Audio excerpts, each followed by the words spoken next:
I could see clearly that is where I began to acknowledge ancestral connections. I started to hear in light language, like so much happened from that particular journey. And it was just on and popping. Fast forward again, there was other things that were happening in my life simultaneously that started to kind of coincide and lead me on this path of working with medicine in the way that I do now. One of those was my interest in neuroscience, and going to school for neuroscience and just learning more about the brain and how the brain works, and the effect of medicine on the brain. Even though back then there was not really anyone talking about that, I did not have any kind of community or support or people to engage with these concepts and ideas. But that's what was happening for me. There was a lot of synchronization starting to happen, and I really was starting to see this is a little bit different. Instead of just holding space with people or sitting for people while they were just taking shrooms, I started to be a lot more discerning and doing, I guess, some form of assessment and really seeing where people were at, like, bro, what's going on? And, talking to people to see where they were at and trying to set up, create settings and scenes to really hold space. And even at that time, though, it was still really hard connecting with folks who were like from where I was from, especially mentally and emotionally, like really from, this very disastrous and like destructive mentality, that comes with like being in the hood. And so those were the people that I wanted to reach though, and so still kind of figuring out how would I do that? Because when I go to talk to, them, it was very much like, oh, that's that white people shit, So, fast forward to my first trips to the continent in 2017, where things started to take on a whole new meaning. Connecting with mamas there, connecting with herbal medicines, different forms of ritual and practice, feeling DNA activations in my body, tapping in with medicine on the continent, having these women show me parts of myself that I didn't know, and just connecting with that land in general was like life changing for me. The first place that I went in the continent in 2017 was Tanzania. I spent a month there, and it opened me up in a way that I did not expect. I know all the regular stuff, like you go there, you're like, ooh, I made it home. You come back, you want to change the world, do all this. I definitely went through all that, but there was a lot of things that happened for me spiritually and yeah, on a cellular level that I didn't anticipate. And my work with the medicine just started to, again, take on new meaning. It was different levels of initiation. And then, fast forward to now in the last, maybe 3 or 4 years with the psychedelic renaissance and the boom and people being more open and people being drawn to the medicine and asking questions and people wanting to experience and people starting to come and answer. This has become what I do full time. I've been doing this full time since June 2020. I have a business centered around this work as well as a practice. I offer products and medicine in different forms to the community through my business. I can't obviously talk about all the details of that, but I mean, if you know me, you know. And then I have my practice, which again, it is, it involves consultations, ceremonies, workshops, educations, retreats, and a lot of other things in between. Why I feel my voice is important is definitely because of the diversity of my background. In addition to where I grew up and just kind of the different settings I was in, I also had a father, who was very Afrocentric. I didn't grow up necessarily thinking like us and them, like many of my friends that I know that were African American or Black American. I grew up thinking that I'm African and I was born in America. And so that caused me, as I navigated even the US and other parts of the world too, to really connect strongly with practices, sounds, music, ideals, and people from the continent, which shapes a lot of who I am today and how I operate and what I think, especially in terms of, the diaspora and global healing for melanated folks. And, in my work now, that is the goal. Like the reclamation of power, the healing, the activation, the healing, the activation, the empowerment and reclamation of power for African, diasporan, Pan-African, BIPOC folks is the goal. And, throughout the different modalities that I hold space in, like, it's like I really don't have to find ways to center them because that is the goal. I've worked with hundreds of people to date. At least I'm sure, nowadays about 90%, I can say over the last 3-4 years, 90% African, Indigenous, or BIPOC or melanated folk, and probably 80% of that women, which is powerful for me. Recognizing just, all the things that I've been through. And I can go deeper. I can talk about abuse. I can talk about different forms of trauma, different levels of overcoming for me, women in my bloodline, and other sisters I know, and why, us starting to work with this medicine and come to this medicine is paramount. But even more important than that, when I look at the world, when I look at the global world and people from all backgrounds, one thing that is an absolute is that African descendant or melanated African descendant womb holding people are the fucking key. Like, we literally are the key. We are the portal. We are the gateway. We are the mothers of this earth, and we are the gateway to global healing. And recognizing that is recognizing that there is no forward movement if we're not in power. There is no forward movement if we're not healed and whole and empowered, and empowered. And so, when we're talking about equity and justice and people being able to access medicine, or, people being able to be seen and recognized, I really put a lot less energy into what non-melanated people or Euro-descendant people or white people are doing or not doing, and put a lot more energy into what I need to be doing and what my responsibility is, as a melanated woman, and finding all the ways I can, to provide access, very aware of the risks that I take, especially in the US, or in different parts of the world, very aware of how I'm viewed versus, my white counterparts. When it comes to this medicine, I've sat in enough rooms where it's been 40, 50 people that are researchers, grant writers, investors representing what the future of psychedelics looks like, and being one of maybe 3 or 4 women, and usually the only Black person, very aware of that, which again highlights and amplifies my commitment to doing what I need to do and what I can do, and a lot less energy on what other people are not doing. I love, my people who are activists. I love my people who are, working on legislation and writing up all types of things and presenting. That is not my work. My work is working with the people. And that is, I feel like, in this journey, in this walk, it's very necessary for us to recognize that all of us have roles to play. All of us, this is like a team effort. It's an everybody effort. We all don't, that's it. I'm an activator. I'm not an activist. I feel like the work I do through activation is definitely a form of activism, but my focus is the people. I feel like as our people continue to come in power, as our people continue to wake up and be activated, as their DNA wakes up, that is the work we need to be doing, because that changes so much of how we're moving, what we're thinking, the way we're able to unify, the way we're able to move forward, the way we're able to come together, the space that we're taking up, that's enough. There is, when we as melanated folk, especially women or women or those who identify as women, melanated, Afro-Indigenous, African descendant folk come together, when we wake up, there's really not much that will stand against us, especially in this day and age. And I don't want to pitch it or make it like a war, but it definitely is a war, and it has been a war that's been on us. And for me, it's the us standing up and taking our place and space that's more important, and that's going to be most effective.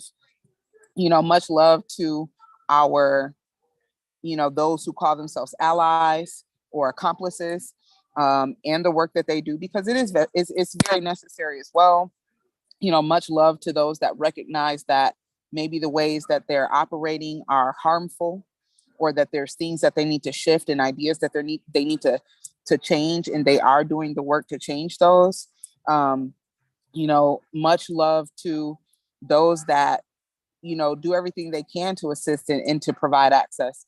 I love when I'm doing ceremonies on the continent and I have people, non-continental people, non-African people who, pay double to join the full moon circle so they can make sure they hold space or provide access for someone else. Like, yeah, do that. Spend your money, give your resources, do whatever you can, to give us a step up. But, as for me and the work that I do is definitely centered around my community. I want to check real quick and see if there's any questions because the chat is on a different page.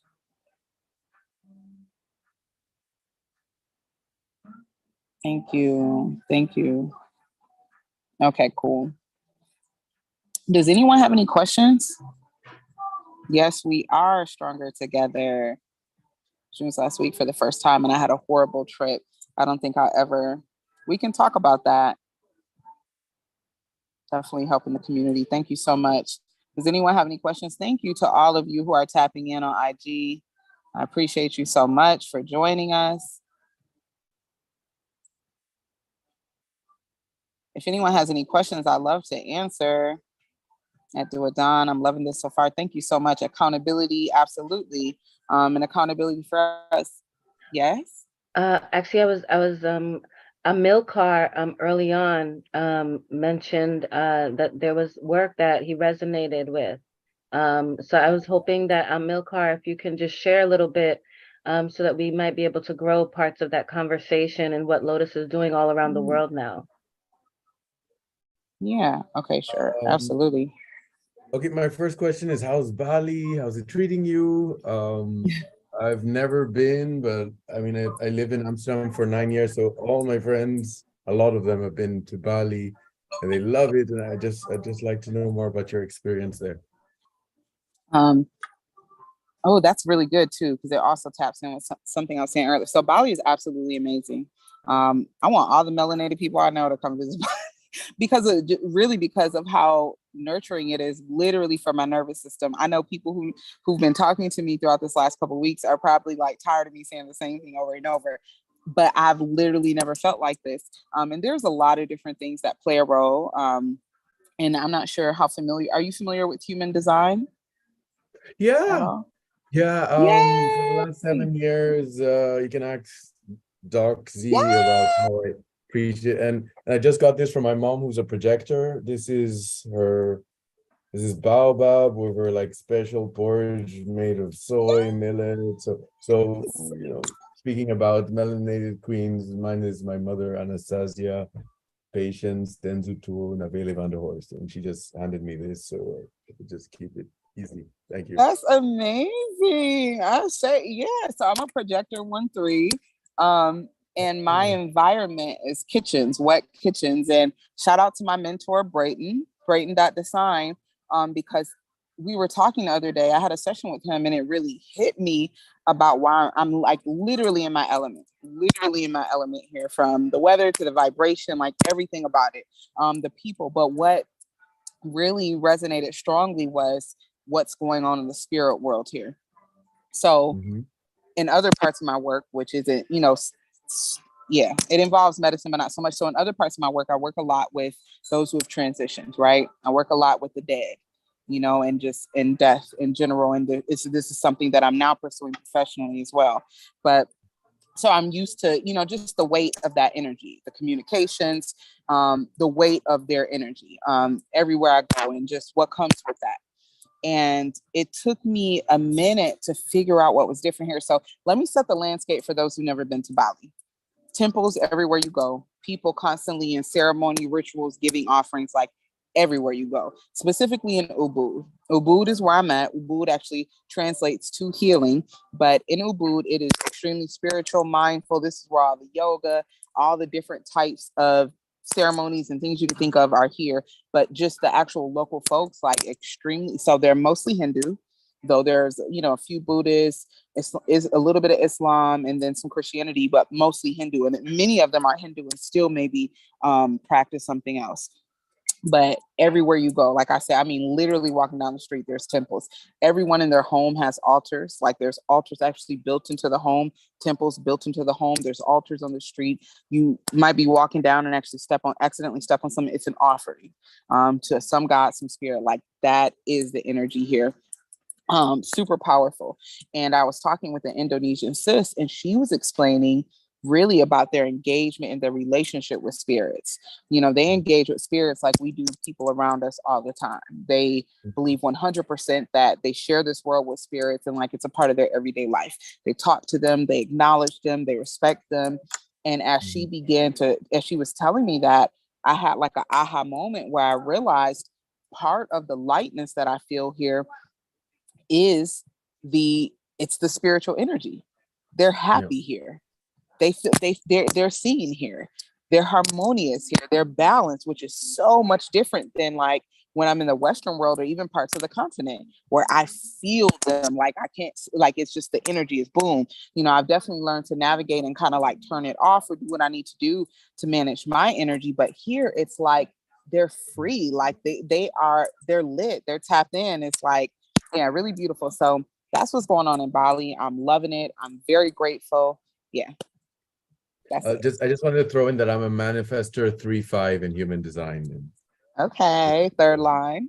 I really appreciate projectors. Please lead me, and I invite you to share your wisdom as endless as you would like. So much. So thank you so much. Thank you. Okay. Did you have another question?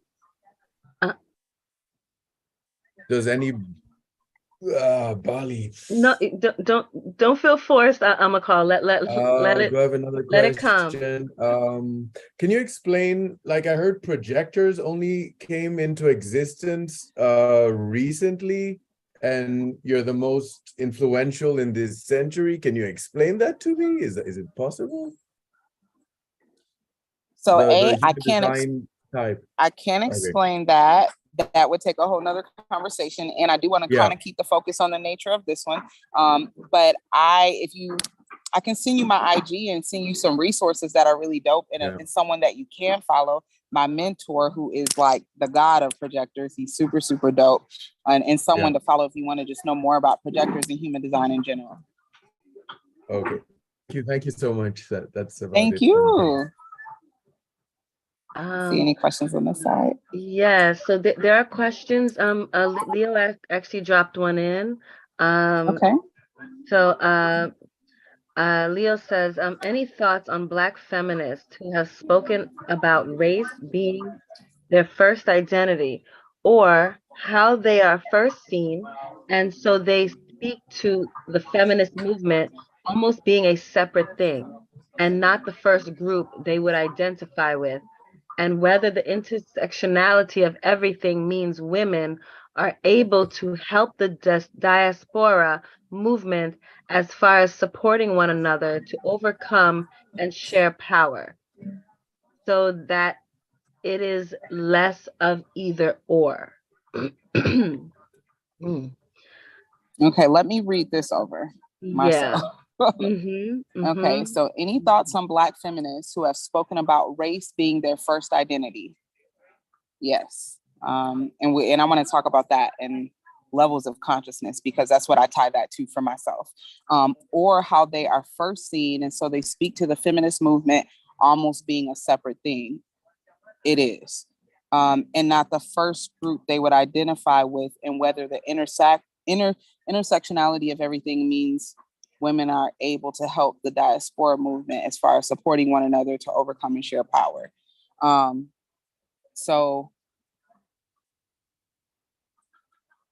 Okay, that's a lot. And I usually take a lot of time, a very long time to process. And so I'm going to give what's kind of coming up for me in the best way that I can articulate it. And I'm not always great with a lot of the different like neo-political terms and stuff like that. So I would say that so even the title Black feminist doesn't really fit with the question the way I'm seeing it in my mind, in my neurodivergent mind. I would say that I'm going to talk about me. You know, when I'm in this body and I'm operating from this level of consciousness, right? Which is between, maybe the first and second or first and third level. The first being ego human, the second being like our soul purpose type level, and then the third being God consciousness. So let's say when I'm in 1 to 2. So I recognize that there's so much more to me, and I say me from the soul spirit essence than this body, right? But I also recognize the value and the intentionality of this body and this story. And I operate and do work from this body when I need to, and I jump into different levels of consciousness when I need to. I recognize that at any given time, there needs to be people who are on this team, which is the team of collective consciousness rising and collective harmony and peace, and within that, the team specifically of oppressed people or marginalized people or African indigenous, African descendant diasporan people, being raised in consciousness and in power and in healing. And so I recognize on both of those teams, both together. Oh, I didn't order that. Sorry. No worries, love. I recognize in both of those teams at any given time, there needs to be people operating from all levels of those levels of consciousness and fulfilling different roles, right? And, the true power with states of consciousness, which is beautiful. I was talking about this in a group last week. It's not necessarily just reaching higher states, but being able to navigate and operate in different ones as you need to be as effective as possible in whatever your purpose is or whatever it is you feel that you're here to do. And I think that I'm mastering that more and more, every day. And so I would say, it's not my job. It's not my job. It's not the job of any Black women to be doing the work of any fucking movement. It's not our job to be doing any work, period. Like, we've been doing work. We've been doing work. We've been pushing all the mountains. We've been doing all the shit way before anybody. Like, we've been doing it. So it's not our job. It's not my job. Don't ask me any questions about it. If I do it, people should accept it with grace and should be honored that I'm putting my effort into anybody's movement, because at the end of the day, the people who are going to benefit from any movement is still going to be not Black women. Let's just be really honest. Even the feminist movement, someone was talking about, was that here earlier when I was tapping in, and they were talking about including, somewhere else, they were talking about Black women voting. And, the only time, this is all common knowledge, but the only time it became important for us is when white women wanted to vote too. And so then it became women voting. That's the fucking movement. And so, like, why would I ever put that against or put that before or prioritize that over, like, what I feel my responsibility is, which is that which I've birthed and which has been decimated and which has been destroyed and picked apart and which has been beaten down, which is, which is my community, my people, that I'm working hard to restore. And so if there's women who want to jump on my team or on my boat and figure out what they can do for me, and I'm saying this not just for me, period, but like as a Black feminist, if there's women who want to come and figure out what they need to do, then send them my way. But as far as like, I think the intersectionality, let me reread it again too. I'm sorry. And Russell, I hope you're receiving this with love. I'm definitely sending it with that. I'm just trying to be as clear, efficient, and articulate as well as possible in the moment. Hold on, not the first group they would identify with. Women are able to help that sort of try supporting one another to overcome and share power. The most detrimental force, like the most evil and harm to Black women, has definitely probably come from white women. You know what I'm saying? Like, share power. I don't know. Yeah. So yeah, I don't know. That's all I have to give, I think, on this. Thank you. Thank you for asking and genuinely wanting to hear me on that, so that it is less an either or. Lotus. Yeah, I say less or. Sorry. Sorry. Okay, that's it. No. I thought you were complete answering the question. I didn't realize it was still going. Excuse me. Please continue. No, you're good, love. Yeah, I was just looking at the last part when he said, "Is it less either or?" I don't think it's necessarily an either. It's it's just like a if I have time type of thing, or when it comes up, when it's convenient, to be a part of the feminist movement. So yeah. Anyone else care? You want to weigh in on that, Hey, Nikki? Lotus. Or What's anyone else? up, Queen? Hey, boo. Hey, what's up? Hey. Man, it's been a pleasure to join in. I'm glad you invited me to the Zoom. Yeah, I'm out here in California early, and it's dope to connect. Doing the work. Another powerful medicine worker right here. Yo, okay. Anyway, go ahead. Right on. I appreciate you. So, yo, like, I feel like you have so much depth to tap into, like where you're from, the depth of all your experiences in life, like for real, super resonating with that. And I know, like, for everyone out here, like, everything you said, I feel like I'm sure everyone can relate with you, like, on a certain life experience that you've had, you know? And so, like, from the bottom to the top, and you don't got to speak too much on all that because, like, with the depth of the experience you shared with us already, I don't even have to know your whole life story. And like, I'm the reason why I'm on the Zoom call, but I'm learning a lot about you and it's super dope. And so hella questions. And like, I feel like as a Black woman, as well as a soul and a human body, right? Like you have that depth to like be able to have that perspective, and I'm hearing that in what you're saying, what you're talking about, because we can identify with our bodies, with our minds, with our heritage, and all that is beautiful. But there's so many layers to all this. And also on the top layer, it's like we are spiritual beings having this human experience. So to be able to have that depth is super powerful, But the title of this whole meeting is like psychedelics and something. So equity and injustice, yeah. So I want to take the opportunity to like ask you, like, everything you share, we all been present with you. Like, speaking of psychedelics, right? These plant medicines, how they have affected you, how you utilize them, how you have seen other people being profoundly impacted by them. Like, open up the conversation. Like, let's hear. Absolutely. Like, I would like to just hear like whatever you feel like you want to share with everything you said. And I feel like you've been heard. I'm hearing you. And then also, like, let's open up about these psychedelics and how that's impacted you in your growth and what you think of that. Yeah.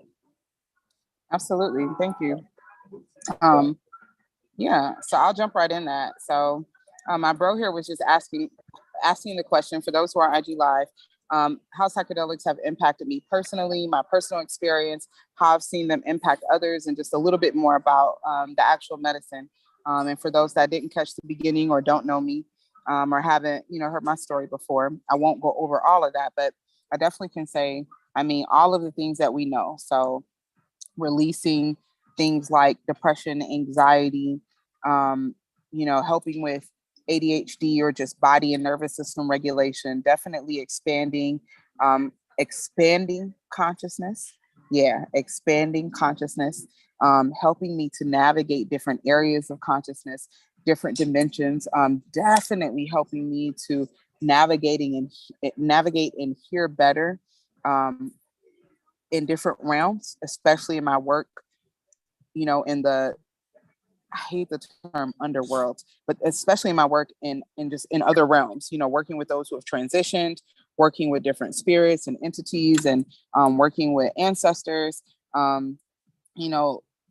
especially when I'm holding space too, in my own life and when I'm holding space. So in terms of who I've worked with and the things that I've seen or experienced, so right now, I work with a spectrum of people. I'm on sabbatical, so I ain't doing no work, but I work with a spectrum of people. Those definitely include a lot of white collar folks. So people who work in corporate, who are experiencing burnout or who are wanting to increase performance or, looking to pivot or shift gears and feeling stuck. I work with a lot of folks who are, doing different spiritual works, like me, or who spend a lot of time in other realms and are wanting to hear more clear or tap into or communicate specifically with, this ancestor. So the spirit work, I work with a lot of artists and creatives. So people who are looking to, tap into gifts, to release blockages, to finish this book or this album or this project. And then I have a whole other realm, of community and clients, which include those who are struggling with depression, anxiety, deep levels of PTSD, deep rooted trauma, different types of addiction. Within that realm, that probably makes up a good 60%, 60 to 70% of my clientele, right? And across that whole spectrum, I've seen transformation, across that whole spectrum. I've had experiences where we went through the fucking trenches. I've had experiences that were extremely blissful. I've had experiences that were extremely scary. I've had experiences where I spent hours pulling an entity out someone's body, with the aid of medicine. I've had times where, holding space for couples where it was, I had to step out the room and watching them come in the space, damn near on the brink of divorce or not being able to hear each other, and watching them leave as one. I've had experiences. Some of my most favorite experiences are definitely with Black women, African women on the continent.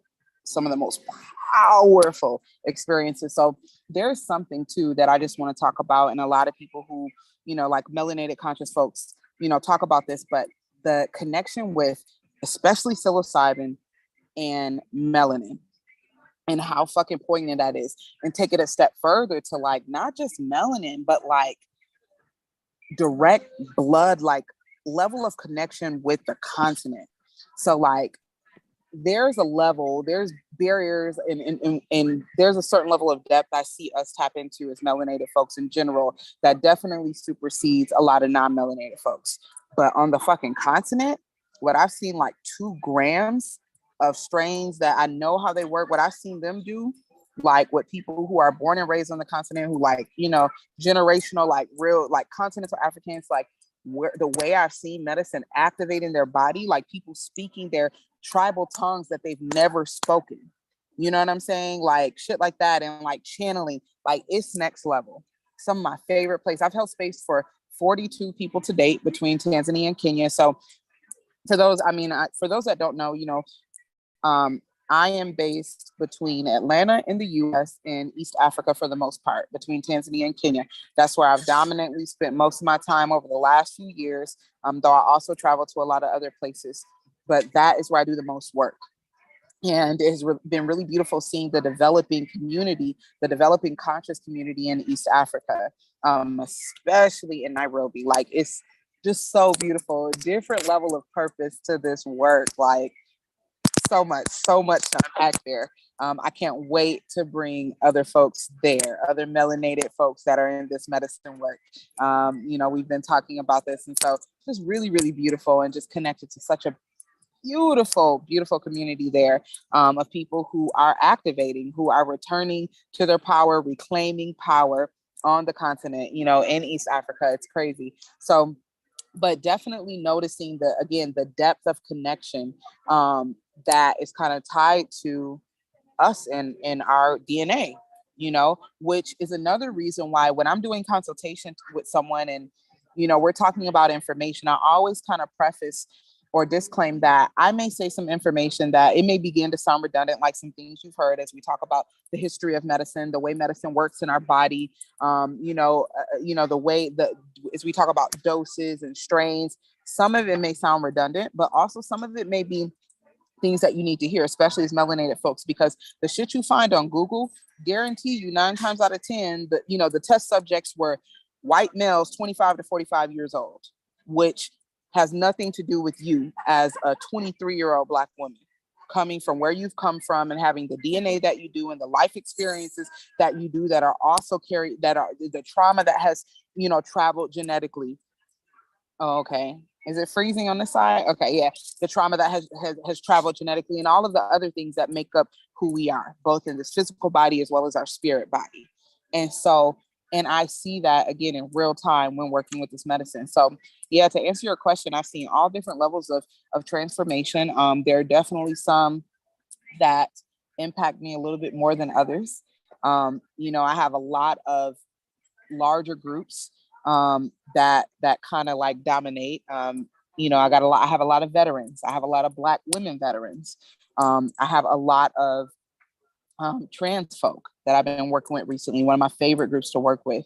I've been studying more and more how the effect of psilocybin on those who are transitioning, along with those who are transitioning both, medically, like, maybe taking hormones and preparing for, a type of surgery, but in general, that process, like physically in their body, as well as that process that's going on mentally and emotionally, and how psilocybin actually accelerates that process and helps to like synchronize who they actually are and who they're expressing as. So really, really beautiful. Thank you so much.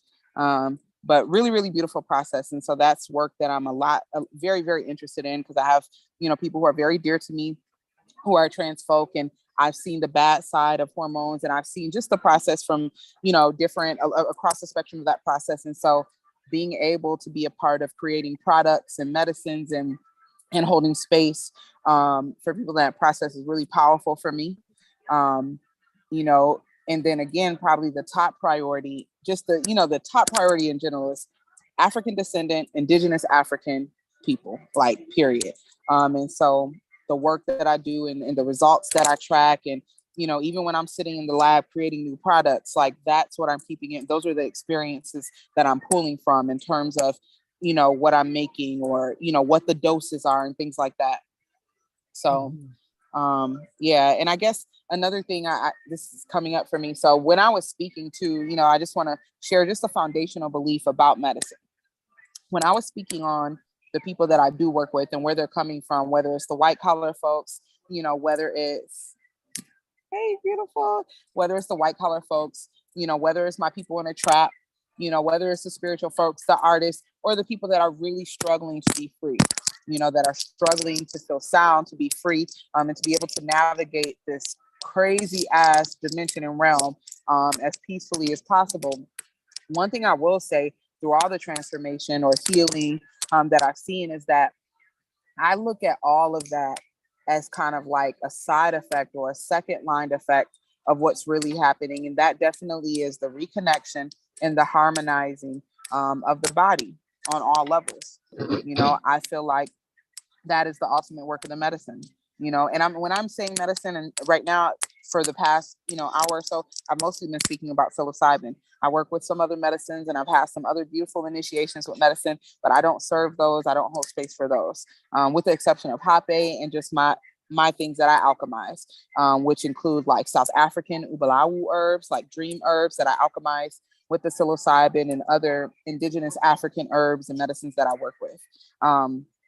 But yeah, that's the ultimate work of the medicine for me. And that's the way that I see the work. It's the reconnection, it's the harmonizing of the body on the cellular level, the harmonizing of the systems within our body, whether it be like our lymphatic system, digestive system, our neuromuscular system, the harmonizing of our spirit body, of our soul. Like that is the work of the medicine. And so it's like, as that work is being done, all of those other things, are kind of dissipating. Most of us, especially those of us who have been born in and operate mostly in the Western world, have been in or are in very disconnected states. So that's a disconnection from our body, from our true self, from the earth, from source, from spirit, from those around us. And a lot of things have attributed to that. Of course, trauma and personal experiences, but also the way we live in the Western life. A lot of things that we attribute to our advancement or evolution are things that attribute to that disconnection. When you begin to work with the medicine, what it is doing is restoring you to a connected state. The connected state is our homeostasis. The connected state is where we draw power from. It's where we're able to access all these gifts and go to all these places. And so that is the work that I do. That is the work that the medicine has done. It's that connection. And then there comes the activation. Then there comes all the other cool shit, So that's that. Let me look in the chat real quick. So Lotus, I just want to acknowledge we have about 2 minutes. And I want to Okay, make sure, perfect. and I do want to make sure that you are able to share how people can engage you, if you so desire Yeah, that, yeah. and also if there is a through line, storyline, thought process that you want to leave us with. And Mm, I see that Fairy Hawk has raised her hand. Fairy Hawk, we have 1 minute. So okay, I just perfect. wanted to tap in to make sure that Lotus is able to give what she's able to give beforehand. Okay, Lotus? cool. Yeah, you Yeah, okay, cool. Just making sure. So yeah, definitely IG is the best place to start. Um, like I said, I am on sabbatical, at least for the next couple months. And that I'm dialed down to maybe about 80% capacity administratively, and just not doing really any work physically here on the ground or wherever I'm at. So, but that's a good place to reach out and connect. And if you have questions or you want to connect further, I can show you how to do that. Yeah, I would say that the thing that I'll leave you with is just that, again, it's the work of, when it comes to equity and justice, it's, for me, the work is more about what I'm going to do with my energy and how I'm centering it, and not even centering and prioritizing my folks in this body. That is the work. And for others, accomplices or allies, do whatever the fuck you can. Do what you can, and then do more. Do what you can and then do more, in terms of support and in terms of sharing resources and things like that. But for me, this is what I'm doing. And so much love to all the other medicine workers, all the other melanated gods and goddesses that are sharing their time and energy and dedicating their lives to this work. Again, this is what I do full time. This is my life's work. And so I'm very grateful to have shared space with you all. Yeah, that's it. That's what I got. Thank you. Thank you. I feel like you can go for another hour or more. Just recognizing, while we wait for Neil to come on camera, Fairy Hawk, did you want to share your question? Oh, okay. Let me Peace, see. peace, Okay. Lolo. What up, boo? I just wanted to. I did have a question, but it opened a whole can of worms. So I know that we're closing Okay, out. so So that's not the time. yeah, it's totally fine. We can always Okay. talk. And thank you so much for just showing up and for all the work and energy that you do. So love you, and hope to come Love see you you in too. Bali soon. Thank you, thank you. Peace and thank you. Thank you so Okay. much for your share. Peace. Thank you. Peace. Absolutely. Peace, All y'all. right. All right, so y'all see how to get in connection with Lotus. That is Ancient Healing Technology on IG. So please reach out if you feel that is what resonates for you. As you can see, she has a wealth of experience and embodiment. So please tap in if it so calls you. And I want us to welcome Neil. Neil, Okay, thank sorry. you for showing up. Thank you for being here. And I'm looking forward to seeing what you have to share for this hour. Thanks, Nikki. It's awesome to be here. It's super early for me in the morning. It's the West Coast. But I am so glad to be here. I was there early morning yesterday. So the topic, today we're going to talk about how to be inclusive when it comes to economics, and what kind of system we want to build in the world that is not an extractive capitalistic model that we all live in today. And the nature of capitalism is that it kind of makes us be extractive even if we don't want to, because we use language, like even when we use language like patients or clients or users or customers, these are all transactional terms. It means that when we interface with people, we tend to have some sort of transactional relationship and it's the nature that we have in capitalism kind of forces us to be that way because of the system as it exists. And so there's this, but there's a lot of people that I've talked with in the community, and just to give you a brief story about where I came from and how I came here, I grew up in India. I was sent. My parents were were transferred to the Middle East. They lived under an authoritarian regime. They had to get me out of there, so they put me on a plane and handed me off to a flight attendant, and then said, "Okay, time for you to go to school, kid." It was 4.5 years old at the time, and I ended up in this British colonial modeled military school system, and I was there from the time I was 4.5 to the time I graduated high school at 15. I didn't see my parents for 9 months out of a year. And I was, even then I was a foreigner there, because they said, "Oh yeah, you came from somewhere else. You don't even live here," even though I'm Indian. And that kind of, I didn't realize at the time, but that is what molded me in my thinking. It basically made me abandon every part of my culture, every part of my life. I never went back when I left school. So I just because I just didn't like it there, and I felt abandoned there. And even though my sisters and brothers were in the school, they were older, I was much younger. They didn't speak to me the entire time that I was in school. So, when I came here, I was really, really very young. I was 16 years old, and I got molded really by the American capitalistic system. And, being of Indian descent, you're supposed to be studious and stoic and study, and your identity is tied into how successful you are. So I pursued that life, and then I realized in 2015 that I'm not really very happy.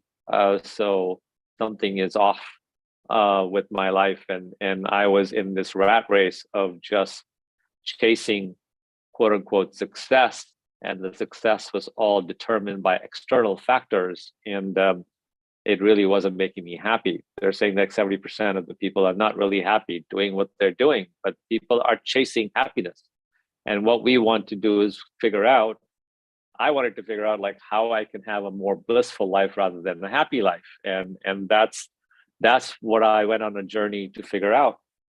And, my background is in technology, and I grew up in tech, and I got disillusioned with it. And it was so extractive in nature that people like Facebook trying to just get as many users on their platform and then not paying them for the content. It's like these kinds of systems were driving me crazy. And so I basically said, okay, I'm going to do something about it with my own work. So when I got out of my own experiences, and I've done several of them since 2017, I realized that I needed to do something different with the skill set that I have.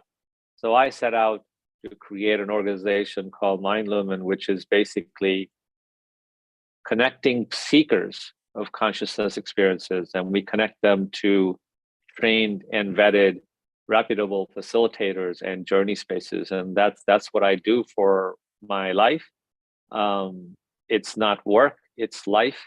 And that's really what I'm doing. So I'm going to talk today about how we as a community, we can rail against capitalism, but what we can do is create an alternative path for us within the system that exists, so that we can be less extractive, that we can be using nature's own system. So I'm going to share a definition of what regenerative economic practices look like.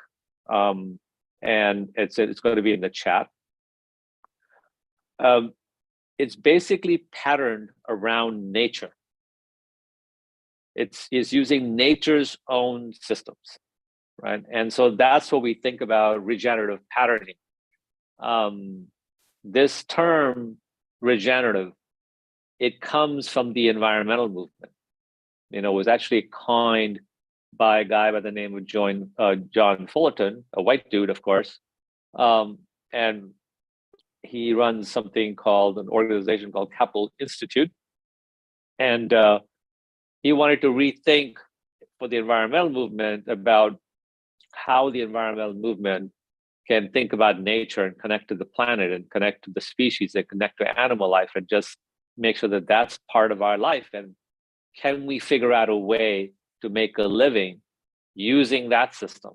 Can we be more inclusive of the community by using that system? Can we be thinking about all the people that work with us or work for us or whatever?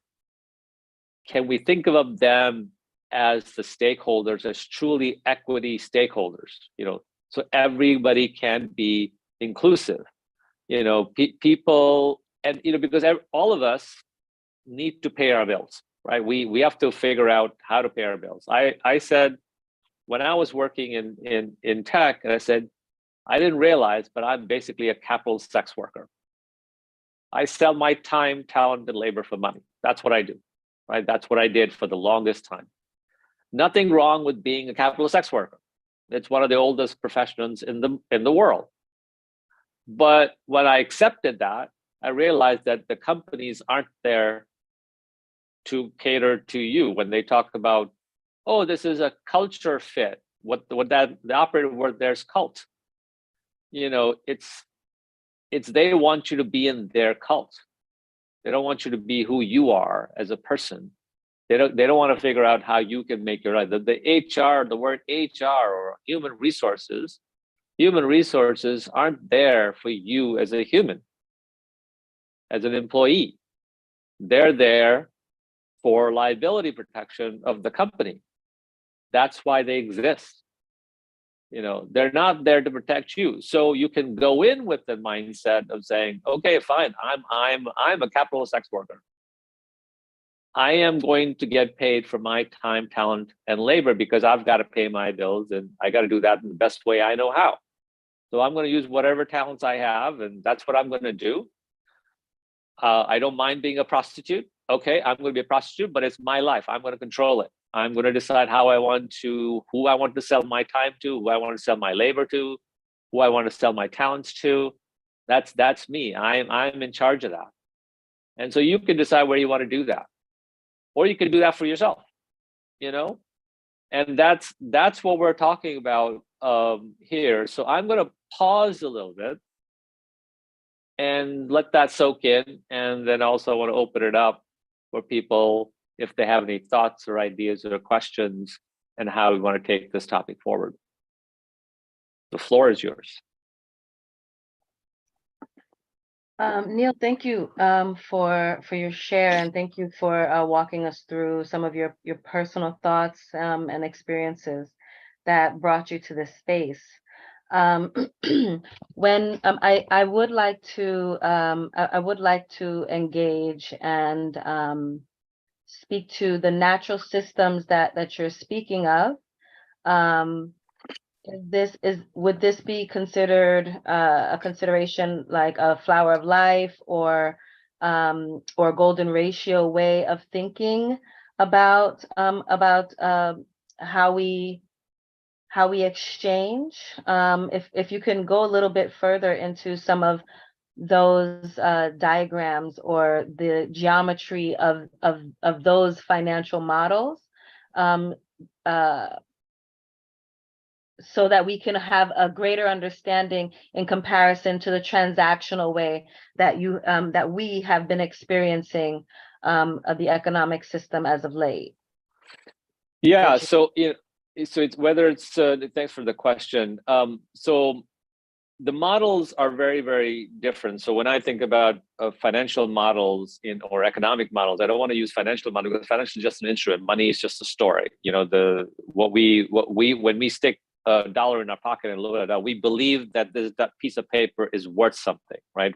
It's a belief system. It is not that paper is worth something. It's what the centralized government has created so we can believe that this thing, what we have in our hand, is worth what it's worth. And so that's what we think about. We think about it as a story. And to us, money is a story. So now there are tools available for us to think about money differently. you can create your own money today, right? You can create your own currency. That tool's available for that. And if you're building a community, you can create a currency for your community.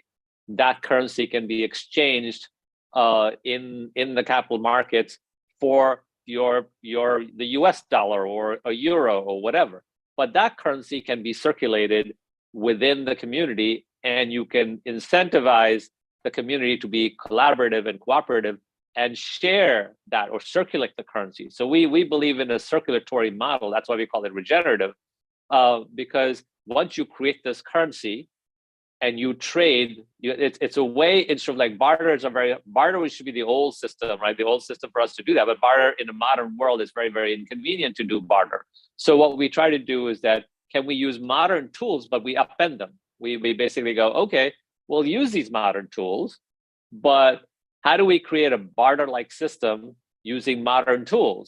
And so you can create your own currency, and that currency can be shared within a community, within a larger ecosystem of psychedelic industry. And that's one way for us to regenerate or circulate the currency within systems. So if I issue some amount of currency to someone, they can use that to pay for services to some other people in the same system, right?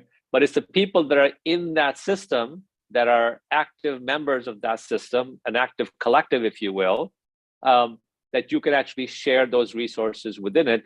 And by the sheer act of spending that currency within your own ecosystem or community, or actually a larger ecosystem of all of us in the psychedelic community, you grow the value of the currency, which you can then exchange.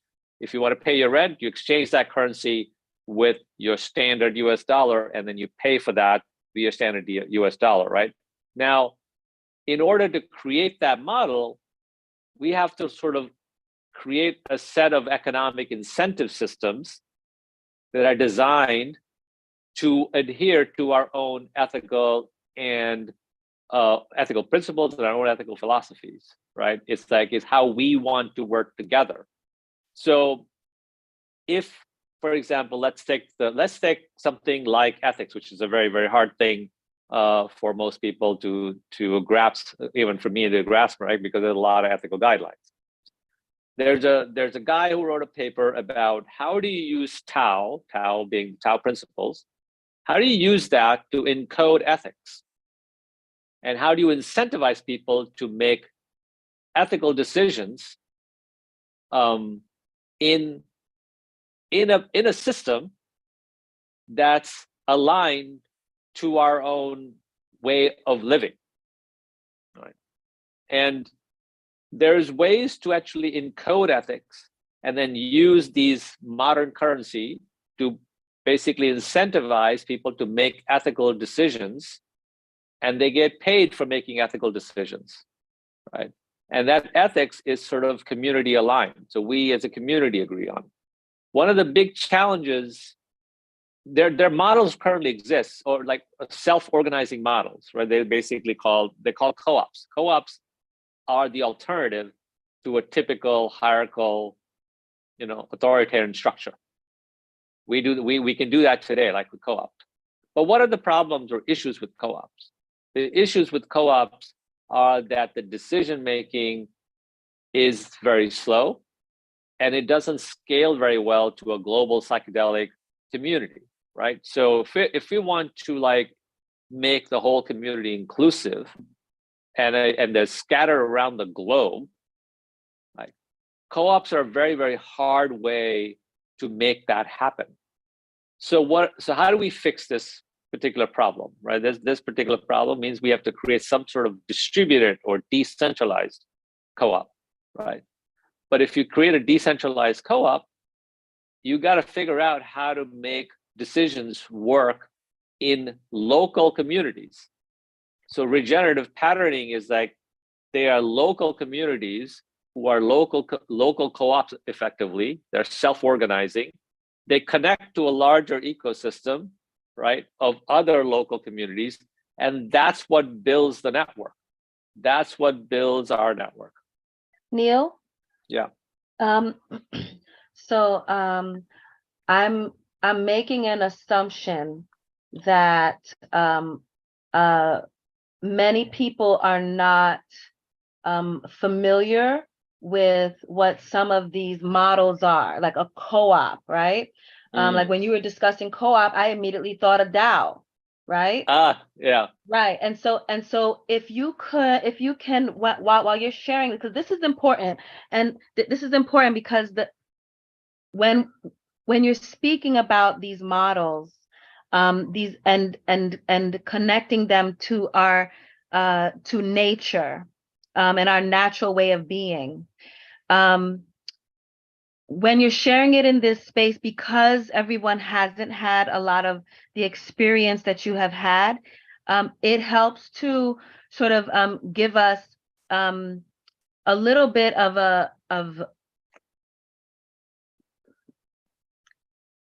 reference, an example, so that we can better model it visually in our minds, so that we know how to apply it when we're done with your hour. Okay. Please. We'll do. Thanks so much. Thank you so much. All right, Thank I'll you. do that. Thank you. Thank you for your wisdom. Thank you for your sharing. Thank you. No, absolutely. I should make it clear, or also ask. So let's start with the term co-op. Cooperative is people getting together in a structured organization, which is defined in sort of, I'm going to now speak from the U.S. perspective, because U.S. you can apply, it's like a legal thing. You can have a nonprofit co-op. Now, when I say nonprofit, it doesn't mean that co-ops don't make a profit, right? It's sort of a term that doesn't really make any sense. And just because people use the term nonprofit, it also doesn't mean that it's automatically ethical. That organization is ethical. We put these assumptions that things like, oh, I'm not making profit, and it's a nonprofit organization. It's not really a nonprofit organization. It's just, the profit is spent internally within the organization and not given to shareholders, because the capitalistic system is designed primarily for what's called shareholder value, right? And that means the only people that really make money is the investors who put money into the organization. So for them, most of the organizations in the US are defined that way. They're like legal terms that if we want to conduct any kind of commercial activity, which is regulated by law, if we want to sell our services, and people in the plant medicine community, in the psychedelic community, should be able to get paid for their services. It's your time, it's your talent, it's your energy. Like, I don't think it's necessarily bad for you to make a living on your services because you're doing good work, right? And that's assumptions that everybody's doing good work, right? But there's also people that claim to be shamans that are taking advantage and exploiting people at the same time. So we have, as a community, have to come together and hold ourselves accountable for that, right? So now what we do is that the accountability system is centralized by government. So we basically go, all right, I need to form a nonprofit because I can somehow claim that if I label myself a nonprofit, that somehow I'm better, because I label myself the nonprofit. And if I label myself a for-profit corporation, like a C corporation, I am inherently bad, right? So these dualities that we have in our heads, are kind of, externally imposed, right?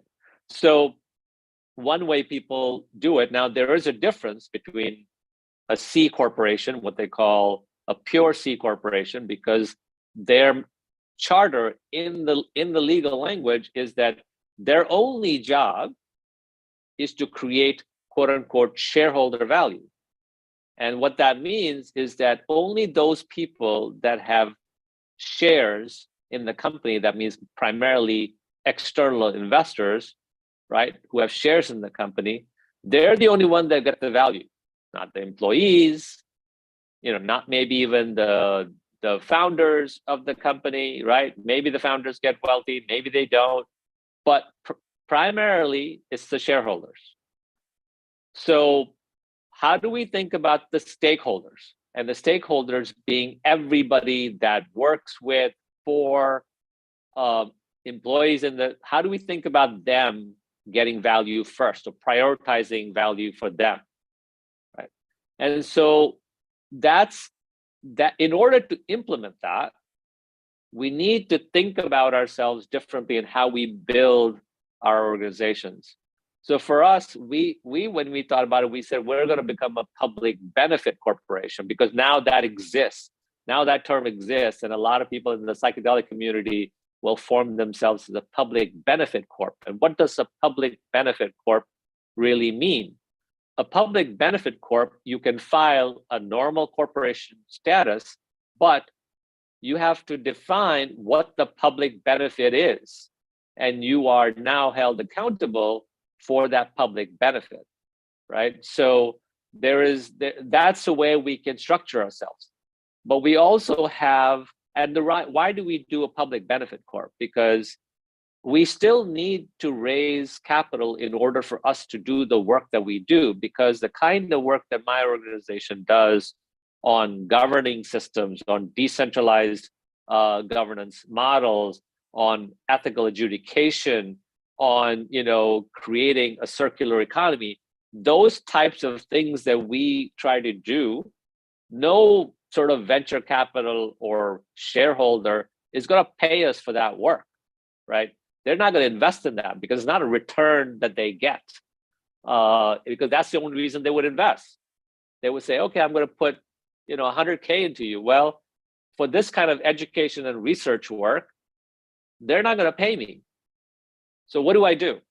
So I basically use the capitalistic system and say, all right, I'm going to create what's called a public benefit corp, which has a public benefit, which I've defined.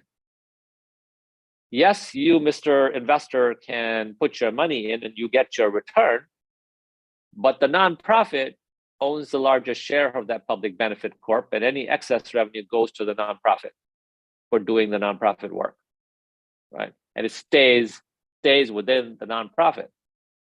Now, let's get back. You can organize a co-op as a nonprofit. And that just means that all the people in the community jointly make decisions. That works really well. There's a bakery here in San Francisco called Arizmendi Bakery, right? And Arizmendi Bakery is really an owner cooperative. All the people who work within that bakery are owners. They're stakeholders, but they're owners in running that business, right? And so they put in their labor, but they're putting in their labor and the revenue that they make from it, they get the distribution of that revenue. No shareholder gets that distribution, right? There's no shareholder there. The shareholders are the people that work in that community. Whether you're a community building a retreat center, a community building, servicing, seekers of plant medicine. If we build this community, then all of that proceeds for what we do is shared among the community, right? However, the challenge with that, Arizmendi can't be global, right? It can be very local. But if you can plug Arizmendi into a network of other bakeries, then you build a larger and a global community, and then you can share across the globe, right? But that's not so easy to do.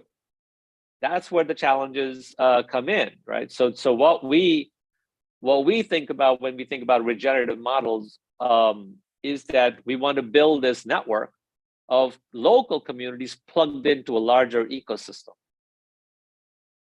So we can share, and distribute, the resources, including financial resources, to the larger community, right? So it services the ecosystem as a whole.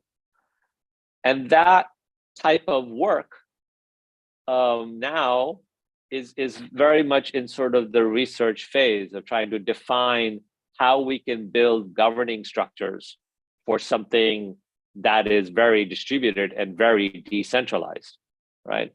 But we want decentralized systems, but it's a very big challenge to figure out, how do we govern a decentralized system? How do we self-organize small communities by themselves, right? What is the size? How decision-making can be made so it's efficient? So you want all the benefits of a centralized corporation, but doing it in a decentralized way, so people have their power within it, and they make their resources based on their contributions, and they're the active members of the ecosystem. So that's kind of how we can think about different models of building organizations that service everybody.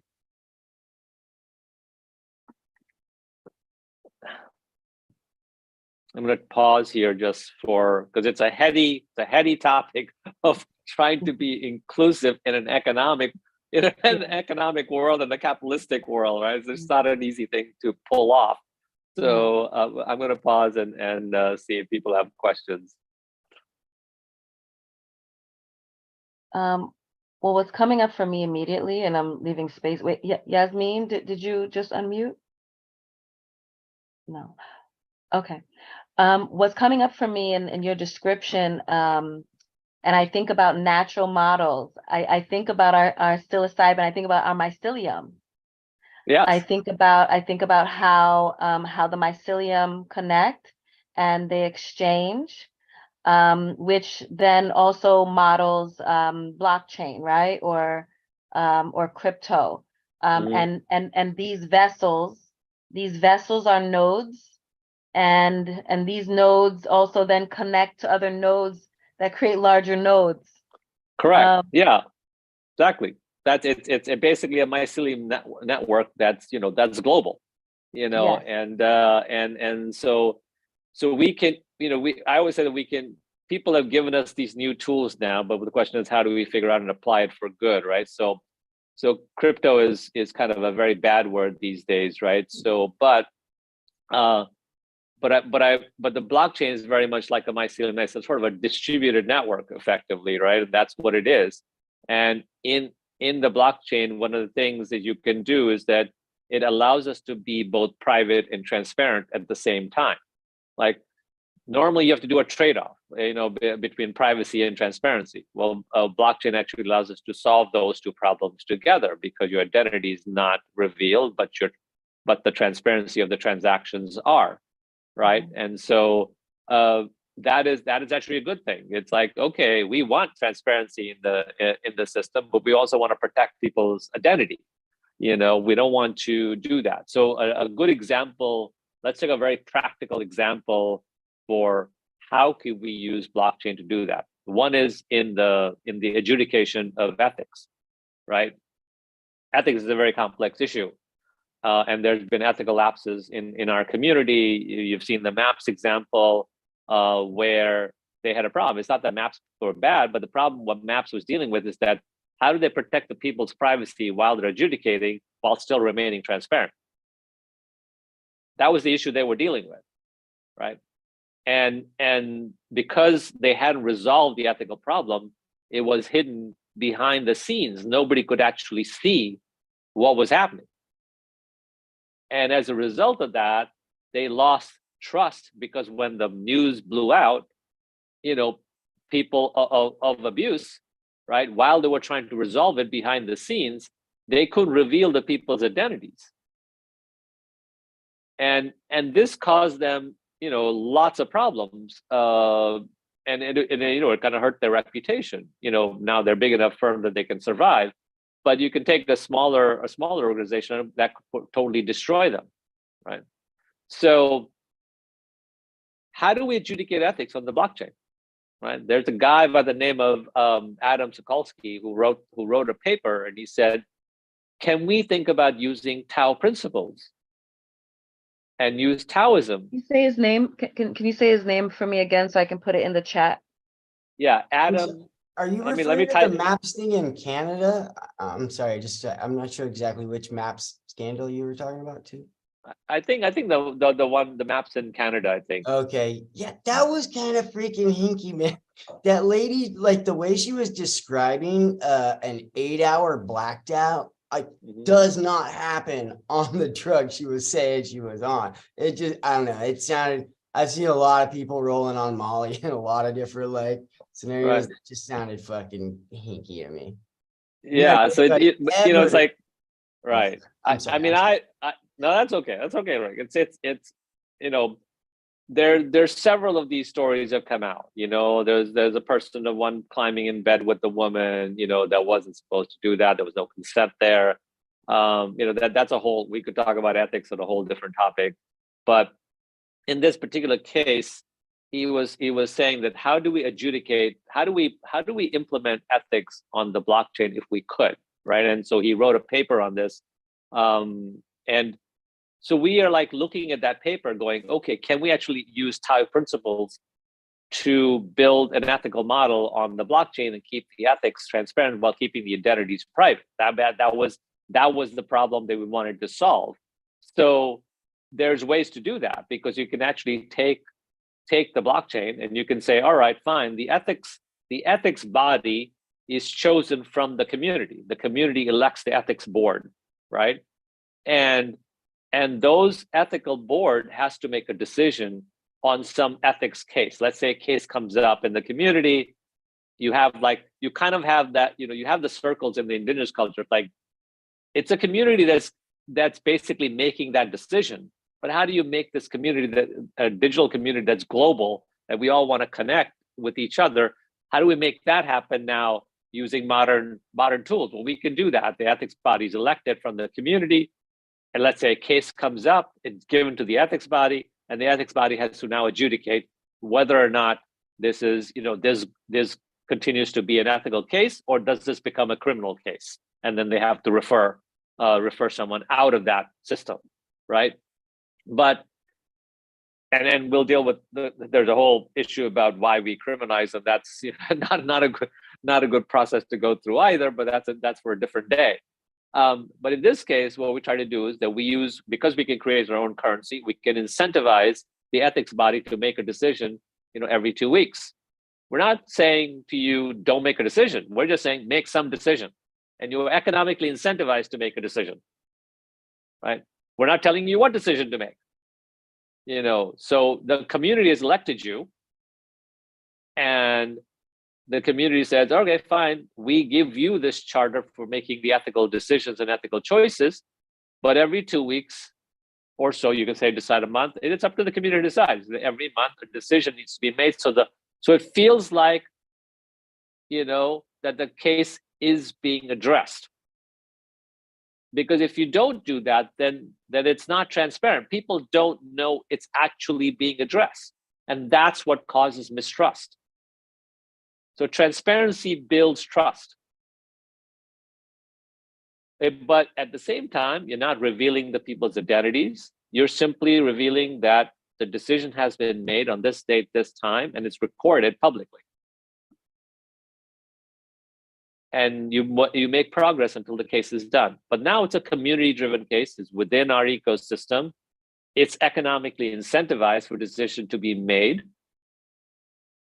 So people have essentially a self-interest to make sure that happens, because that's who we are as humans. We have a self-interest, you know. But you can shape that self-interest for good. That's an example of using that.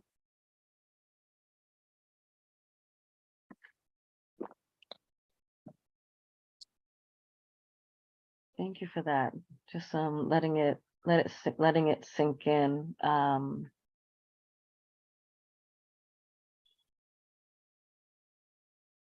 And also recognizing a lot of what you're speaking of. Some people don't even have access to that information to even begin to have these conversations, to even know what to do with any of it.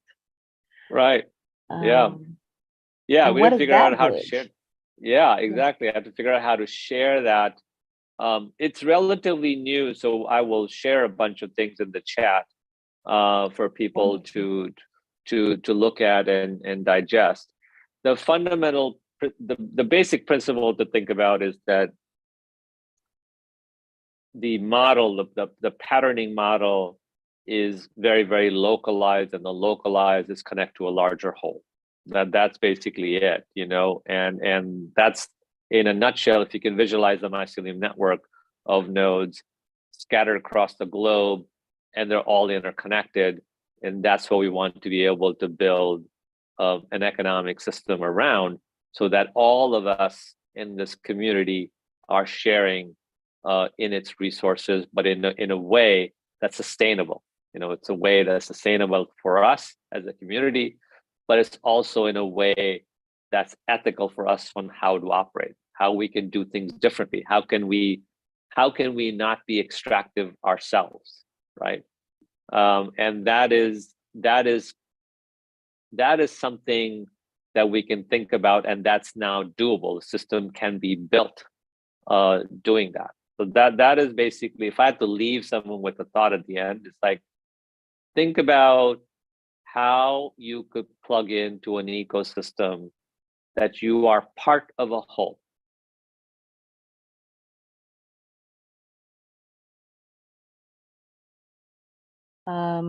Thank you, Neil, for this sharing. Is there anyone in the room that has any questions or any thoughts that are coming up? Because, you know, I will keep going around this. I love this kind of stuff. So, so I want to give space. Is there anyone else that has any questions or things that are coming up around Neil's share? Okay. So Neil, so one of the other things that come to my mind is you know, not creating more of the same old, right? And as wonderful as we can perceive this communal node conversation, there's even a, oh my goodness, what is the name of the, there's still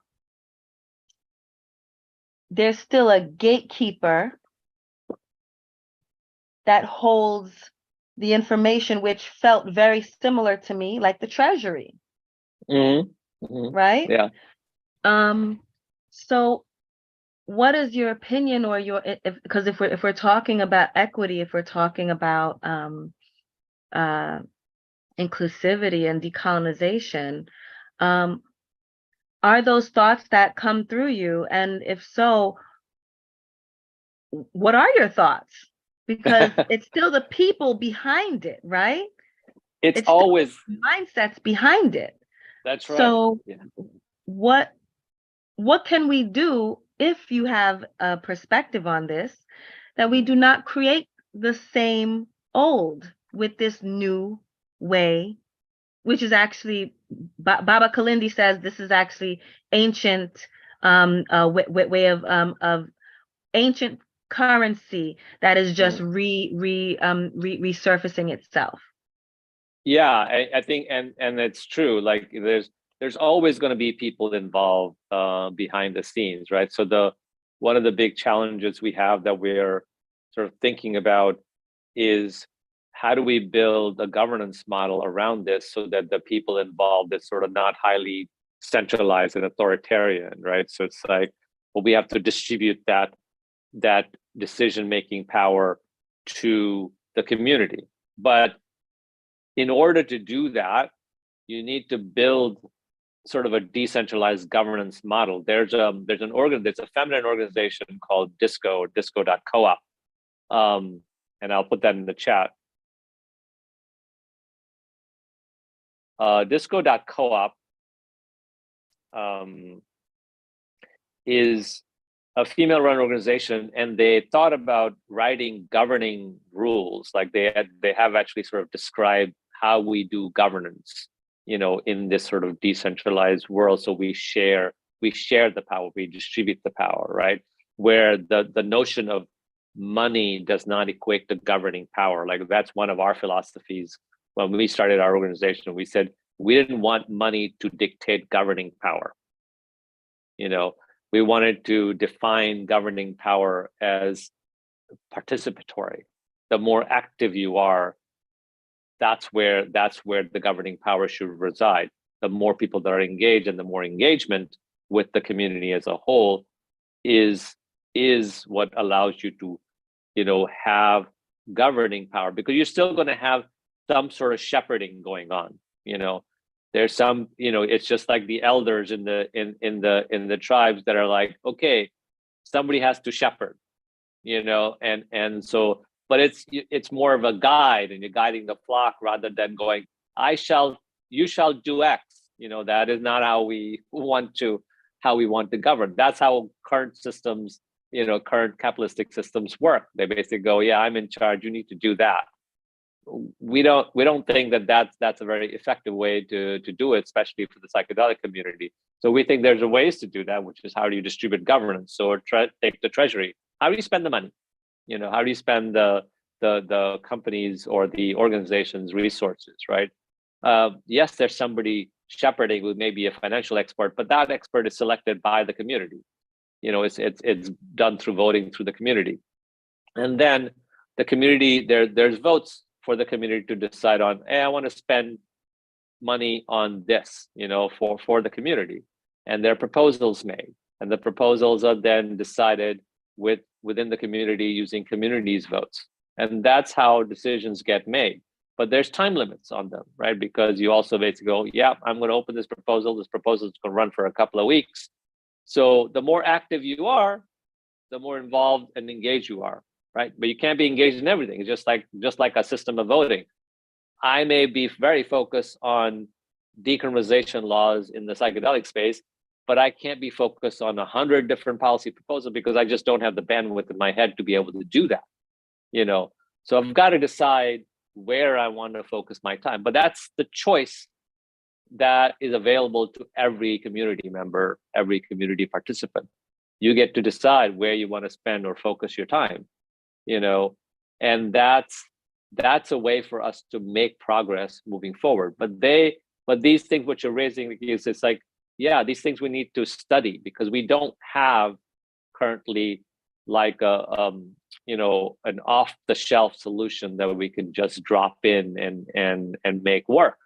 Is something that we need. This is why we're creating the nonprofit, that we can study these new governing systems and decide how do we distribute power, because I'm going to be dead. So I need to be able to just like, okay, the ball needs to move forward and somebody else can take it and run with it. There's an organization that basically started that way. They started as like a centralized organization, and they eventually distribute the power to the foundation and the foundation, but it took them 7 years to distribute that power all the way to the foundation and all its members, right? So it doesn't happen overnight. And that kind of work, it's a lot of work. It takes time and energy to do that, but you're right. It comes from us as individuals and how we want to ethically operate ourselves. Because no matter how, you know, what the system is, this is going to come down to us as individuals. So each one of us need to take that, and we need to be accountable to the community as well as to ourselves. We need to be able to wake up or go to sleep at night knowing that what we are doing is something that we can sleep easily about, and that is not an easy thing for each one of us to do, but that's what I try to do, and each one of us can do that as well. Thank you, Neil. I'd like to pivot a little bit and ask you, what has been your experience with psychedelics? My experience. Yeah, my experience started in 2017. It was random. I was at a music festival. Somebody handed me something. I was with a group of friends, and for the first time, I got to be a 5-year-old in an adult body. I didn't care. I was exploring it, and that was the first time I was enjoying being a child, because I never felt that I got to be a child, and it was. But I didn't know what it was. I didn't know, you know. something triggered, and it was sort of a crack in my mind, and I didn't know. But then my analytical brain, my engineering brain kicks in, going, "Okay, what the heck was that? And who gave that to me?" And then I just started researching and studying everything that I could about it at that point, and was reading a lot of material, and realized, oh, I need to find somebody to help me now. So I started my search to try and find somebody to help me in 2018, about late 2017, and then it took me 3 years to find somebody that could actually help me, and there was a lot of friction in the process. I didn't know what questions to ask. I didn't know how I would decide who I would trust.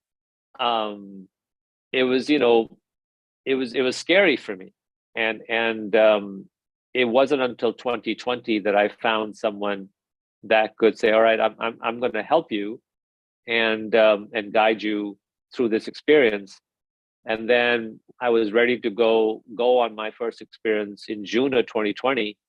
And then my mom died in June of 2020, so I postponed it to October. So I did my first experience with a high dose MDMA with my therapist, which was just absolutely beautiful. It was very dreamy, and then I did another one with MDMA and mushrooms, 4.5 grams of mushrooms in January of 2021, which was also very, very beautiful. But I also told my therapist, like, it's like my arm is out of the shell, but the shell is not gone. It's like I still feel like I'm stuck somewhere. So it wasn't until June of 2021 when I did 7 grams of mushrooms, and that's when everything broke loose for me. And that's when I like cried for 4 hours during the whole trip. I had my therapist hold my hand the whole time. But it's the first time that I could feel what my mom had told me, the first time I could relate to her in a way that I could understand, the first time I could watch her. She was in a refugee camp watching her mom die, and I was there, and I was her. And yeah, that's really what opened my eyes up, that I could have these feelings. That's that sense of sadness, but that's also a sense of like beauty in that sadness, that I could be her, that I could understand her finally, and but that's also where I felt like pure love, joy, ecstasy, pain, all of it coming out of that. And that's when I realized that was the most profound experience for me. And 3 months later, Mind Lumen was born. That was, it came out of that experience. But since then, I've gone on ayahuasca journeys. I've done combo. I've done, 5-MeO, LSD, and since then, it's probably about 2 to 4 times a year. Usually, I go for a facilitated therapeutic experience. And while I also do things recreationally, and I microdose, I have a little bit of ADHD, so microdosing helps me. But to me, the facilitated therapeutic experience allows me to go deeply inside, and I'm still discovering. I'm just still discovering who I am, discovering what I should, what I'm trying to do in this life. And I have a limited amount of time on this planet, so I'm going to do what I can within my frame of reference, within my skill set, because that's what I can do. I think it was Minka who said that, she's not an activist, but she can do what she can do and lend her talents. And it's sort of similar for me. It's like, I'm not trying to boil the ocean. I want to be able to do things that I can leverage my skill set, my talents, and apply it to where I think it's meaningful. But it's a beautiful place to be in. So I'm seeking my own blissful life. It's not work. It's life. And so I get to do what I want to do, regardless of whether I get paid or not. Thank you for ask. Thank you for the share. It's important.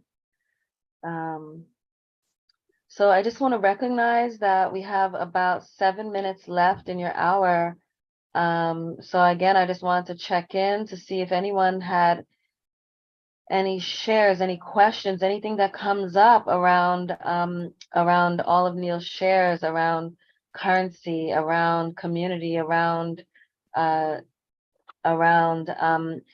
distributing our exchanges, and localizing our spending, localizing our exchanges so that it may also connect to a greater, and then that connect to a greater.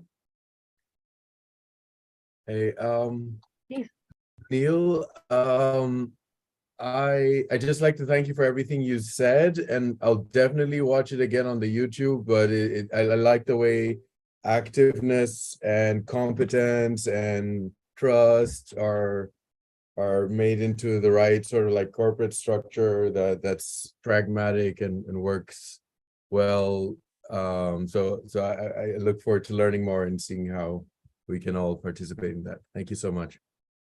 Yeah, thank you. Appreciate it. Yeah, it's important to look at it from a practical, like I think the word used practical, right? We kind of sometimes we get very theoretical about it, but what we want to be able to do is say, how can we apply it today in our lives today? What can we do now, right? I mean, because I know, like, I'm plugged into a lot of the psychedelic communities, particularly online or on Signal, right? There's a lot of people that sort of goes, well, we can't do this because it's just another capitalistic system. I said, yeah, the question is that it exists. I agree it exists. It's not great, but what's the alternative, right? And the question is that we need to come up with an alternative.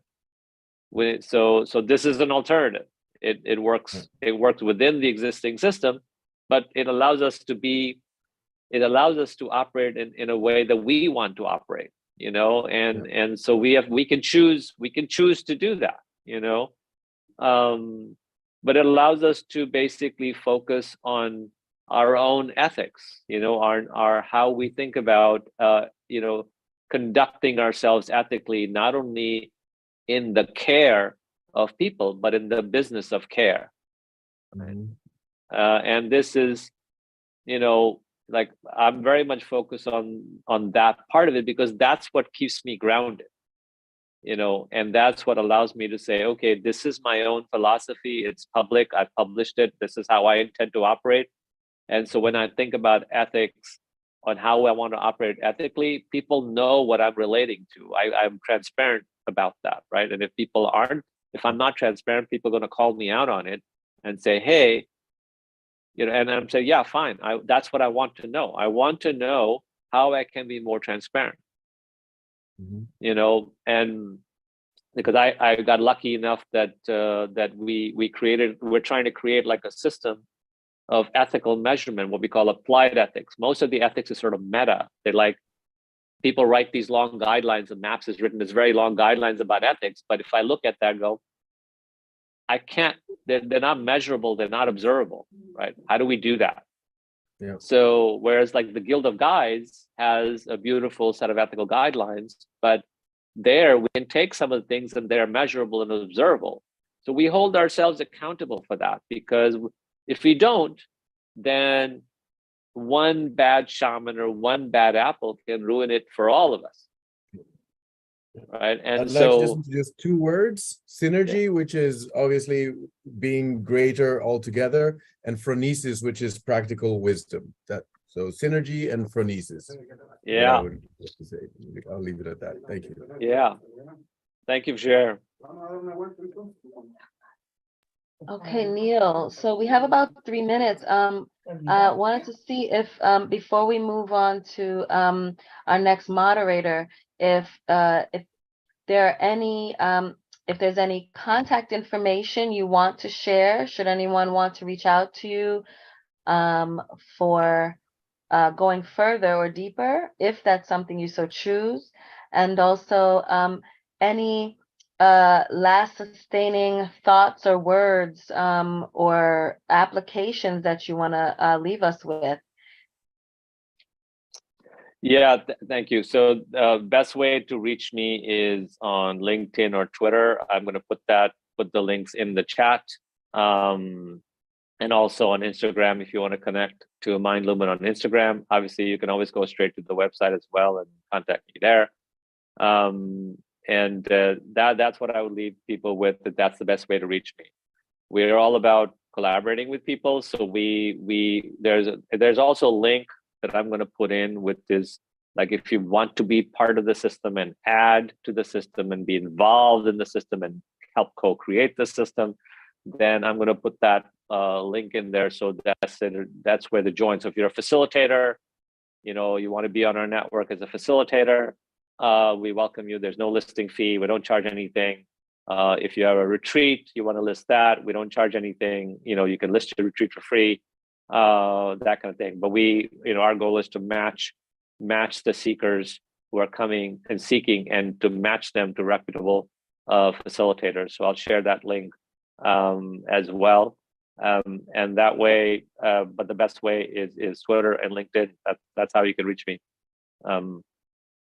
If I'm on Signal, so if you are on Signal, generally we'll connect via LinkedIn or Twitter first, and then I would share my phone number, and then you can connect with me on Signal as well. Okay. Thank you so much. Looking forward to that contact information. Everyone watch for it in the chat as Neil will drop that in. It sounds like those are really great resources, especially with the shares that he has offered in previous. So thank you again. And so we're on the hour. It's 10 a.m. on the East Coast. And I want to welcome Susan Yanez. I hope I'm pronouncing that correctly. I'm looking forward to your share. Susan, you have the floor. Hello, everyone. So it's 7 a.m. here in the West Coast. So, hi, Leo. Hi, everyone. Alicia as well. It's nice to be meeting with y'all this morning. I am still a little bit tired and not very awakened yet to fully jump into this, but so I'm gonna take it easy this morning. I'm not gonna go jump right into what I've been sharing in the last presentations. It's also my first time presenting in this space, so maybe Nikki, would you just maybe share with me like how the session usually goes, and like, do you want me to speak for an hour? Do you want me to like facilitate like proposals to people? Do you want? Yeah, no, thank you for the question. What we're doing here in this 24 hours, as you can see, I'm laying down in bed, so we can't be as as corporate or so really we ask the moderators to moderate what feels most resonant for you, so that, and if there is a reference point to hold and how to moderate, it's working towards whatever information you want to get out that can be easily permeated through our minds and our hearts, so that we may be able to take it back out into the world. Awesome. Thank you for sharing that. Well, before I start speaking, I'm just going to introduce myself. Mari Pulamien, Inche Susan Pinien, Tanicha Ui Silva, Tanyanyuki Ui Yañez, Inche Tuwum Viña del Mar Mapumeu. My given names are Susan, Silva on my father's side, Yañez on my mother's side. I was born in what is called Viña del Mar in Picun Mapu, which is the central coast of known Chile in South America. And I am a person of mixed ancestries. I am potentially Andean on my father's side and have mixed Mapuche, German. My mother says English, but my DNA says Italian. There's a mishmash of untold stories in our family, and I am a grateful visitor and uninvited guest on the unceded territories of the Squamish, Tsleil-Waututh, and Musqueam territories, lands and waters, and peoples, lands and waters. And I currently am in Ucluelet, up on Vancouver Island, which is a really, really beautiful site and a really powerful place to visit. I currently am the operations manager at the Indigenous Matriarchs for Media Lab at Emily Carr University in so-called Vancouver. But I also am a cultural facilitator through the Reserve-Facing History Project with Wet'suwet'en Indigenous community developer Jolene Andrew and Squamish and Stolo and Swiss, I believe. Multidisciplinary artist, ethnobotanist C. Weiss or Taitanet from also living in the Vancouver area.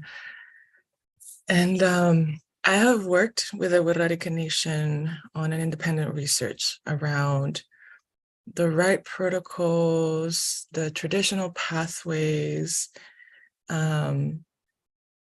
which is most of the time a personal relational methodology to be able to walk with plant medicines. So to hold ceremonies, to provide medicines to the people that are not necessarily from the nation or that are from the nation. And I started this journey because of my own need for healing, right?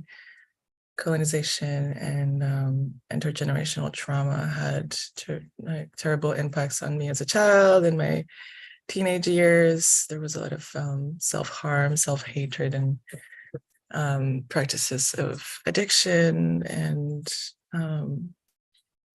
I became a single mom at 19 years old, had my baby by 20. And so I needed some support. And my family moved to Montreal when I was 8 years old. And then I moved back to Chile when I was 18. And then when I was 22 or 23, my brother invited us back, but this time to Vancouver. And when I got to Vancouver, you know, the first thing that we saw in the airport were these totem poles. And I said, oh, I'm finally in the place that I'm meant to be. And I had this opportunity to connect with Indigenous elders and community members. And over the years have developed various beautiful, strong, and lasting relationships with Indigenous peoples on the land.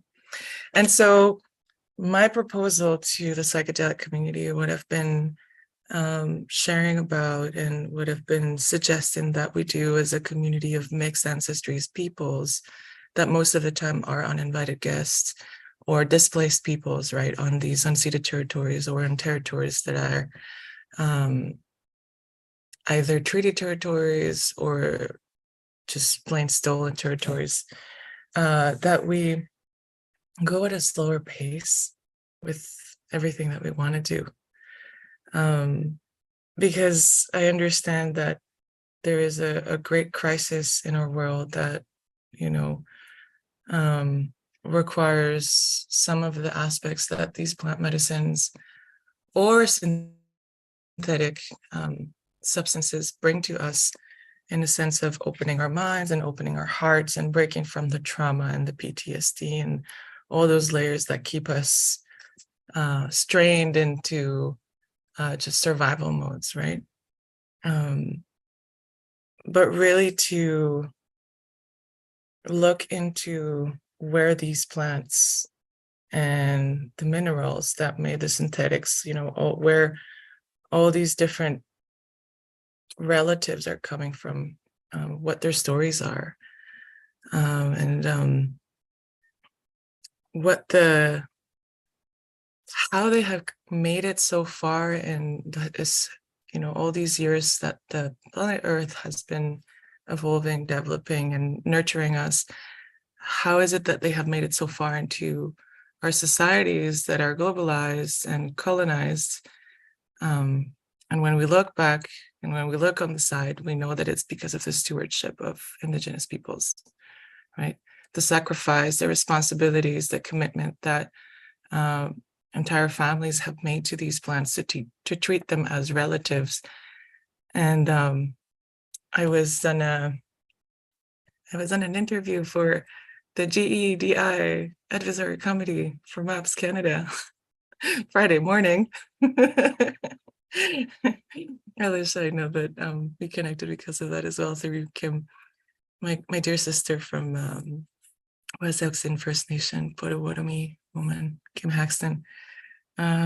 Today, I think, is the last day actually that the Polygon Art Gallery from North Vancouver is streaming a short doc that I worked on with Kim Haxton about this perspective, Indigenous perspective of the psychedelic community, and some of the statements that were made by the Wirrarika Nation and the Umiyak, which is the Union of Yagacero Medics of the Colombian Amazon. So you might have a chance to still watch it. What was I saying before? It's I can share the link in a bit.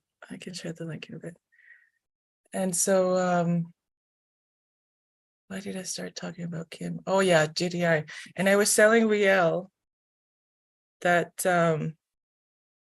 you know, I'm not an authority to speak on behalf of any nation, even though I've worked with some Indigenous nations in research.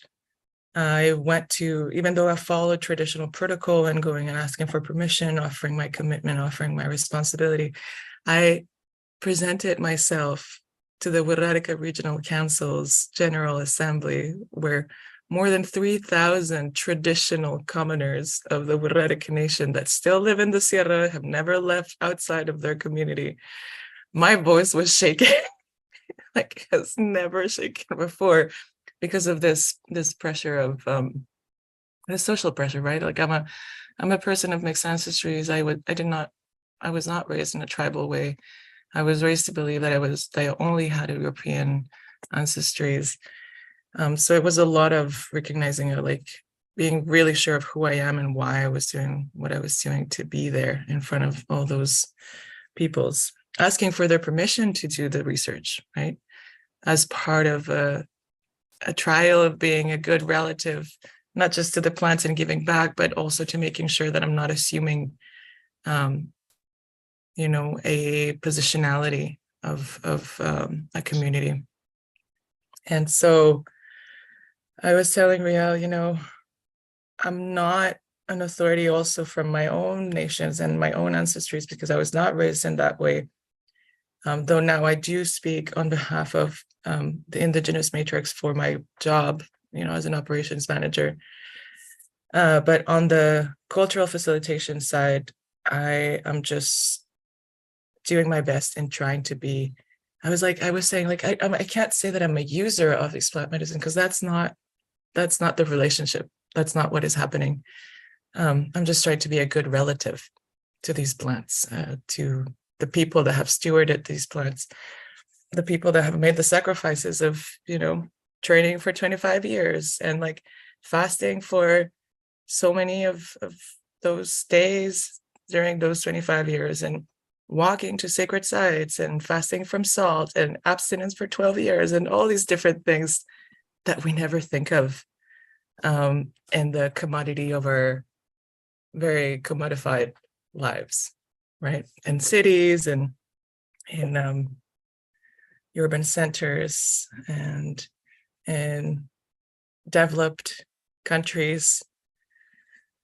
And so maybe I can just open the floor a little bit, go around and get to know who's here. I'd love to hear who you folks are, and maybe what you think about what the things I'm sharing. I'd love to hear some feedback. I have a PowerPoint PDF that I can share with you and explain further in detail what I mean. But yeah, I think I just need a break to breathe.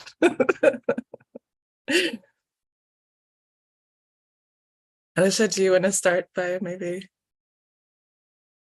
opening? Yeah. Thanks, Susan. I'm so happy to see you here, and yeah, super stoked to hear about your film. And also, I really love this idea what you're talking about who we speak on behalf of, you know, and you know, speaking for ourselves. And think it's so important in these conversations to find ourselves, whoever we are, you know, speak in that place. And I've been part of this long conversation.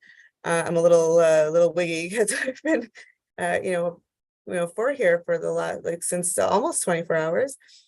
And, sometimes we get, I think, caught up on, like, we're all getting caught up in this web of power. But when we lose sight of who we actually are, who are everyone, who our ancestors are, and then we don't speak from that place of our distinct place, I think that that could be lost. So I just really appreciate you drawing attention to how we can be connected to our people, whoever our people is, and then you speak from that place, and that place of authenticity. I just think that's really important in this work. And I think it's hard for lots of people too who aren't as connected to their own ancestry and where they come from. So yeah, and that for everybody, right? So thank you so much for that.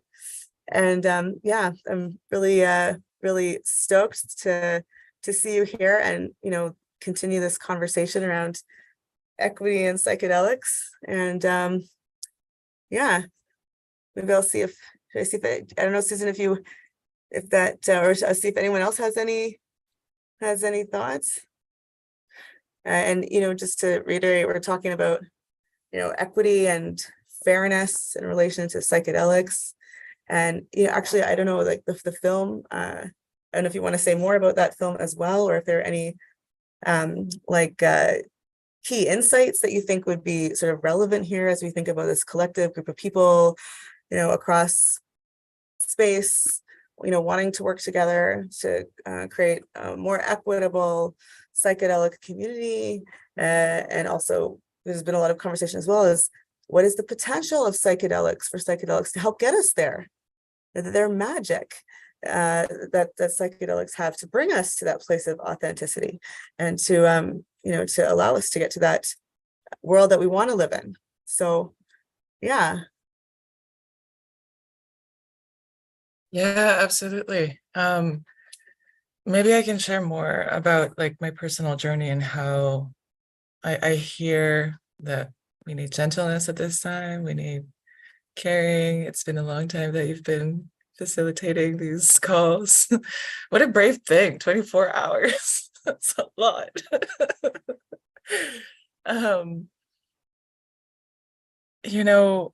I'm actually working right now as a cultural facilitator for the UBC Center for Migration Studies. And we're discussing, well, they started a research about belonging on unceded territories. I love the comments that you're putting on the chat, Leo. That's great. And by all means, like, I do want to hear from everyone else. I don't want to take too much of the space. I just want to give a response. So many of us have been displaced not by choice, but by either necessity or by force. And it creates such a profound wound in our hearts, in our bodies, and who we are. Because at least, the fact that, for example, Mapuche means the people of the land. And there are so many nations that describe themselves as the people pertaining to a particular landscape of the land, and how that ancestral relationships with the land, from the stories of, at least your thunderbirds, who they're thinking that are maybe the flying dinosaurs, I don't know their name, that there was in really, really long time ago. That connection that is built over time and getting to know the seasons and how the land changes when the seasons change, and adapting to the changes in the land. When there was like a constant rain that they had to go at the top of a mountain, and all these different stories that shape who a people is. We lose that, right? When we're displaced, we have this forced disconnection from our roots, our root system. Because our ancestors that went back to the lands where we come from, fed us as we eat from the land and the places that we come from. So the disconnection is profound when we are displaced. And I know this very well because I can't go back to the territories that I was born on for violence of domestic violence and sad realities that occur still in so many homes. And so talking about this belonging, what does it mean to belong to unceded territories? What does it mean to belong to territories that there are maybe treaties? What does it mean to belong to places where, urbanization has made it that connection to land is really difficult? And we had hereditary chief Janice George, Shepkwemia CM, come and share with both of the circles, the Arab-speaking circle and the Spanish-speaking circle, about the stories of the land. And we always have that opportunity. We always have that capacity to connect to where we are living on the moment. And it is by recognizing the peoples, the ancestral peoples of the lands in which we live, work, play, that we can build those connections and rebuild those roots, that we may be lacking so much, that can help us then understand who we are. Traditionally, in migration stories of our peoples, coming from Pacific Islanders to coastal peoples, at least, which is where I'm from and also where I live currently. If you arrived, for every reason that you needed to leave the lands that you were born in, and you wanted to go and live on someone else's territory, you had to ask for refuge, right? You had to go and ask for permission to be a guest on those territories. And traditionally, you wouldn't necessarily bring all of your traditions with you and preach them as more important than the ones of the land, even though most likely I would have wanted to keep them as far as possible, in my everyday life. But traditionally, you would take the practices, the cultural practices, the cultural responsibilities, the cultural way of living of the land and the peoples in which land you arrived.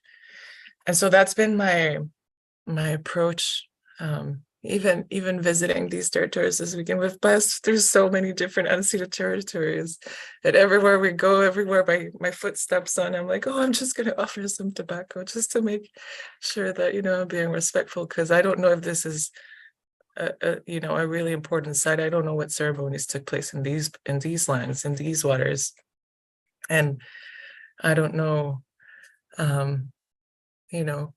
if the way that I'm entering this place may be disrespectful. I don't know that, because I am not from these territories and I don't know the stories of these territories. And so it's the same thing with the plant medicines. We need to take an approach that really recognizes, what we call the cultural humility. That we're only just starting to scratch the surface of how it can support us. Because first of all, we don't even fully know all the effects of colonization, in our family systems. We know the sad parts of it. We do know, the trauma personally on a very physical and, internal level. We know those things. All of us can feel that. But we don't... We know the destruction, but we have been so disconnected from colonization. We have been uprooted so many times and taken to so many different directions and trapped in these ideas of consumerism and self-hatred, and constantly attacked as well by these pharmaceutical companies, right? By all these highly processed foods that don't nourish us, all these ways that we're being taken away from self-sufficiency, determination in communities, self-sovereignty, of being on land. And when we understand that there are people that have not lost that connection, even though they have still had impacts of colonization, and that those are the peoples who are still, those are the people who brought the plants to us. Those are the people who brought the knowledge and the wisdom of being able to sit with the medicines and heal with them. You know, I think it's just like let's put the brakes on. Like, whoa, okay, there's more to actually consider before we can, you know, decide. Who are we to decide that sacred plants that are relatives since time immemorial of entire indigenous nations need to be included into the white man's law? Who are we to decide that? I don't think that we have enough understanding both of the white man's law and the plant relatives themselves to say, you know, they actually fit together. Maybe they just don't. Maybe we should just keep them out of there. You know, I had a teacher, an indigenous professor, come when I was studying at Quest University. And she was like, we cannot exhaust ourselves trying to change the system. The system is built from the ground up to destroy us. We need to build different systems. We don't need to build maybe systems. We just need to build different circles, different places where we can gather and be safe together, you know? But I really see and recognize that, you know, because I also married into the Wirrarica Nation. And I have a beautiful mixed ancestries baby with Elder Don Chabelo's grandson. Manchabelo is a Maracame, from his, both gifted from his parents and his grandparents. And has been traveling the world for maybe a decade, offering ceremonies and supporting people. And this is what I've witnessed, you know, with the family. I still have so much to learn about what commitment means, about, you know, what sacrifice means. Sacrifice is not suffering, and we often mistake it that way. We often think that, oh, we need to suffer so that we can get to the other side and understand these things and, you know, be righteous and like be traditional. And because I've seen that too, in the pan-indigenization of ceremonies. You know, there's sometimes a lot of lateral violence that comes in those spaces, and we need to be careful with that. We need to be careful with how colonizations has been steeped into the deepest parts of the land and ourselves. And that sacrifice is not suffering. Sacrifice is just this responsibility that we do need sometimes to do, even if we don't want to, right? Like our parents have taught us since we were children about these things and the discipline, and not all parents had the best methods. But as we learn to reparent ourselves into, you know, grown adulthood and being responsible humans, maybe we could reach this adulthood of consciousness.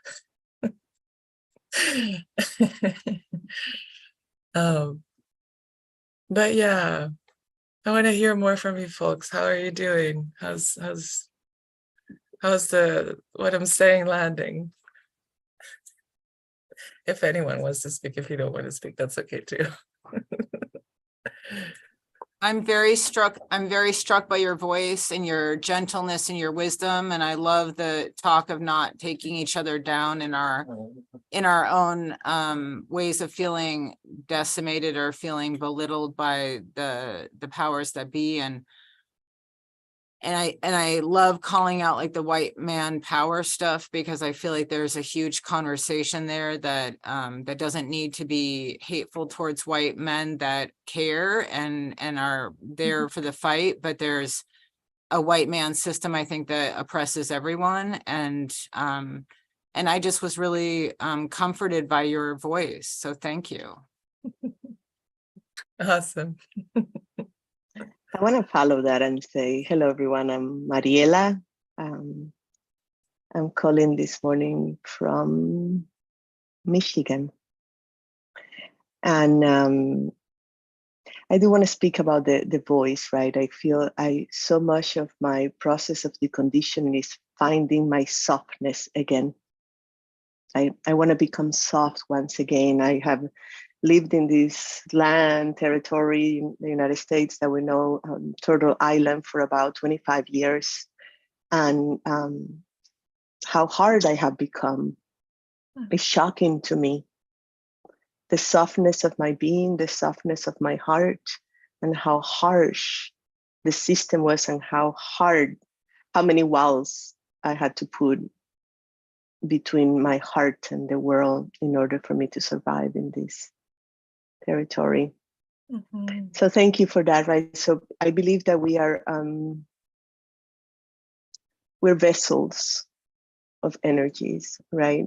And so the best gift that we can give to the world, right, is to give this in such a harsh world, to have our softness, to reclaim our softness is a medicine that we then can share with one another. And it's not about doing. It's not so much about doing. It's not so much about hustling. It's not so much about fighting. So the whole thing, I agree. So my story is that I got burned out. I like traumatized by trying to take a system down.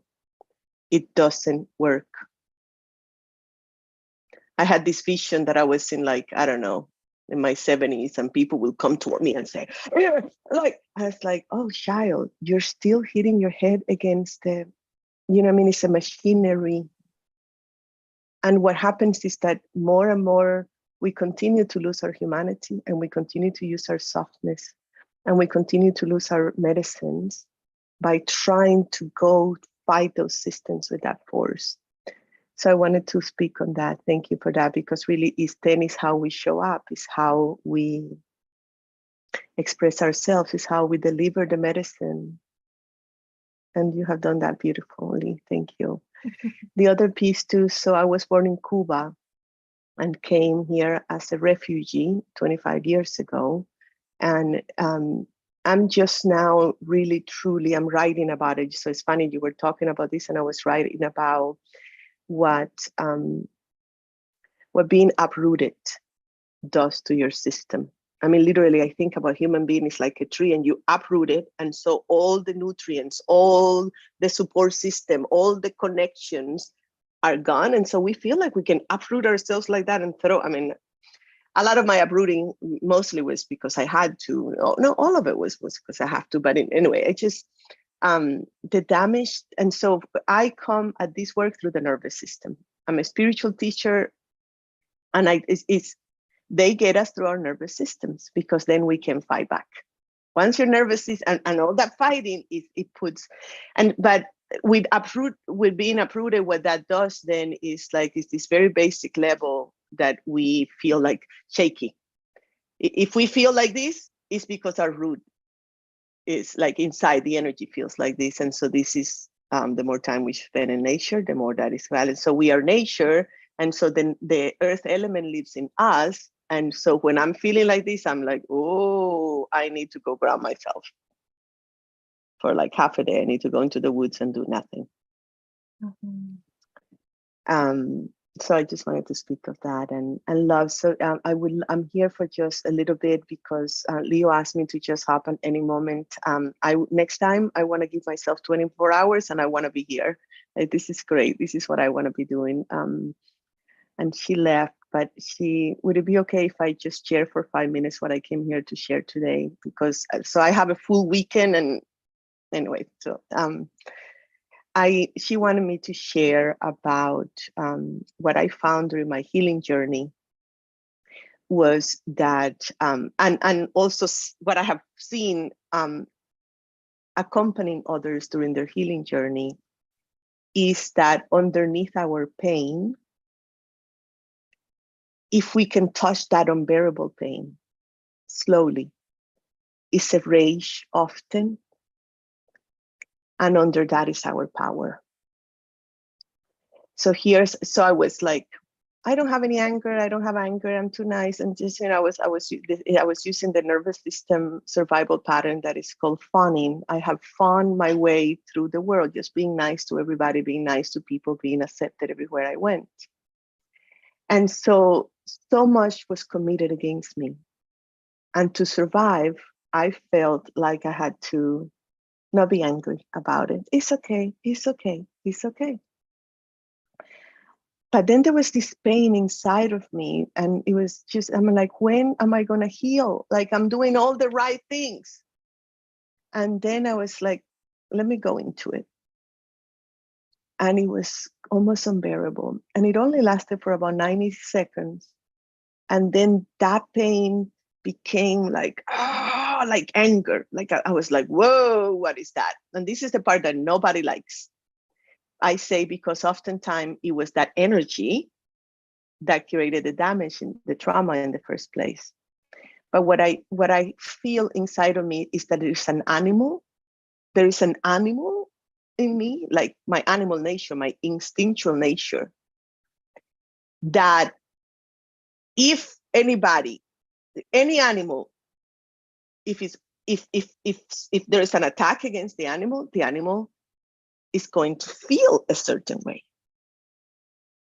And so underneath my funny, my nice, people-pleasing kind of thing, when I allow myself to feel the pain and to feel the anger, that anger again very quickly converted to my power, my yang. And so in this cultivation of my softness and my fluidity and my not fighting and my being grounded, the love, the yielding nature within me, I'm also having to cultivate my power, my yang, the strength in my body says, no, you will not. You will not do that to me. You will not do that to my people. Excuse me. Right? Because I believe in some ways, I wondered, this is also my ancestors, the Taino people of the Caribbean. Taino comes from the noble, like they were just so kind. Columbus wrote to the queen to say, in all my travels throughout the world, I've never met people who are so kind. And so the land had made them a certain way, right? And so I need to develop boundaries. I want to teach about boundaries. I want to teach people, I will be nice here in this circle. I will be soft and kind. But I also have tremendous boundaries. That you cannot treat me this way, and you cannot treat my people this way, and you cannot treat that land that way, And so, again, this is not just mine. This is something that I, after many years of doing my inner work, I found. And what Leo is interested in was this idea of spiritual bypassing, right? That there is something wrong with our anger, that there is. I can also see how I can stay in that anger. It's so easy. It's so easy for me. But I feel like it's out of integrity for me to not acknowledge what is true about me, what is true. And some of it I feel is ancestral, right? There is something so ancient inside of me, and I feel like I owe it to them. And the more I tap into that animal inside, the more it to me feels like a dragon. It's this like a benevolent dragon, right? But powerful. And a lamb, a dragon is not better than a lamb. I want to be a lamb. Can I just be soft and cuddly? I want to, right? But we are what we are, and we have the forces that we have within of us. Nature put those things in us. So our instinctual nature is like an animal, again, that I'm saying, right? And so we need to tap into that. At least it's an invitation that I offer, an invitation for you to tap into your power, into your animal, as well as your softness and your kindness. So I think that's it. And Thank you so much, Mariela. I absolutely agree, and I carry that myself. It has taken me quite a few years to be able to speak in a way that I am not coming from a rage, to not hurt people, at least in the public realms. And I'm still cultivating that in my private life. Because not just as a person of mixed ancestry, but also as a woman, we carry so much of the wounds of the land from being these birth canals for new life, and how, this whole feminine energy that is a life bringer has been mistreated by these systems put in place by the very theoretical, mind-based,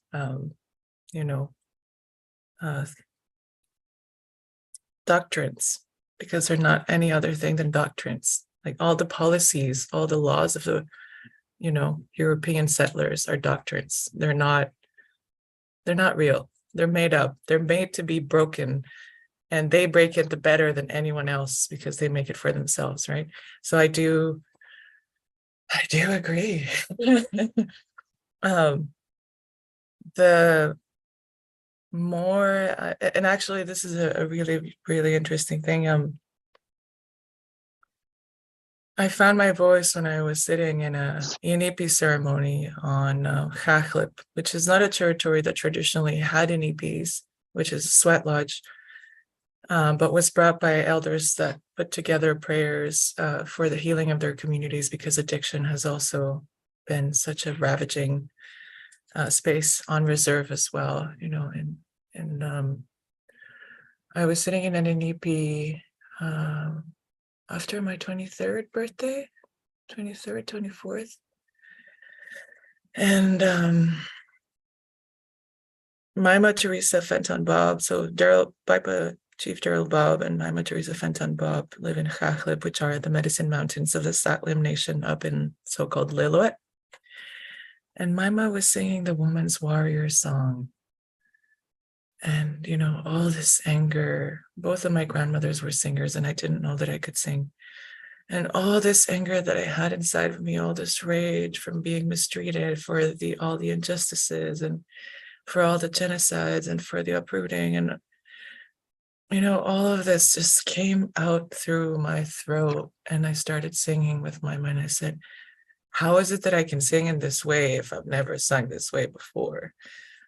And, at the time I was really confused and I didn't understand. And I just started singing at the top of my lungs ever since.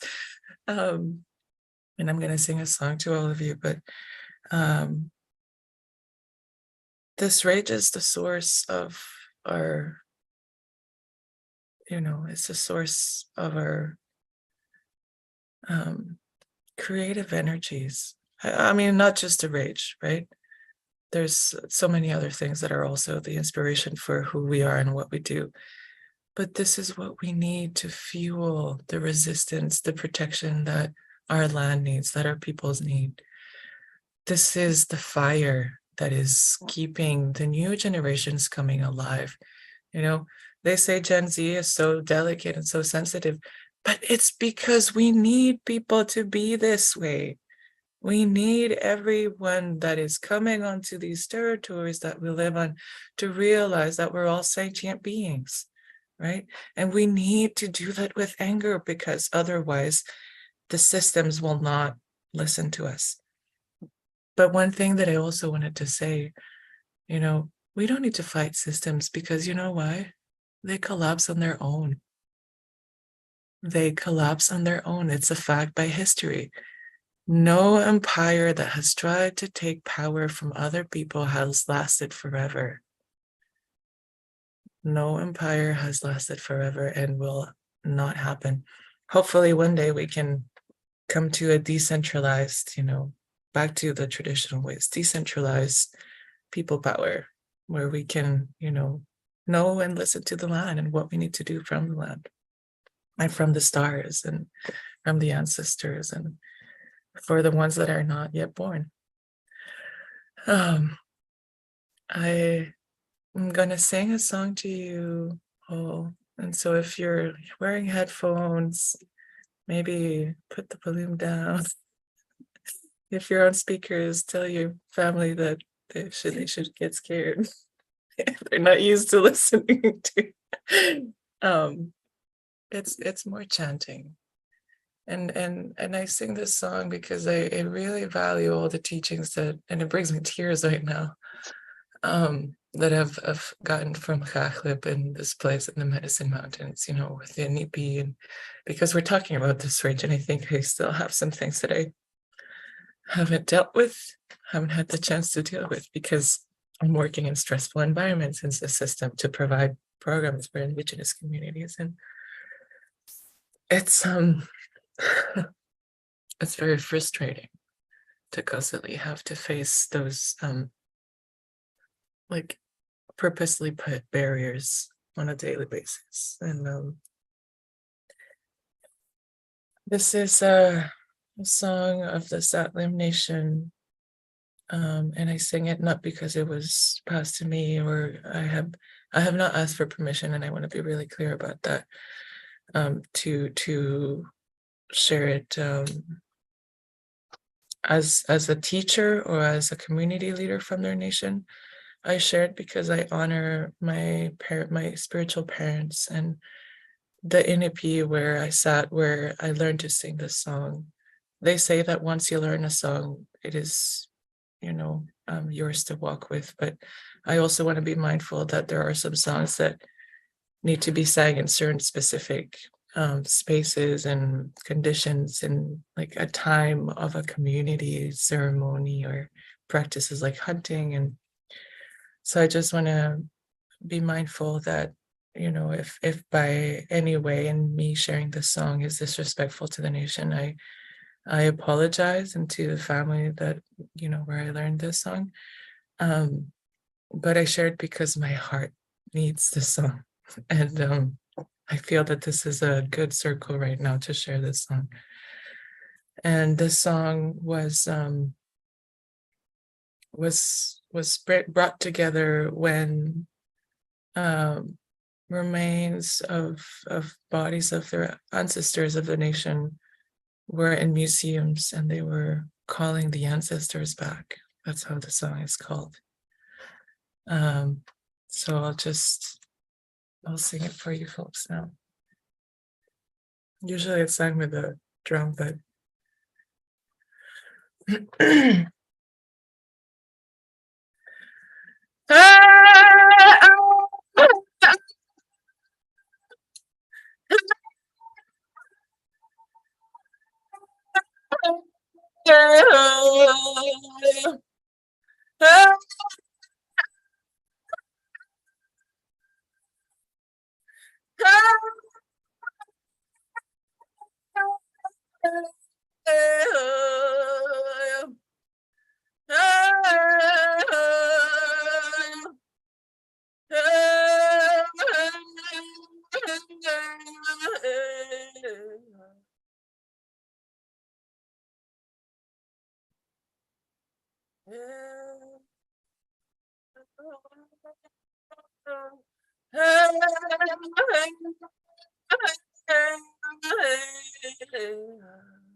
I think that those songs that I've learned up in Catholic do speak about those feelings and gives some of that strength back. We can do this, family. We got this. I put the link in the chat for the Polygon Art Gallery. And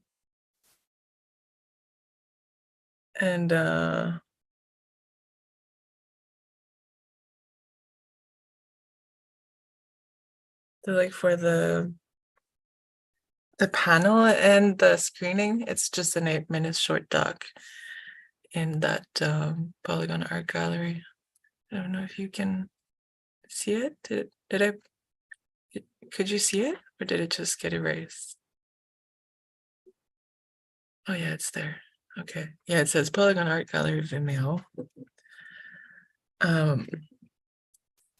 Yeah, how's everyone doing? I think, we always, and I do want to get to this layer as well, because it's good that we talk about, all our good intentions and all the beautiful ways that we want to do all this work.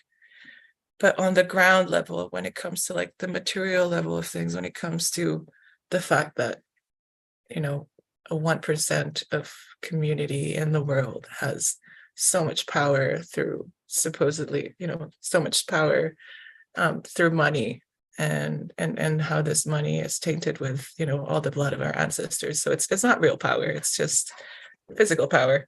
It's bully power. But on a day-to-day basis, also just like, how can we be good guests on these territories when there are also so many political difficulties, not just from colonial society, but like within indigenous communities as well, because of colonization, because of that shared power that is, assumed power that is has been influencing or misinfluencing traditional peoples into, the horror stories that we heard from retreats and abuse from ceremony and all these different ways in which power blinds people's minds. And so far in my own path and like my own walk on this earth, the only answer that I've gotten to is that, we can only do as much as we're able to support our own selves first, right? Like if we're unbalanced, if we feel that, if we have one doubt about something that we're doing, if we're trying to do it in a good way, we need to listen to these little voices, right? There's something underneath, there's something happening somewhere. We need to really take care of ourselves, because if we're sure, absolutely certain of who we are and the work that we do and the ways that we're trying to be respectful to everyone, not people pleasing, being respectful to everyone around us, to all our relatives, the land, the people, the stars, the ancestors, the waters, the ones that crawl, the ones that fly, the ones that are under the earth, the root system, the seen, the unseen, the ones that have passed before, the ones that are yet to come. If we're absolutely certain that we want to walk in that good way, nothing will be able to break this movement and who we are and how we walk and where we're going and what we're doing. And that's for sure.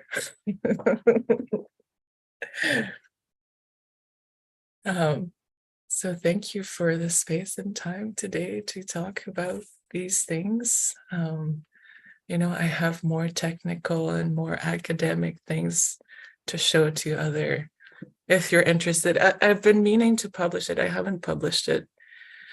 The research is still ongoing, so it still has a long way to go to either be published as a documentary or as a paper. But that's something that, keep on the watch. But I did a small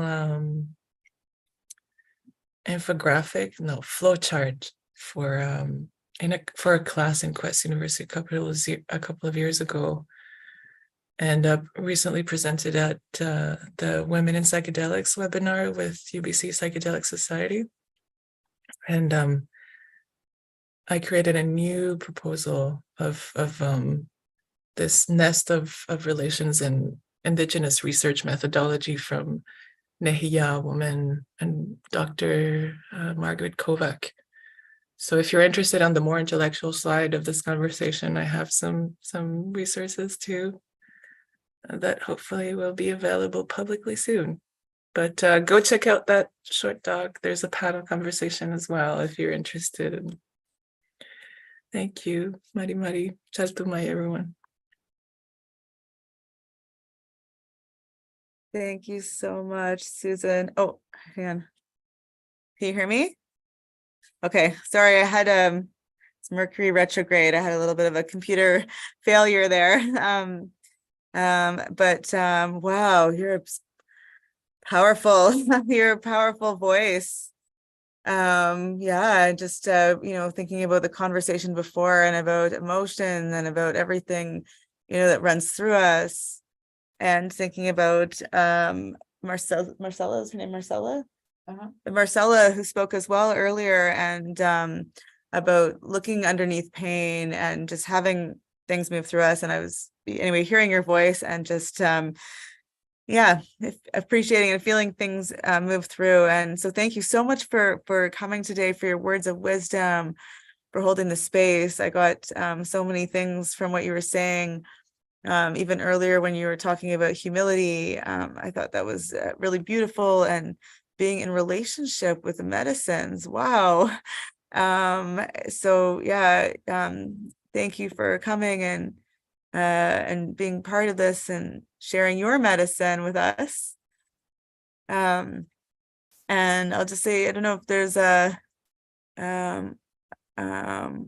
should find it. Is anyone here moderating next? I don't know. Yeah, and you're moderating. Perfect, and you're here. Okay, great.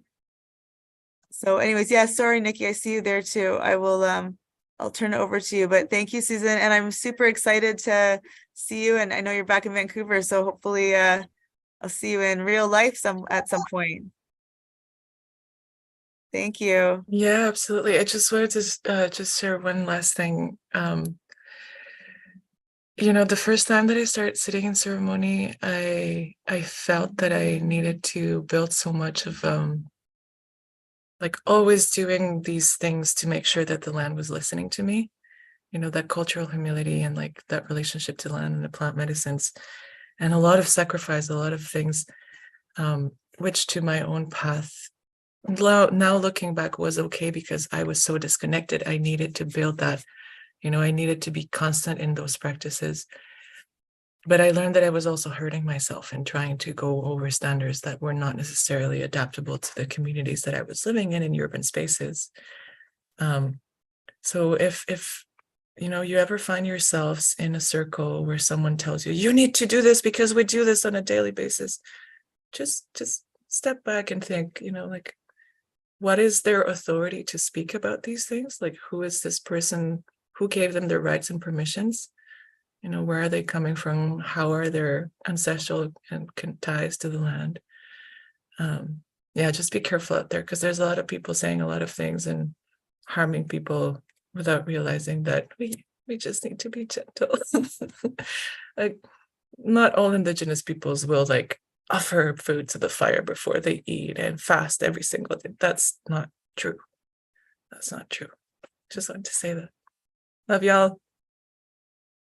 Oh, Susan, I had a question real fast, if that's okay. I just wanted to acknowledge the song you sang and the insight and wisdom that you gave. I know you had mentioned working with Horatica, I've had the pleasure and honor of sitting with them, and I was just very curious if there was more efforts for buying back the Worli Kuta, the land in which, the peyote grows. So I have seen that there is a fundraiser going on. But again, internal politics in indigenous nations are so complex. Because like the fundraiser I saw was under one family's name or one person's name. How even in Canada per se, where like, indigenous peoples have chieftainship and bands that was handed by a Canadian government, but people had their traditional authorities as hereditary chiefs. And then there's the matriarchs that also hold like a really important role in communities. And it's still yet hard to pin who has the final authority to say like, will this forest be cut or not, and that's like, it creates a lot of internal problems. And that's a colonizer tactic in dividing people, right? Divide and conquer. What would it mean for the Wararika Nation to buy it back? How would they make sure that the whole nation is actually holding that authority over the land? There's some discussion about, do they want to repopulate the desert because of, the levels of peyote going down? What does it mean to cultivate it rather than having it be cultivated by the land itself, right? Which is a tradition because it's a gift. There's some really traditional people that say like, we shouldn't cultivate it. And there's some like more progressive indigenous peoples that are like, no, we really need to do something about the decline in the native population of Haikuri, but then there's some people that say like, well, Marakamis shouldn't even be traveling the world right now. And then I know some Marakamis that do that because it's in their own path. And so this is one thing that Elder Lanchavela, my baby's great grandpa, told me. Some people need to do and go through the traditional protocols to learn every single step because that's their responsibility. But some people just need to do their own thing, right? Like sometimes some people, there's no one that can teach you how to do it other than yourself. And I do recognize that. And we see a lot of people saying that they're self-taught and doing these things. And I can respect that, but until like that understanding and that self-teaching ways are understood with this whole connection trickling of how does it impact community? How does it impact the land? How does it impact my ancestors? How does it impact the plants? Until all those questions are taken into consideration, I don't think people are still really self-teaching themselves. But yeah. Cool. Well, thank you so much for that. Really appreciate that. Thank you, everyone. I hope that you can take whatever it is that you need to take from this conversation, and that you're well taken care of as the days go by. Gratitude, gratitude, gratitude.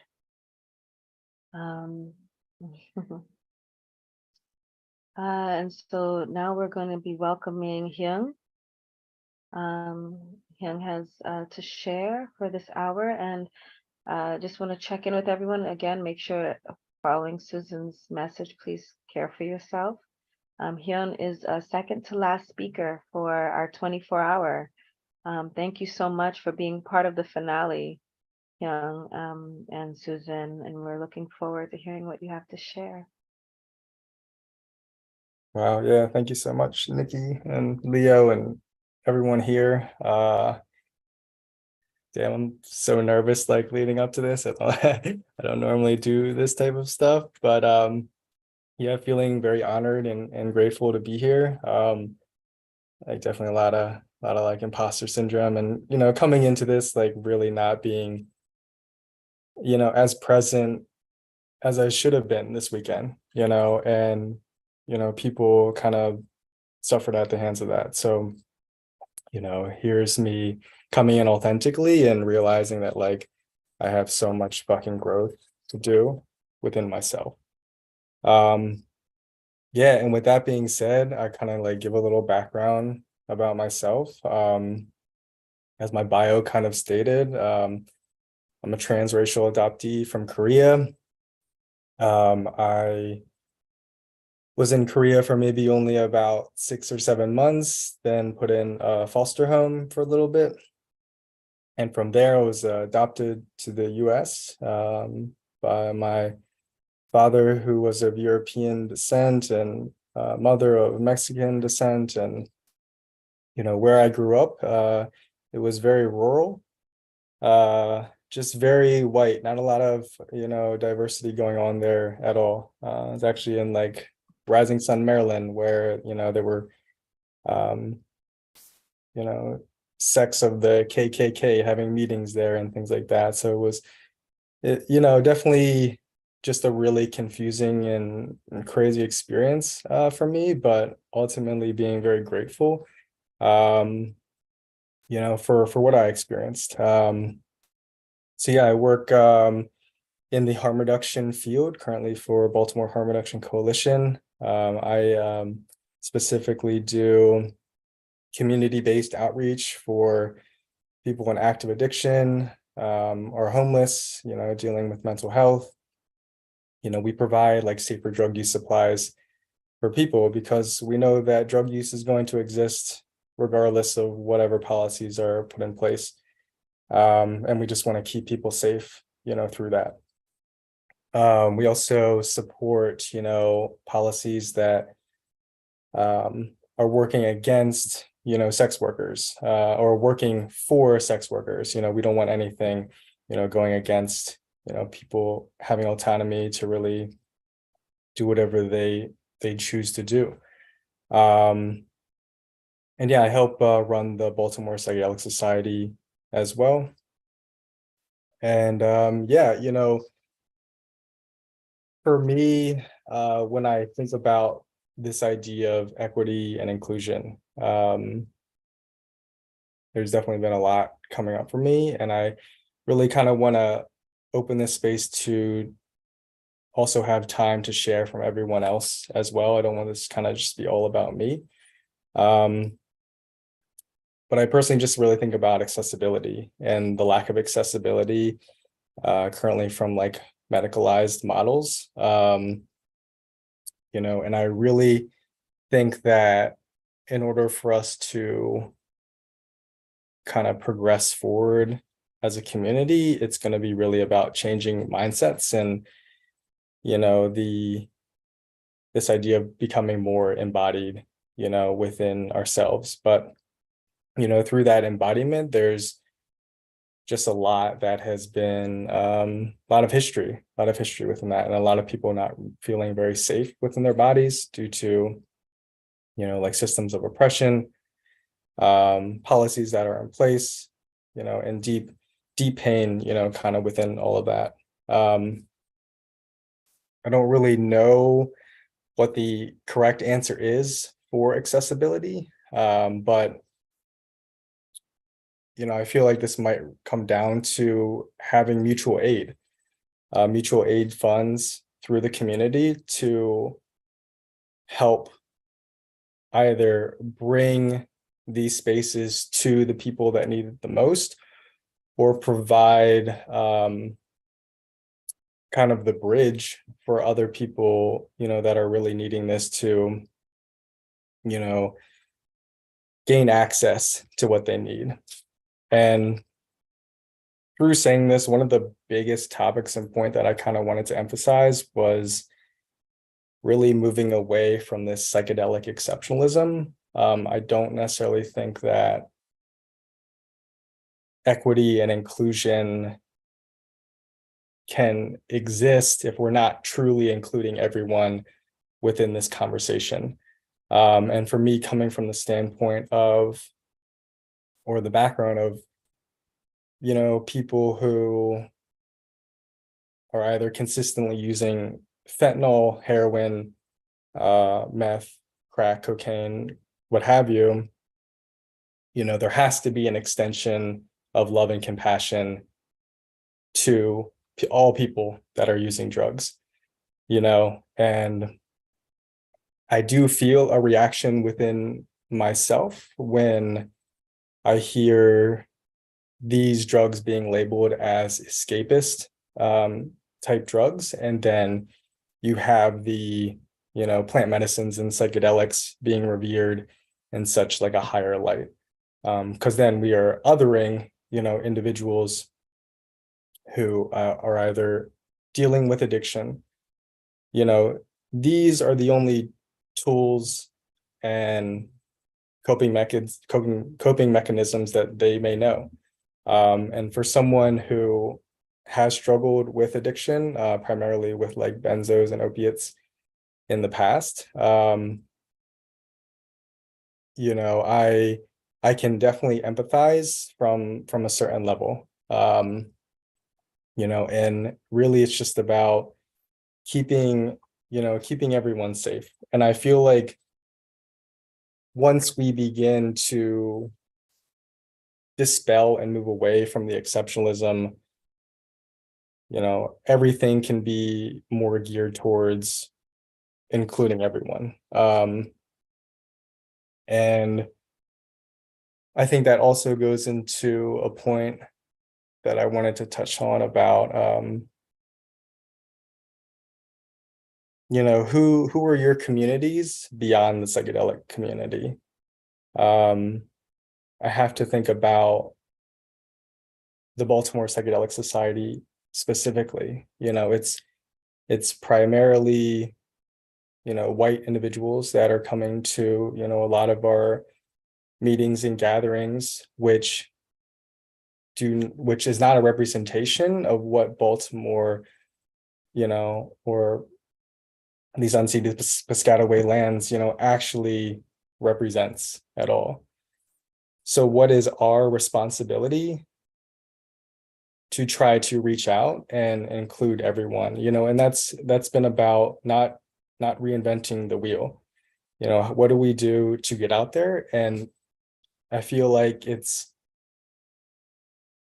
finding organizations within your own community or city that have already been doing the work, partnering with them, doing cleanups within the city, or towns, giving back, and again, once we can include, everyone within that, I feel like we'll naturally be able to expand, from there, and, not in the sense of,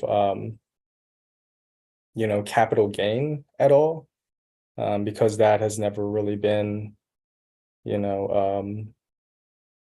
kind of priority. We are all volunteers doing this on a volunteer basis. There is no hierarchy really within our model at all. And we kind of just want to keep it that way. I have, a lot of thoughts on money in general really coming into the psychedelic space.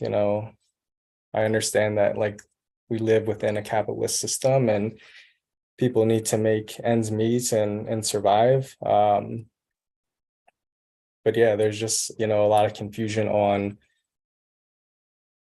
kind of how we move away from that. But once I feel like we start thinking, at least for me, once I start thinking in this post-capitalist mentality, like it becomes more possible that we're not stuck, only thinking about what is now and maybe not so even reforming of what is now, like a total deconstruction of what is now. And, I hear a lot about, decolonization, and I think decolonization is extremely important. With that being said, there is that distinction of not really going back to anything, because that is not really the time in which we're currently living in. We have to be able to take and adapt to where we're at currently. Yeah, and I feel like equity inclusion focuses on, having facilitators, that are in these spaces that are people of color, that are trans, non-gender conforming, queer, all of the above. But again, still recognizing that even if you look like me, if you identify like me, if you appear like me, that doesn't always mean that you are creating the safer space as well. And with that being said, we all have our own shit to work through. So there's a deep, recognition of that, but it's beautiful. It's so beautiful for me to see, all these affinity spaces popping up. I do feel as though there is, a lot of healing within, having representation and, people sharing a very similar experience. There can be so much depth, so much vulnerability, and so much empowerment through those groups, which just creates more co-regulation and, less hyper individualism, that from a Western society, we are forced to heal on our own, and there was also talk from one of the presenters about like cancel culture, and how we are so quick to push out an individual. You go over here and you heal, and then when you're ready, you can come back to us.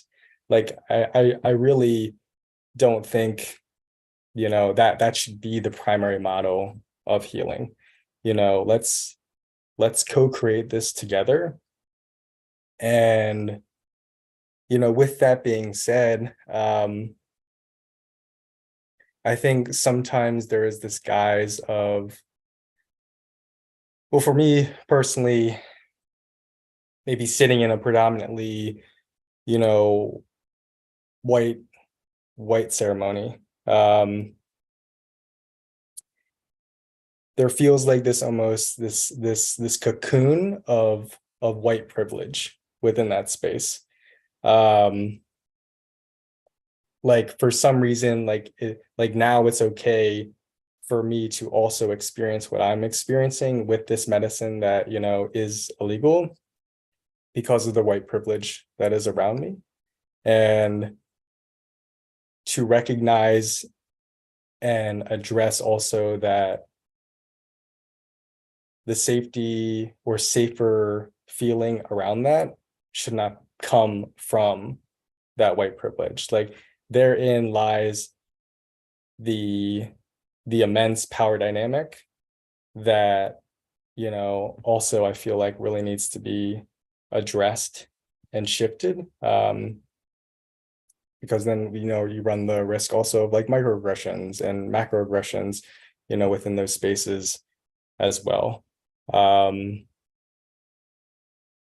Yeah, so I just I feel like I have more to say, but I'm leaving this off right now with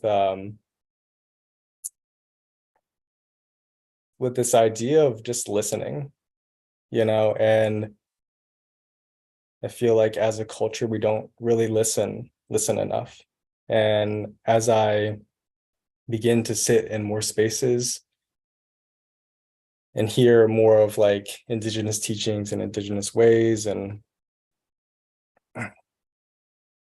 I realize just how disconnected often I feel from everything, from the overload of everything within my own life, and how it prevents me from listening to everyone around me, listening to the universe, listening to, the plants, the animals. It's just, I feel like the goal really is to just listen more. And I don't think we've been doing enough listening especially, you know, as indigenous cultures, you know, and tribes also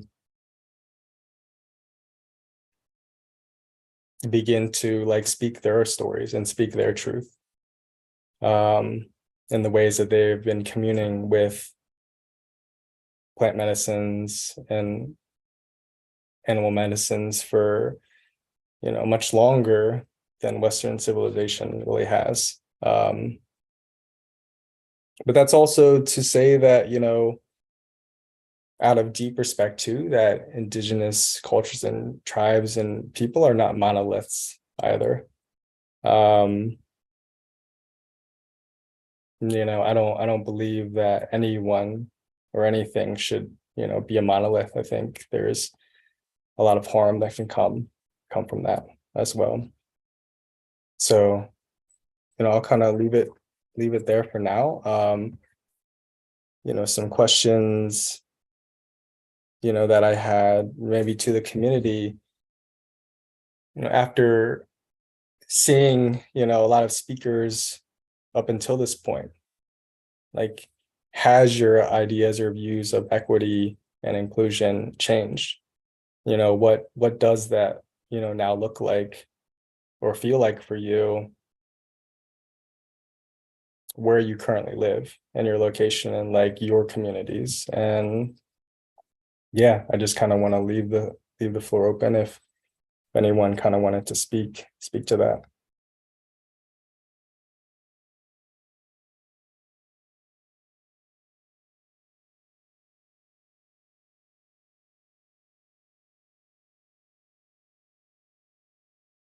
Anyone? Okay, please. Yes, go. IA.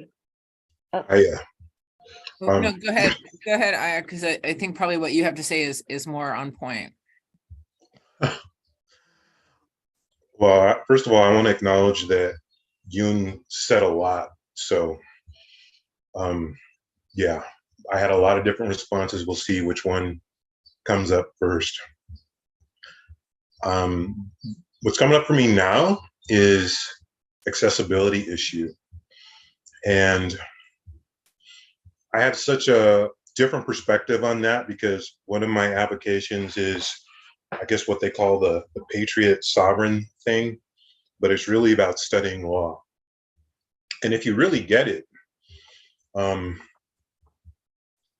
they literally can't stop you sharing this with your community. So in the context of United States, at least, separation of church and state, when properly brought, actually allows an extraordinary amount of freedom. And I think I bring this up because I used to live in the Bay Area and I visited a friend in February. And she basically wanted somebody she trusted to sit her for her first mushroom trip because she couldn't take her life anymore and needed some kind of like pattern interrupt. And there is an organization using a church. What's that? There's an organization using a church structure, and it's probably not the only one, to sell psilocybin. And they have been challenged, and you know, enough of them knew enough about law to defend it. And so it literally only basically shut them down for a couple days, is my understanding. I could be off on that. But I thought that was very cool. And I bring it up because between that reality and maybe recognizing, like, if you don't know the history, it took a long time actually for pot anywhere to become recreationally legal. And so it might take a long time for hallucinogens to not have to be a legal expert to do that, but it's doable. And I think, as with pot, the medical use of it will open more people's minds to it's not such a bad thing. Like, everybody who studies the science knows that most of the hallucinogens are probably safer than most of the socially acceptable drugs, right? So it's a schism of thought in the minds of society that I believe, and I can point to some historical things, but I'll just state it as my belief, is really more about a power play by economic and political elites, because the reality is both herb and psychedelics tend to open people up and create people that are more empowered and harder to control, right?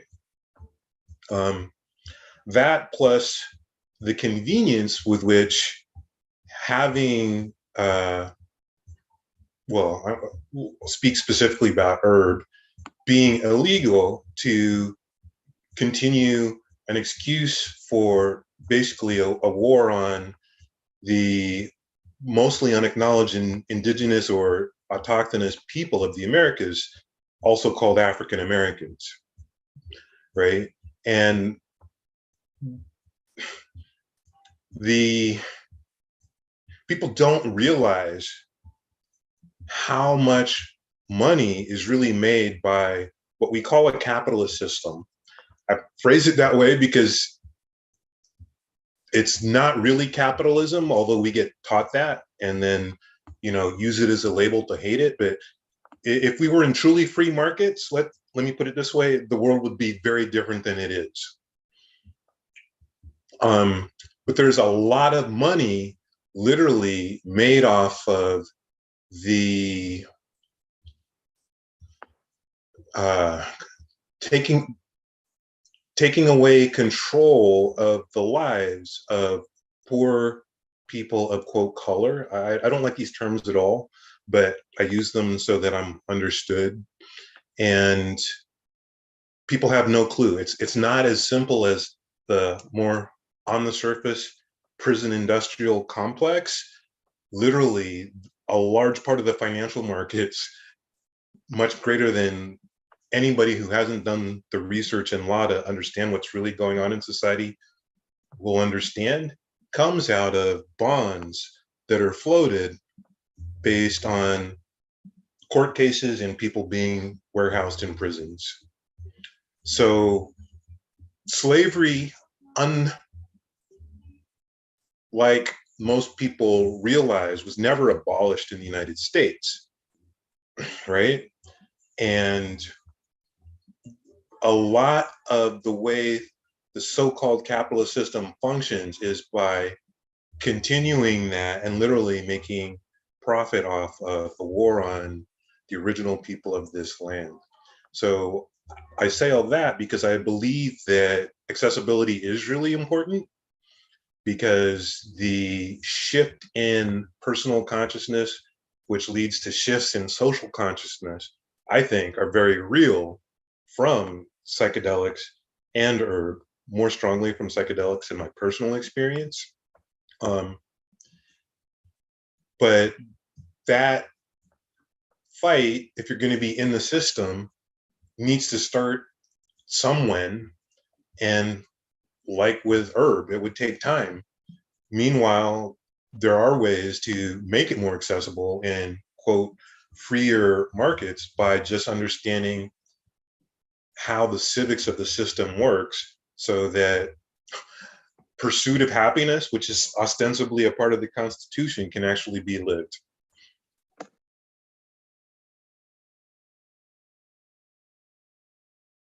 Yeah, thank you so much for that, Aya. I really, really appreciate that. Yeah, I don't know if anyone else had anything to say.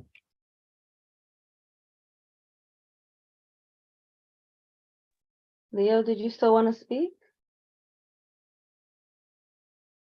Yes, I did. I feel like the spiritual bypassing that I wanted to talk about in terms of the politics of things is that I see women and indigenous people and Black people, especially in a country like the United States, which feels for me like a lot of the inequity question kind of gets polarized around like the Black-white issue. And I think that goes back to plantation culture in this country. But I see all these people that have been like oppressed and suppressed for so long, finally finding their voice, like white women, Black women, people of all colors, and indigenous peoples that have been suppressed and oppressed in this country.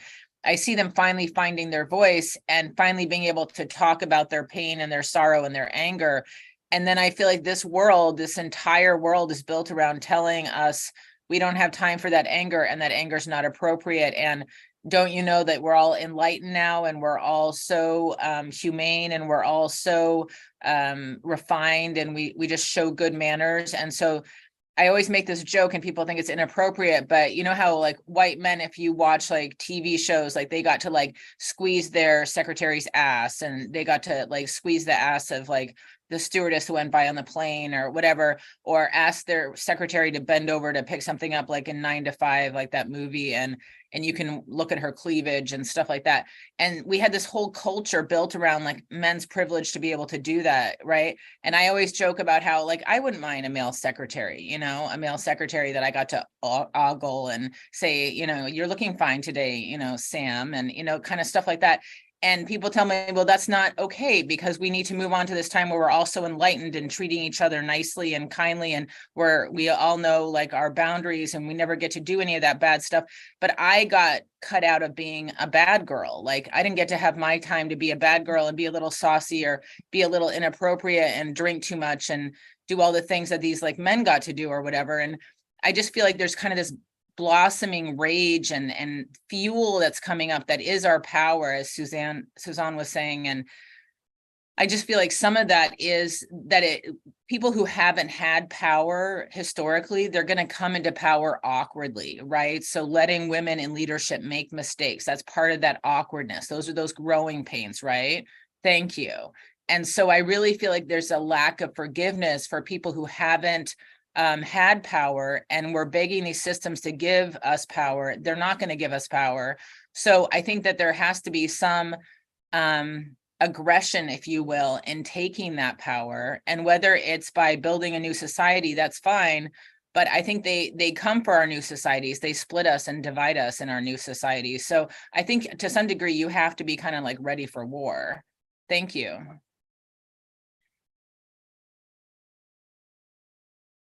Yeah, no, thank you for that, Leo. You know, I can't really speak from the perspective of a woman because I don't identify, you know, as a woman. But yeah, I feel like from the perspective of just a man and helping to lead, you know, men's work and men's circles, actually with a few of the men, you know, here, really tapping into and finding this differentiation between like what power like truly looks like. And you know, I think Suzanne kind of focused on this a little bit, and that, you know, this facade of this bullying power. And you know, what does it really truly mean to be in one's power? I feel like not having safer spaces to or support to really examine one's power is also why I feel like there's such like a disconnection to just deeply and innately feeling everything that, you know, needs to be felt.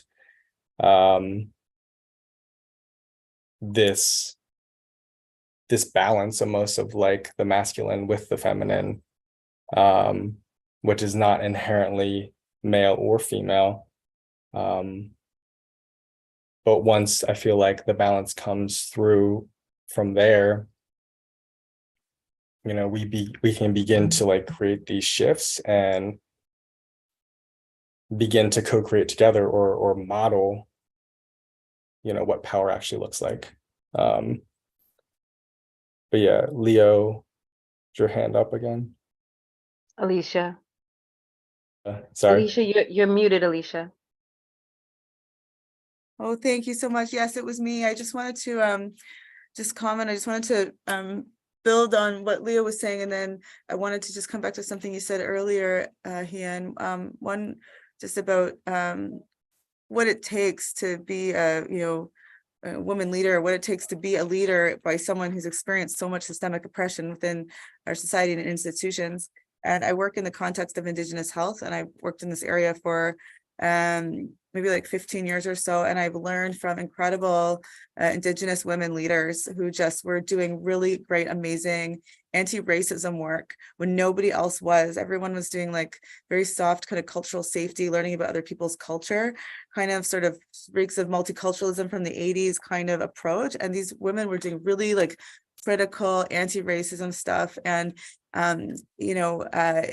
basically I witnessed how they were treated as being so angry and and they have a lot to be angry about. And just when I saw this trajectory of what happened and eventually how, they were kind of really ousted basically, and from their work, and it was some men, actually Indigenous men, who came in, and then things were kind of different. And it just that even publicly in some reports, that there was a key report talking about racism in this area and healthcare, Indigenous specific racism. And I saw like basically the erasure of these women's work. And just to say that it could be very easy to critique people in positions of power for their leadership style, and for their, sometimes women have, like, when you have to go through so many barriers again and again, like it is. I remember my boss saying to me, who is my mentor, this is a battlefield. It's a battlefield. And she would talk about, which hill am I going to die on today? And it's such a harsh environment for people, especially experiencing multiple kinds of discriminations, like sexism and racism and colonialism all at the same time. And then the other thing that I just wanted to think of, or just to mention, was this idea about calling each other out. And we talked a little bit about that earlier. And I've seen a lot of that in different workplaces and recent ones, especially among white people as well, who need to work. We need to have a lot of work to do, and we need to work together on our work. And when we start doing this thing like this, who are we helping? What difference are we making? And I have seen, in one organization that I work with, where my boss came in, who was, she was a little vanilla, and even blonde and tall and like everything. And she just set off people's, just by how she presented. But her fragility was so strong that she couldn't kind of sort of look past it. And then everyone else's, I don't know if fragility or they're wanting to be the good people, they're wanting to be the better people, and I just like, no one's getting out of our privilege here, right? But what happened was they just started demonizing each other and calling each other out. And who wins? Who transformed? Who was able to look at this new person who came in, this new boss, and say, hey, let me sit with you, and let's talk about this. Let's talk about our mistakes. Let's talk about what we could be doing differently. Let's talk about what people are upset. I want to help you. But there isn't this like wanting to help each other work through our ignorance, help each other work through our blind spots, hold each other up. And when we hear someone to point the finger at ourselves, talk about our own mistakes, model that.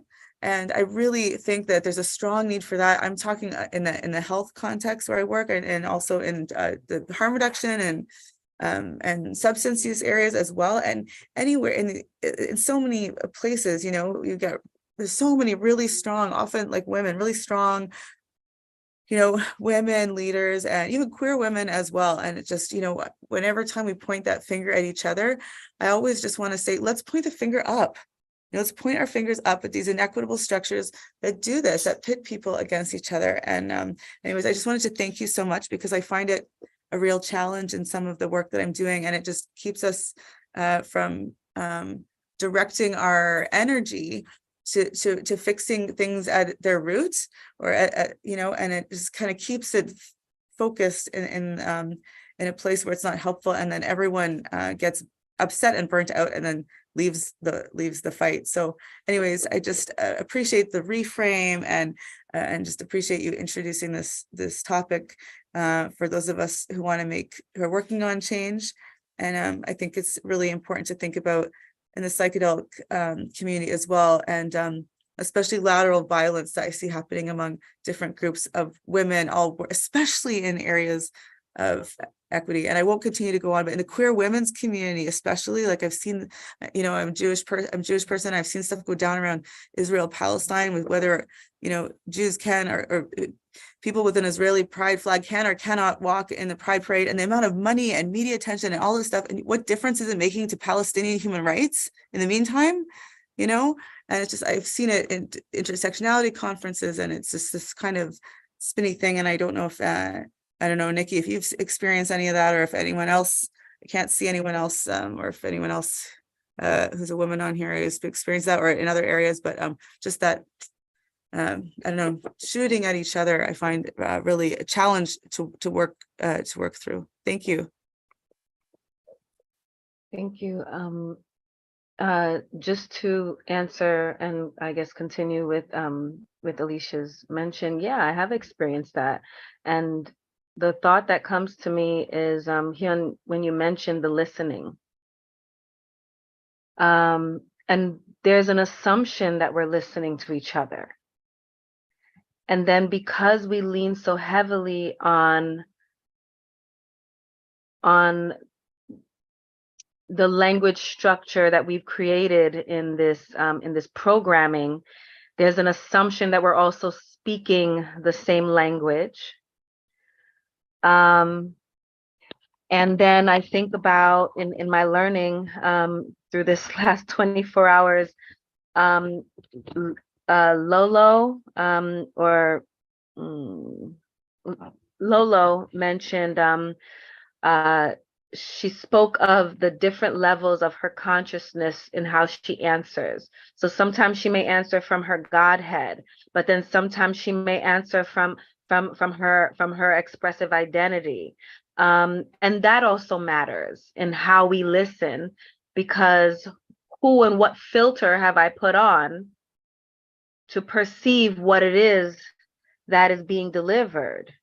And do I have the capacity to put down the filter so that I may listen openly to potentially put myself in a position that the fight is not actually outside, but the fight is to put down the filter,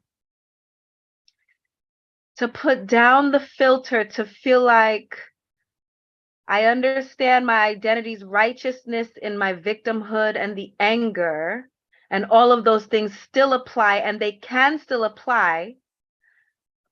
But can I crack the door open just enough to listen to what is being said, so at the very least I have an opportunity to direct my anger properly? And I've certainly experienced that even here. Even planning this whole 24 hours, we've experienced, we don't even know each other. We haven't spent time together. And here we are creating a whole baby that we're supposed to then spend 24 hours together. So the listening is something that I'm sitting very deeply with, and putting down the righteousness in our victimhood so that we can hear clearly, and then apply all of the emotions, the fire, the anger, the lions, the lambs, however they need to be applied. And also what I've also gained and recognizing in Aki's share earlier, that this work is continuous, because I mean, after all of this, after 23 hours of us unfolding with each other, I mean, part of what I've gotten is we can't even apply these amazing strategies and programs and models, because we are still navigating our stuff. And it's not going to make any sense applying any of that stuff, any of those models, because it's very easy for us to go back to the old paradigm because of the stuff that we're holding. So I'm definitely going to, my actionable steps post this 24 hours. I'm going to look into Aki's class. I'm gonna, when she listed some of the examples of white supremacy culture, you know, the sense of urgency, that's something that I feel. I feel the sense of urgency, and that's a white supremacy behavior. And even though I know that slow is fast, but I still feel the sense of urgency. So I'm gonna sit down and I'm gonna continue to educate myself, and I'm gonna continue to unfold myself as much as I can. And, you know, I'm hoping that we all have some actionable steps in understanding that this is a continued work. So that's what's come up for me. And thank you for the question, Hyun, and thank you for the prompt, Alicia. Yeah, thank you for that, Nikki, and thank you for that, Alicia. What's really resonating and coming up for me, the way you talk about listening. Listening is not only in the sense of like our hearing, but, you know, what we feel, you know, and the embodiment of ourselves, because I feel like our bodies are some of the greatest teachers in how we feel, you know, and, you know, language is so important, but language is so limiting at times, you know, and can't really convey everything. So what are we really feeling, you know? And I would say, you know, just there's so much empowerment within that anger, you know. I feel like that the women have, you know, Alicia and Nikki have spoken about so far. And, you know, it's like, it's about damn time. I feel like it's been time. And yeah, through that, like, how do we just become more present and more human, you know, with all of this? And the way Nikki referenced that sense of urgency, you know, also offering the invitation for people to hear, for people here, that this also is such an integration process, like beyond this and through this, and that rest is okay as well. But I also say that from a place of privilege too, you know, even though I have all of these identities which intersect, there is still support and some safety in which I can rest. So, you know, I'm really acknowledging, you know, where I'm at. Yeah, I don't know. I feel like equity and inclusion comes from meeting ourselves where we're at, and also meeting everyone else where they're at, but also not leaving them there either. Like, we're here to do this together. And, you know, when I think about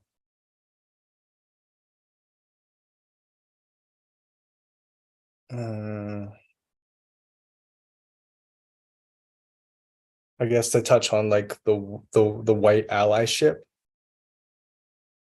like I'm personally not really looking for allies. I'm looking for co-creators in this, you know. People of color, melanated individuals, you know, we are forced to be deeply aware of the pain that can come from the presentation and the embodiment of ourselves, which for me personally, like never really feeling safe being the authentic self that I am, like was a real thing, you know. And because of my presentation, it was so fucking confusing because on one hand, I had a white family who was willing to show me love, yet growing up in a white supremacist society, like this duality, you know, and through that, there is just, you know, was so much hatred, you know, so much hatred through that. And I feel like this definition of privilege is to not have to live within the awareness and embodiment that all these intersecting oppressions, you know, can affect people of color and melanated individuals, you know, and that's white privilege, you know, from my perspective. So what is the work? And it's never ending, you know. I feel like it's just never ending. But yeah, let's I'm at least here to support everyone else through, you know, their own process and their own work. And, you know, that's not going to be 100% of my time. Like people still need to do their own stuff, but yeah, I'm not here to really cast people away, you know, from that work.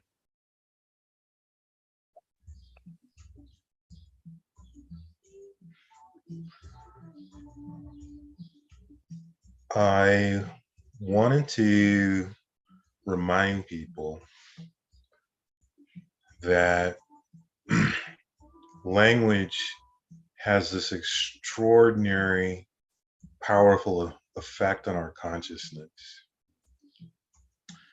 And part of my challenge with how we've been taught to label people is not only are the labels inaccurate, much more historically recent than most people realize, but when you are relating to the box you've been taught to put somebody in, you stop relating to the experience of whoever's right in front of you. And that, from my perspective, is submitting to colonizer indoctrination.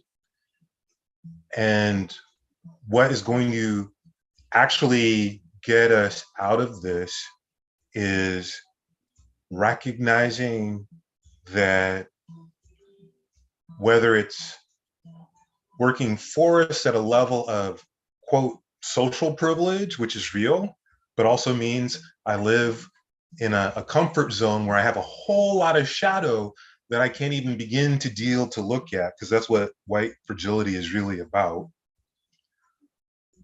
Or I'm in all this pain because I've adopted somebody else's story of me that really has nothing to do with me and my ancestors, except for the recent ones who believe the indoctrination so much that they passed it on to me.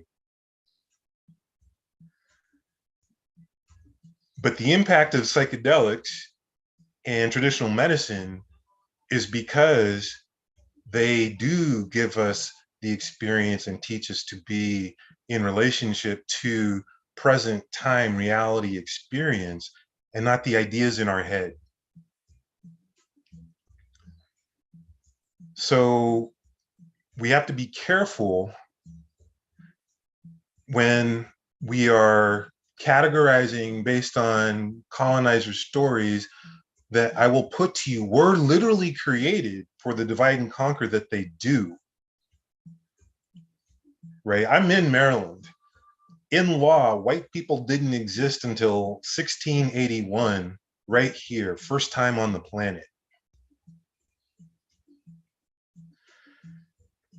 Black people didn't exist before, you know, maybe 100, 150, 200 years before that, I haven't seen the evidence because it was economically expedient for Portuguese, some of who may be considered Black by modern American standards in terms of their Christianity and what they wanted to do on the African continent. Right? So then these terms that were made up by an economic elite who were European, but weren't Black and white the way we think of it today, literally became what it is today as from only since like the time of the Civil War, which is a lot closer to us than we like to think about. Because, in America, 10 years seems like a long time, but, hopefully all of us get to live at least 8 of those long times. And so it's really important when you're angry to take the time to look at what it is you think you're angry at and how much of it is a story you're taking based on indoctrination and the way you're modeling the world through language, which was created literally not even to support most quote white unquote people, but to make it easier to control you, and how much is based on something that's truly authentic to you. And what I found as I got more aware of that, a lot of what was authentic to me was more about personally lived direct experience of trauma that may or may not have had a relationship to quote racism unquote, but me trying to fix it by fixing people I'm calling white that I think of as pale, was a much less effective use of my energy to become a more empowered and happy person than recognizing my conditioning, finding the real source and direct source of the pain that I was feeling so that I could feel it enough to let it go. And ultimately, if we're going to be clear channels for the divine, we got to deal with our shite, which means clean ourselves out instead of what's that saying? Like when you're pointing a finger out away from you, you've got 3 fingers pointing back at you.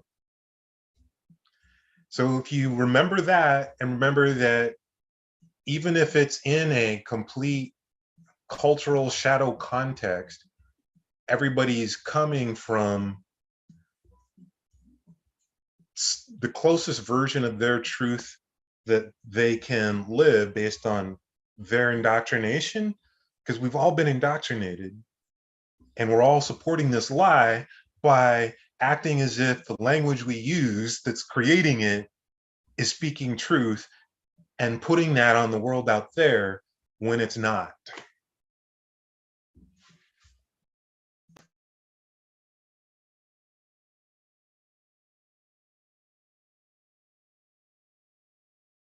No, I deeply, deeply agree with that, Aya. And I appreciate you bringing up the power within language.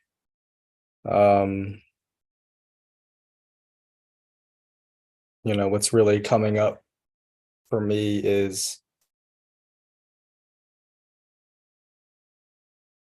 still a deep recognition, though, that through indoctrination and through social construction, like there is so much pain, tied to that, and yeah, that's kind of what's coming up for me right now. Kimmy, did you have something that you wanted to say? Thank you. Good morning. So there's a whole bunch of yeses to all of it. And again, it comes, I think about, what do you feel? I don't care what you think. How is it you're feeling? And that's really important, self-awareness, because we know that when we're not aware of those sort of impacts of the darts that happen through language or through trauma, it becomes a place gets locked in our body and people get sick, right? And so, which is kind of how the medicine helps in some ways. So I like the idea. I saw a thing once around called critical moment dialogue, And, what judgments or assumptions am I having mentally? What emotionally am I feeling? Where am I feeling it in my body? What is my earth suit telling me, right? And then, for my highest good, what's the best thing to do in this situation? Is it good to engage in a conversation, or is it something that I need to shelve because sometimes people don't have ears, and ambiguity? And then how do we deal with ambiguity where we don't have answers?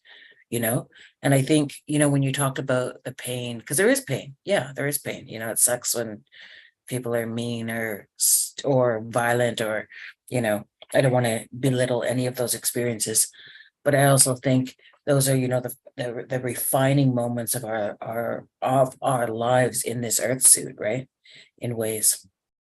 And so I think about how we can grow from those experiences into really amazing teachers or facilitators or moms, dads, aunties, whatever, human beings.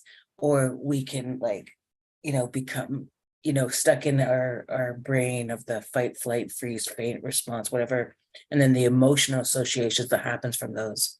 And I think it's a constant, again, back to there's no destination or point of arrival or getting it all right. And I think one of the pieces that I think that I don't know who said it, but I think a lot of people say this, like, does it belong to you or not? And a lot of times it's just like, nah, that's not mine. And I think it's important to stand up to say no for injustice, but we also need to be able to put the hand out, not just so yeah, thank you. I'm sorry that I missed the first part of this, because I'm like, it's good. You're good. But it is the complication, and yet in the time that we're busy doing this, I'm like, get out onto the land, get out and touch the earth, get dirty, and that's what matters. And that's really a cultivation of that. Yeah. Thank you. Yeah, thank you for that, Kimmy. Really resonating with get out and touch the land, like being in nature, hiking, like that has been integral to my own healing journey, which through that, I become more in reciprocity with everything and everyone around me. There's like so much teaching out there. And I feel like what was resonating a lot with what you were saying for me was just like, it's time to just release, and release can be, I feel like, through many different forms of movement, breath work, psychedelics, etc. Psychedelics are not a panacea and they're not a magic pill. They're only a tool maybe to be honored with respect. But they are not the only answer. And one person's medicine could be another person's poison as well. And always recognizing that our journeys towards healing always look so different between everyone. So not to lump in like one specific hyper-focused way of only doing something.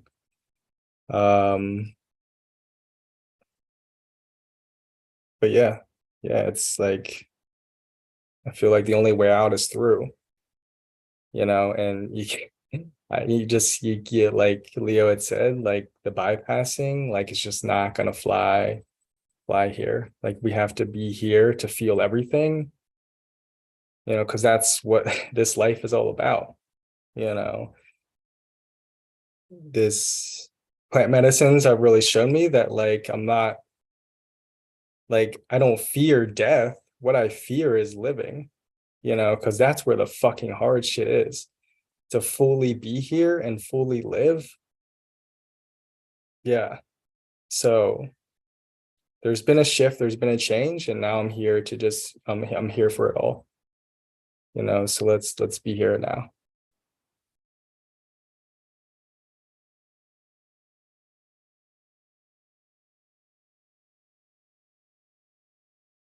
So We're about 3 minutes past the hour, and Acacia's going to be running just a few minutes behind.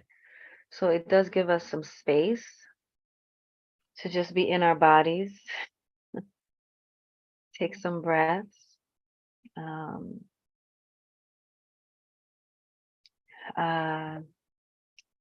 if there's anything coming up for anyone, this would be a great time to share. Otherwise, I'm happy to maybe just bring us through a small breath work, if that's something that everyone is open to. Okay, wonderful.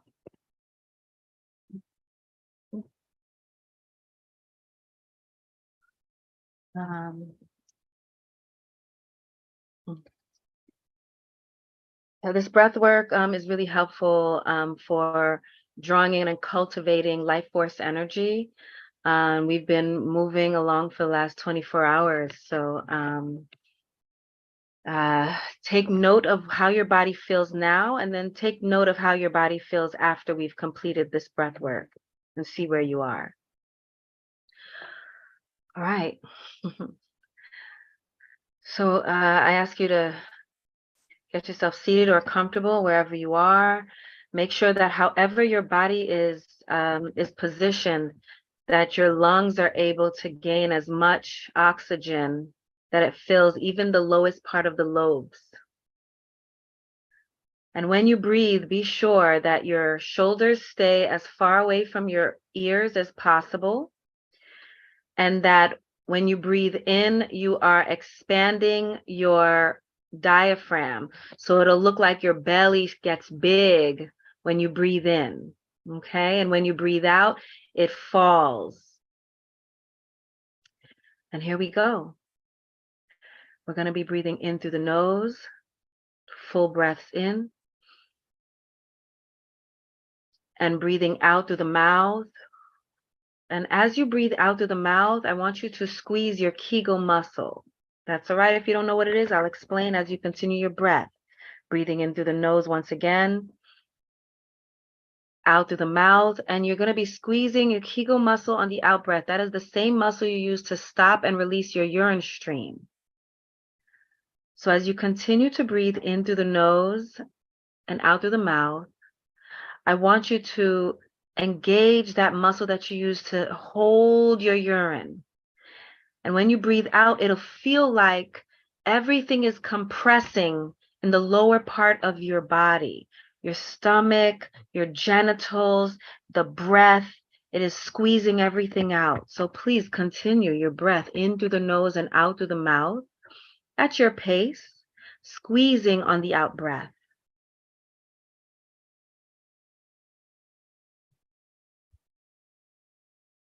This also allows us to root,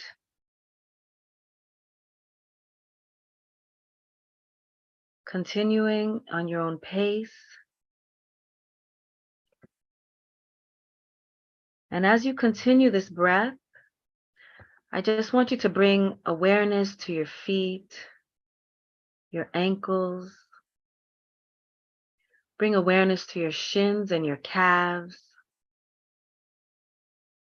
Bring awareness to your knees, if you have them. Bring awareness to your thighs. Bring awareness to your buttocks.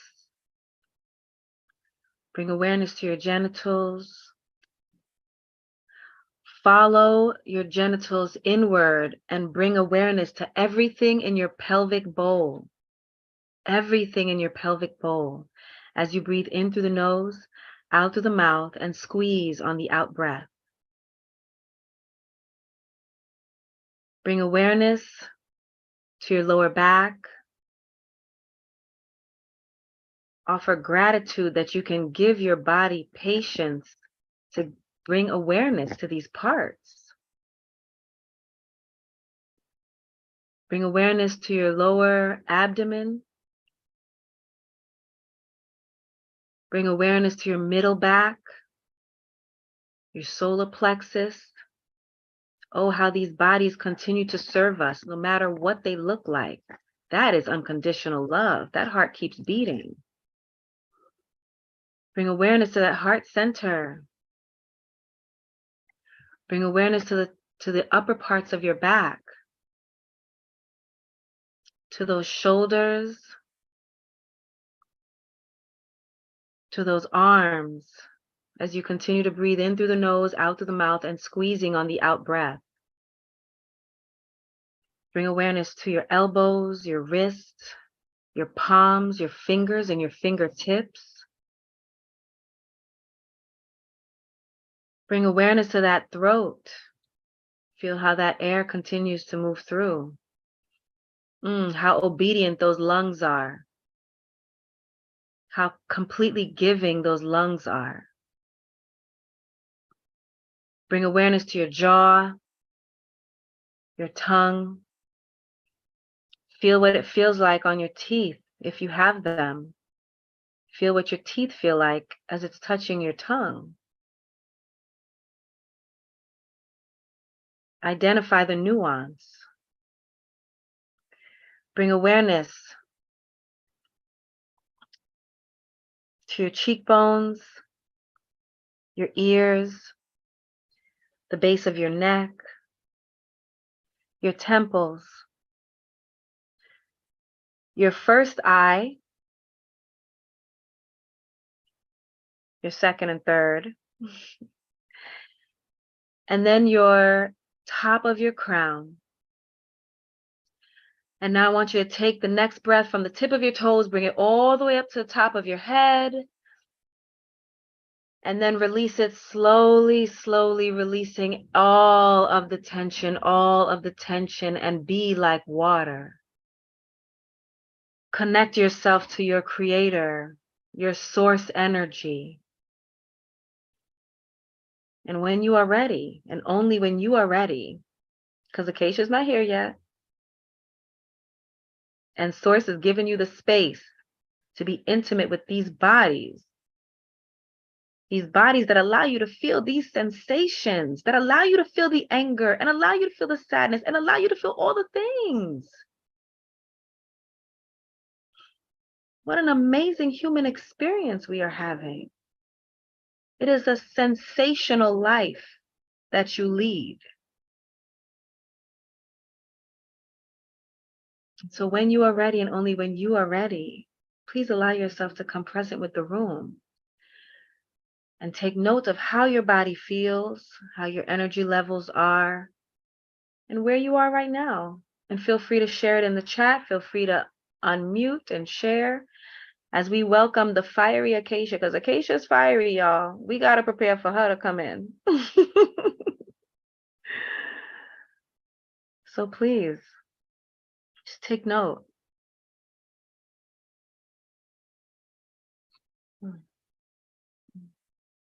Thank you. Mirror, mirror, Kimmy. Mirror, mirror.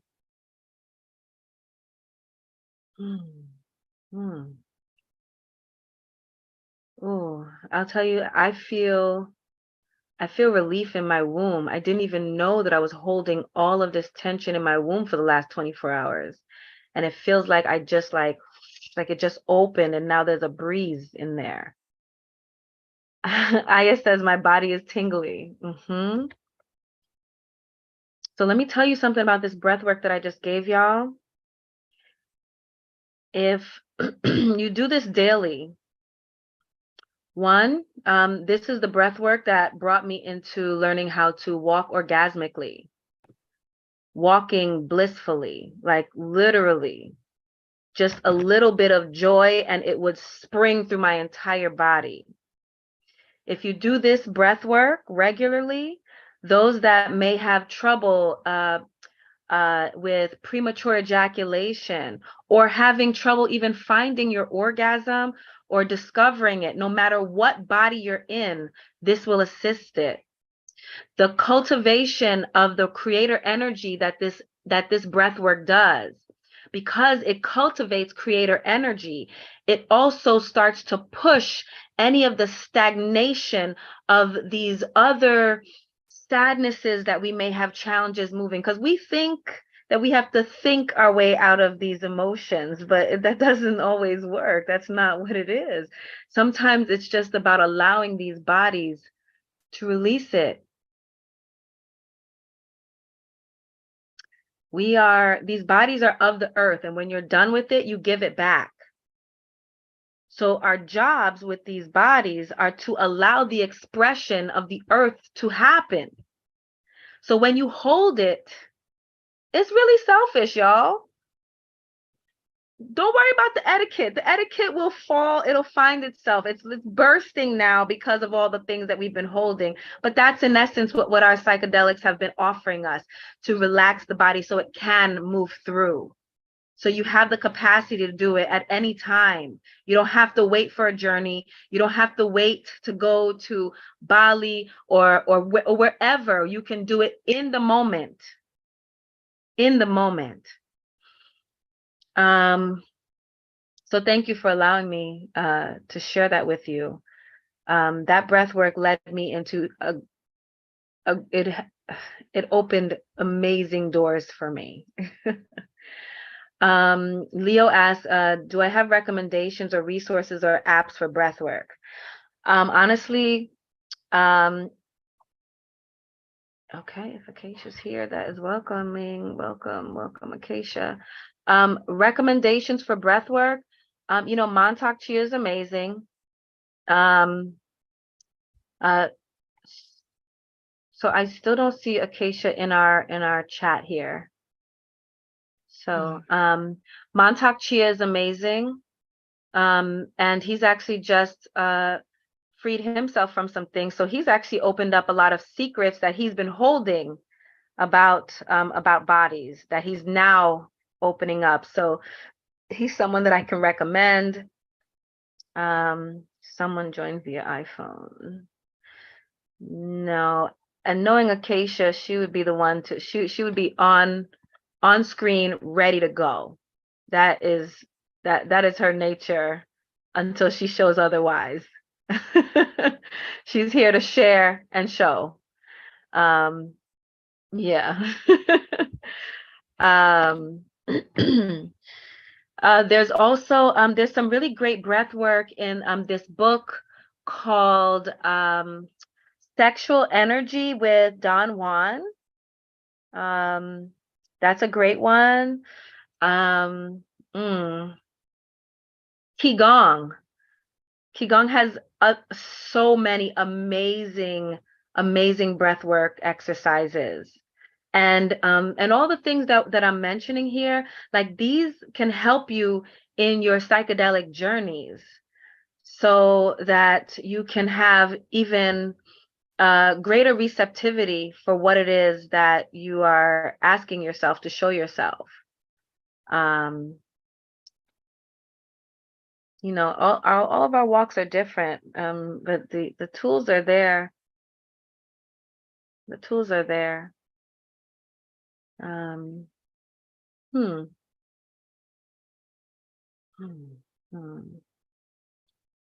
Okay.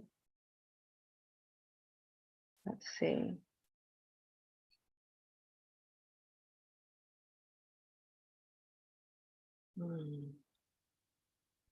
I am curious about is anyone moved to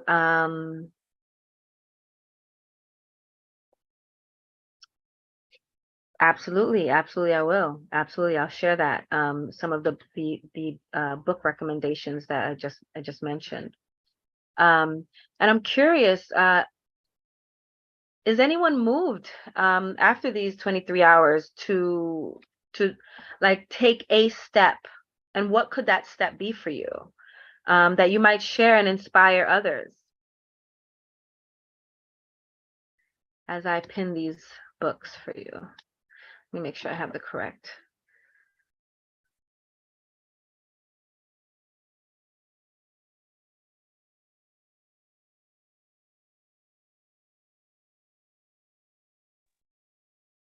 I just wanted to say thank you all for this space. Feeling a lot of gratitude for this, so very appreciative.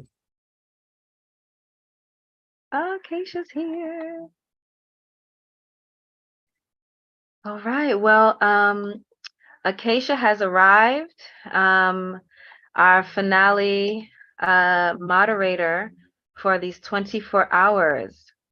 Acacia, thank you so much for being here. We have prepared our bodies to fully receive all that you have to share for this hour. Thank you for taking the time from Spain, and I know that you're speaking in several different places right now. So gratitude for all the sharing and work that you've done. You need the unmute capacity. Okay, does that help you? What I just did?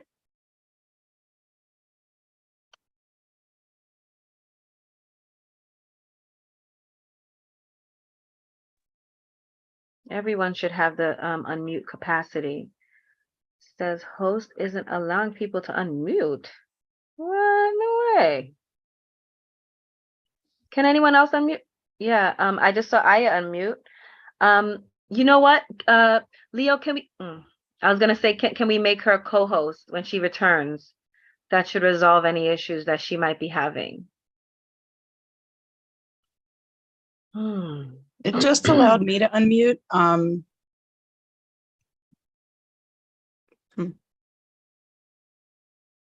Yeah. All right, well, let's open it up, y'all. You know, this is resonance. This is just energy. It's just energy. So let's open it up more for her so she can show up, because she hasn't been in the space. So, you know, and we've cultivated a lot of energy here. There we go. Okay, I think it's working now. Awesome. Welcome. Welcome, welcome. Thanks for having me. I'm gonna be Spain, so I'm just talking from here. Can you guys hear me okay? So y'all wanted me to talk about equity and inclusion, right? We're ready. I got some words. Let me take off my bag. Hold up. I haven't been here for the rest of this, so y'all forgive me. I'm just coming in. If you just want to take like a quick reset break, close your eyes. Go ahead and center yourself. Go ahead and breathe deeply through your nostrils. Fill up your belly, loving energy. Go ahead and release out of your mouth. Take another deep breath. Just hold that energy. Imagine clear white light coming through your crown. Just wash away whatever stagnation is kind of just moving in your space. Just kind of become present. Challenge yourself to remain in your heart center. Your heart is your throne. When you're ready, go ahead and open your eyes.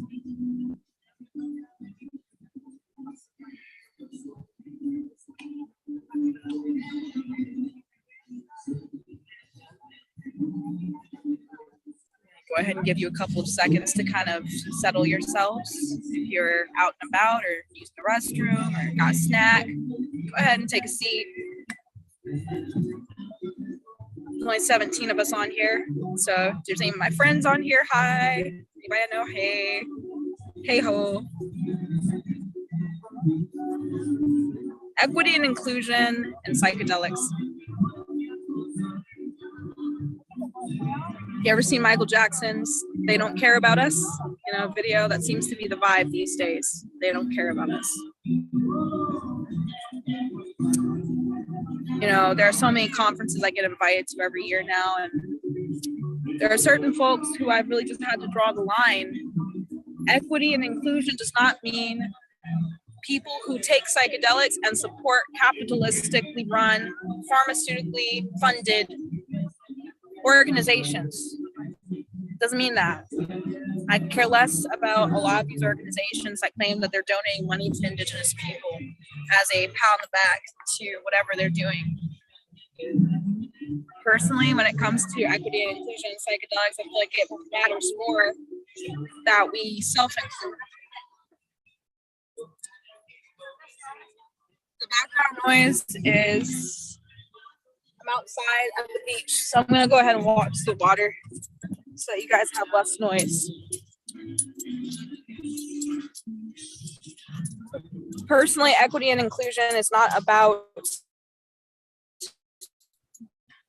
supporting companies supporting their conferences, supporting and us supporting conferences or any of that. It's really about internal work. Personally, like for this prompt, I didn't really have a clear guide on like what I was actually supposed to speak on. So I'm just gonna kind of speak from my heart. Is that okay, Nikki? This is what we've encouraged. You Yes, guys hear me please. okay? Yes, All right. this is what we've encouraged. Yes. All right. So a lot of people don't feel included because I feel like they're not really spending time including themselves. They're looking for other people to do that for them. And I think that psychedelics teach us that the power is in our hands. It's in the power of yourself. So what does it really take stepping into that power? I feel like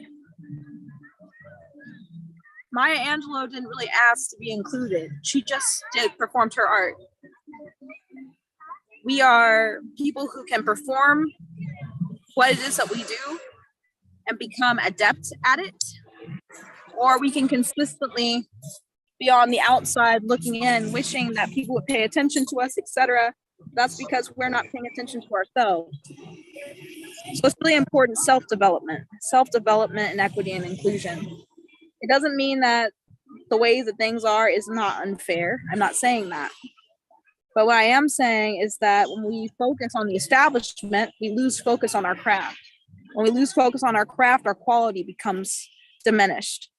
And when our quality becomes diminished, then the focus becomes, what are they giving us access to, rather than what doors are we opening for our people, ourselves.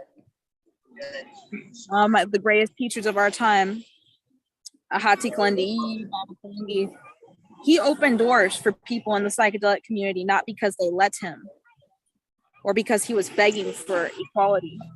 He opened doors because the work that he was doing was profound.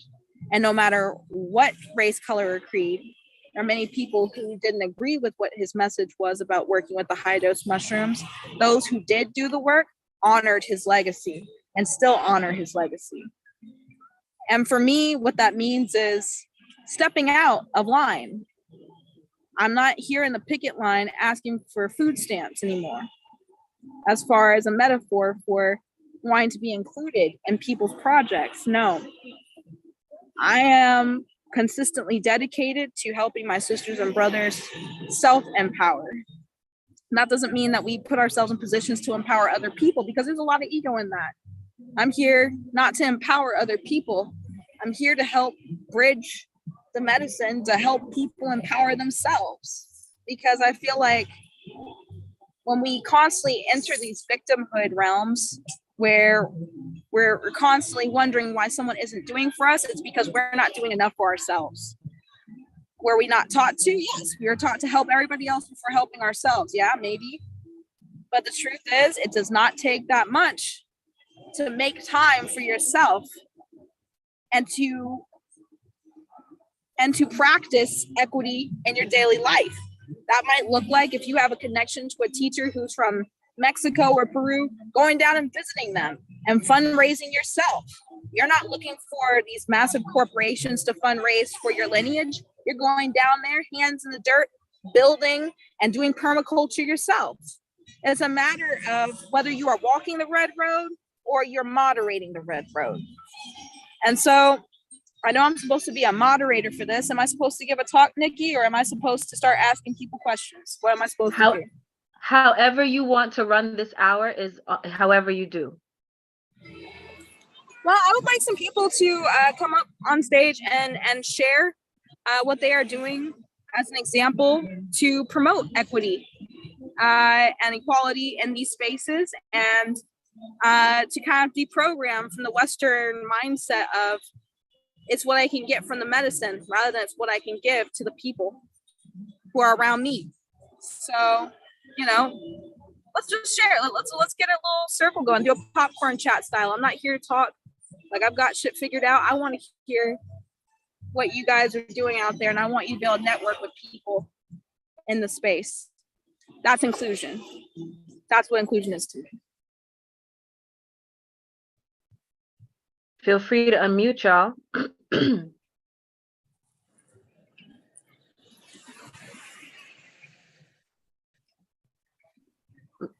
Alicia, please.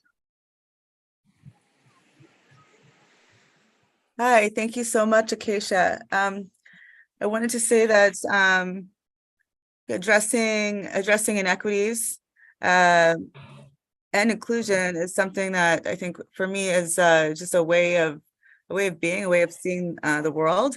And this is something that I try to do in my own communities. So just for example, this is something that I've been working on in the Jewish community. The Jewish community that I know, there's lots of little communities where I am in Vancouver. And this is in relation to issues related to racism in particular, and kind of coalition building with other local Jewish communities and starting to ask questions and doing our own work. And I've been doing this in my housing community. I live in a co-op housing community as well. But I just wanted to say that with psychedelics, so I think some of you either know me or you've heard me talk in the last 24 hours, and I've probably told you that I work in the area of addressing racism, Indigenous specific racism in particular.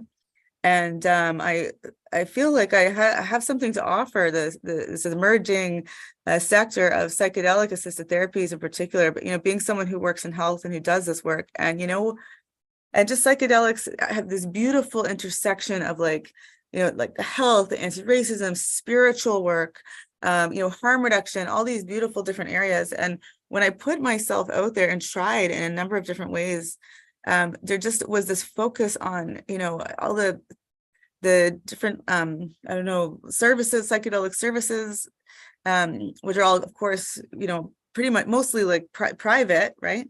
We're interested in people who had skills in developing business or communications people, or there was just not at all. Some places maybe had advisory committees, but I really wasn't seeing there being a huge appetite for people interested in, just having an understanding of how inequities operate at an institutional level, at a systemic level.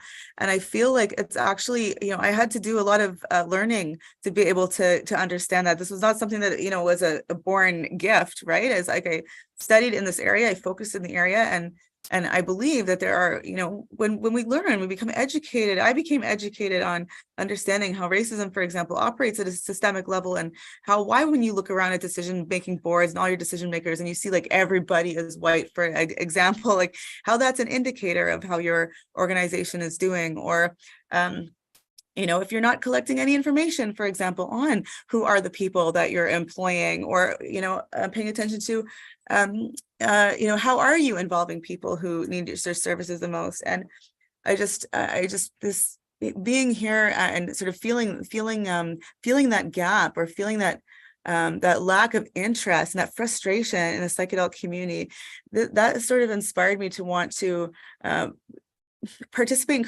in being part of events like this. That's exactly why I'm here, this question. And I think, and this invitation is think, okay, so what are we going to do now? And I think Nikki just before it said, what's one thing that you're going to do? And I was thinking about this because it's very, I'm always working in this area, but I think continuing to foster these actual relationships, relationships with people going through the same, doing the same work, because we're all doing the same work. I feel like in different places in the system. I've seen this in Indigenous health, right? And in Canada, where people switch organizations, but we're all still doing the same work, just in different places. And so what I really want to do is to continue to build actual relationships with some of the people that I've heard speak. I have some email addresses, and to think about, at least in Canada, how can we start having these kinds of conversations. I've done some other work kind of trying to bring people together, and it doesn't have to be like just even creating a space to talk about psychedelics and equity, because I'm just not seeing as much here. And I'm very, very grateful to meet everyone. To meet everyone here. Of course, I know some of you, Milkar and Kim, I know before, but yeah. Response to your question? Yes, I'm finished. Thank you. Thank you so much for sharing, first of all, because I feel like you are taking may I summarize it, in a community-based approach. I feel like that's where real inclusion is for me. If you aren't reaching out to your immediate community, then what are you doing?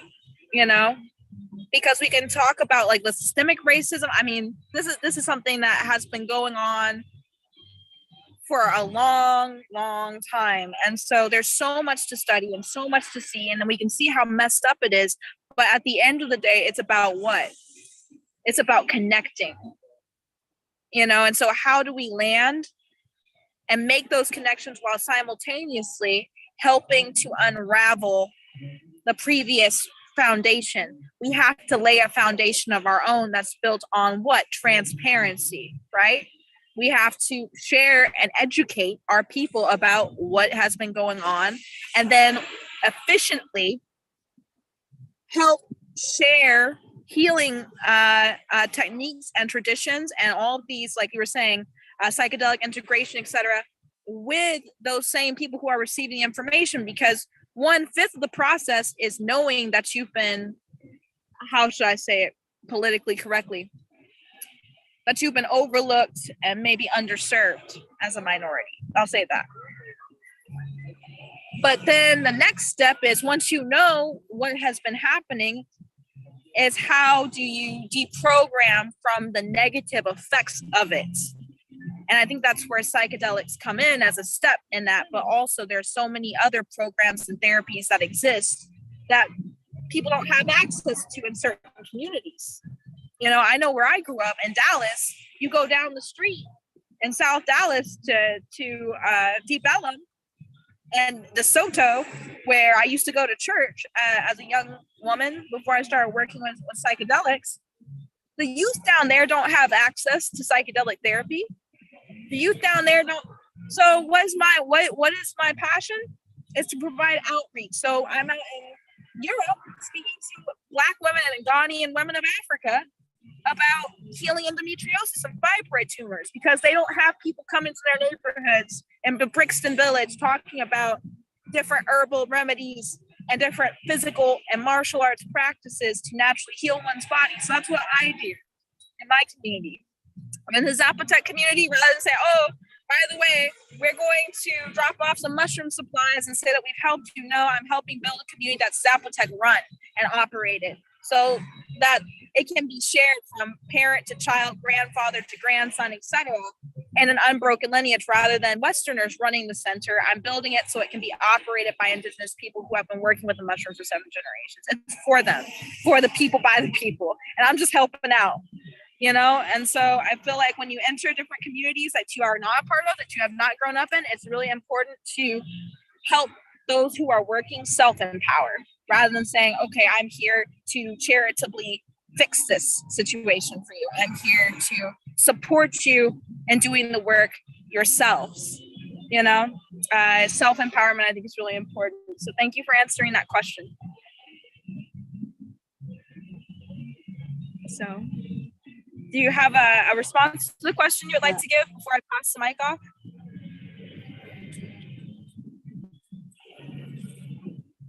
You're on mute.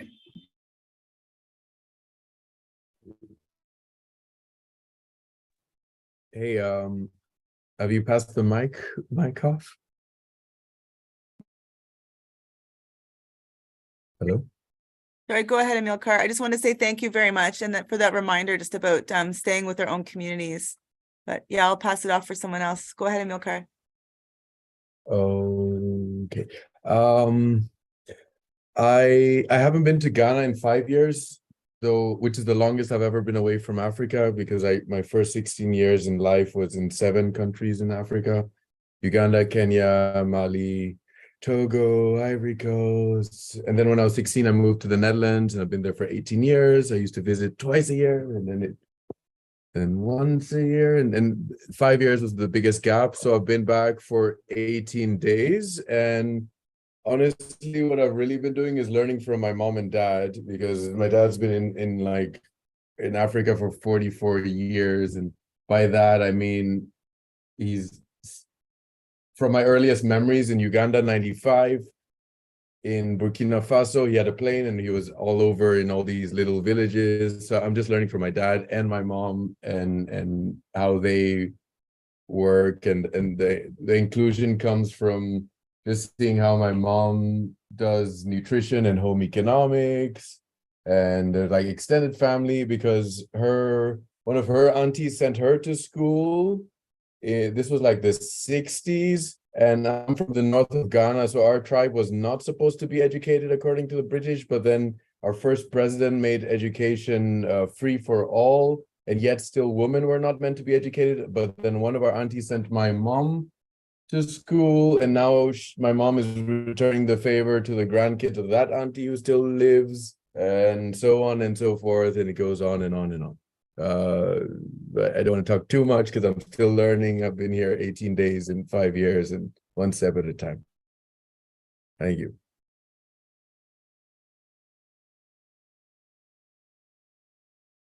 I'm happy to pass the mic on. Thank you for sharing. I really appreciate you sharing. I think that's really important to bring resources, you know, and provide support, you know. Yeah. I But I think do that so have to mention without Dr. Z, I wouldn't have been able to do it, because I've been working closely with Doc Z for at least, I think, 3, 4, 5, 6, not really on building vegetation and using vegetative solutions to cool and just increase the biosphere and ecosystems and so on and so forth. So that as well. That's amazing. Thank you so much for sharing. Thank you. And a lot of old friends. Yeah. Thank you. Yeah. That's awesome. That's more. And you know, that emphasis on a lot of old friends. Before you know it, enough old friends and a good community structure, Darcy, and then you have healing work happening. You have real medicine happening. And I think that on a fundamental level, sometimes the Western mind is so programmed to think that we're so small and helpless that we don't reach out to those connections and build those bonds to bring in that support. So my cell phone device is going to die soon, Nikki. So I would like to humbly ask if you could just allow those who are in the audience to share their stories about community outreach as a part of this last hour. I think it would be really fruitful, and I'll watch the recording, but I'm going to have to sign off soon. Nikki. Thank you so much, Acacia, and thank you for the prompt. This was our direction, so I'm grateful that this is what you've allowed us to use the space and time that you've offered here. Are there any thank you so much. Is there any last words Thank before we continue? No, I just want to say thank you guys so much. I really wish I could spend more time in the room, but I really think it's going a really positive direction. And yeah, great job. Talk to you later. I have a question, if your battery allows, because I missed a bit because the Wi-Fi router my dad shared, I think, needed to be plugged in. But I was wondering, which beach are you in? Are you in West Africa, Acacia, or where are you? Never mind. But yeah, you should probably walk in. But I didn't answer that question. Yeah, so good to see you, Acacia. Last time I saw her was almost several months ago. I hope you can still listen, Acacia. Yeah, I mean, you know what, like for me, it was a lot of self-doubts in what I could do or couldn't do, and obviously I live in the heartland of the tech extractive culture here, and so my job is to basically, you know, my sort of calling for is like helping them understand, building a community of those people to say, okay, you can think differently, you can think non-extractively, you can, you know, you can still do what you're doing, you can still take your talents, but apply it to different things. For me, where, you know, I provide a harm reduction navigation service. Essentially, it's for people that are not well versed in the psychedelic community, who are very, very curious, but they're nervous, they're scared, they don't know how to go about figuring out, you know, what questions to even ask, how would they go about this process, who would they find to help them or guide them, and this is what I do, because I knew that I was that person who couldn't find help for 3 years, and I didn't know what questions to ask, and I had to learn as I go, and the process was super complex. So that's kind of what we do. We're focused on helping people navigate, and so we can remove the friction as much as possible for them, so their mindset is really very, very clear when they're going in, and they're going in with as much information and transparency that we can provide them from all the facilitators who are on our network. And we match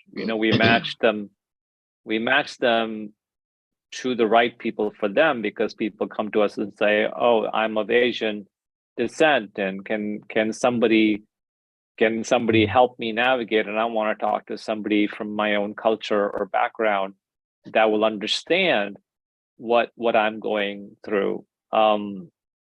People who are suffering from end of life issues, and want to figure out who they can talk to, who are experienced in that part of life.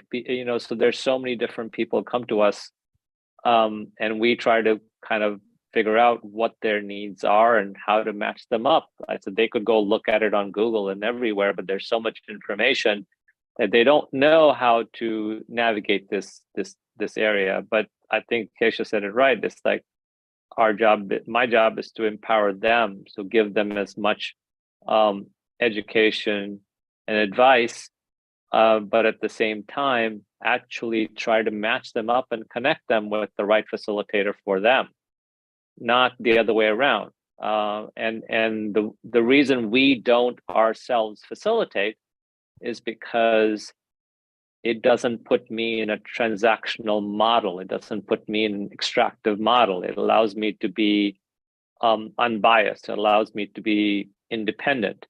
And so if I have a bias, it's a bias for those seeking help and those seeking consciousness experiences. So even the notion of quote unquote mental health is such a small subset of the overall population that is just seeking their own moral enhancement, as someone said. However we want to do that. So that is what we do, and I do it in the community that I know best.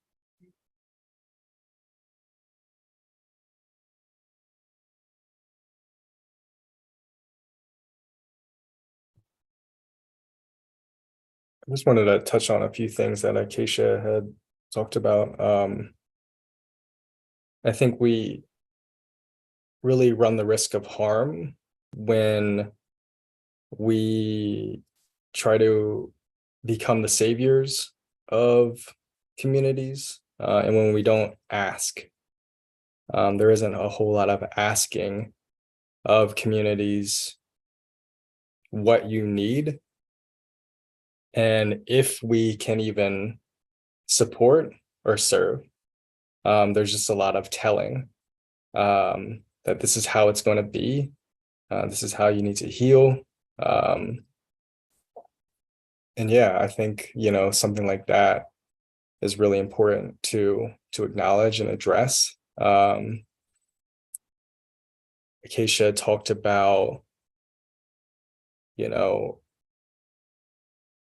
really just taking this upon yourself to do this work, and recognizing that I feel like some of that is kind of being done within the psychedelic space, specifically a table of your own, which I believe was a conference specifically for Black people. I know like Ayize Jama Everett was a part of it, Courtney Watson, Letitia Brown, and Kafiki Curry as well. So not really asking for a place at the table, just creating, their own table, and I feel like there is so much empowerment, through that. And there might be a distinction between support versus empowerment of others. But I feel as though everyone needs support, and you can do that without, you know, your own ego kind of getting involved into it. But I know a lot of people out here are really struggling. You know, the part of, you know, Baltimore that, you know, I'm directly serving, like people can't meet their basic needs: food, water, shelter, housing. So why would anyone care about psychedelics at all?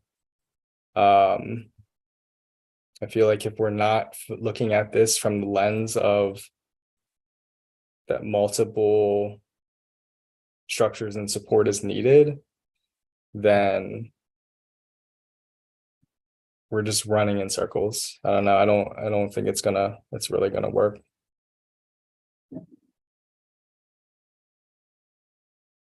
Thank you, Hyun. Um, what are some other things that we're doing to empower ourselves? You know, this is like what are some of the other things that we can speak to? This was our moderator's ask. And she will come back to look at it. Yeah. Do I have the mic for a bit? You have the mic, please, sir, please. What are we doing for inclusion? We've been working on two things that I want to mention. One is KS to Gambia, and the other is Calisthenics Kingdom, which is Thailand, Ghana, Philippines, and I don't know where to. KS Tours is birding tours in the Gambia, and what's the inclusion there? Sort of co-creation through excursions, birding excursions, because birds really show the state of the environment and the climate. So it's a fantastic way to get the world to be more engaged on that level. And Calisthenics Kingdom is like combining calisthenics, sports, and mind, body, infinity, psychedelics, all of the above, with Bob Sapp, Broly Games, and a bunch of New York influencers. Yeah, so we're working on that with Dr. Z, Egypt, and yeah, all of the above. Thank you. That's more or less what I had to say for now. Okay, this is awesome. Is that something you'd be able to share in the chat so that you might be able to expand and extend? I could talk to Doc Z and possibly, I believe so. I can share the KS tours to begin with. Calisthenics Kingdom is a work in progress, but we can do the KS tours for now. I can just show you calisthenics. I'll just share it anyway. It's a work in progress. Calisthenics. There you go. I believe those are correctly spelled. Yeah, that's more or less it. And more synergies and phronesis, practical wisdoms manifesting together, ensemble. Yeah. That's more or less it for now. Beautiful. No, it's huge. The body is how we experience all of it. So that is the thing. So thank you. Yeah. Thank you for sharing that. One step at a time. Thank you. Thank you for providing the platform and providing the engagement and the most amazing breath meditation I've ever had. And it cut because of the 4G, but it's okay. Thank you so much. Gratitude. It is ours. It is ours. The pleasure is ours. Thank you. Namaste. About to you all, especially the moderators and the organizers and everybody that's co-created. Thank you. So is there anyone else that wishes to share how have they been working in their inclusivity?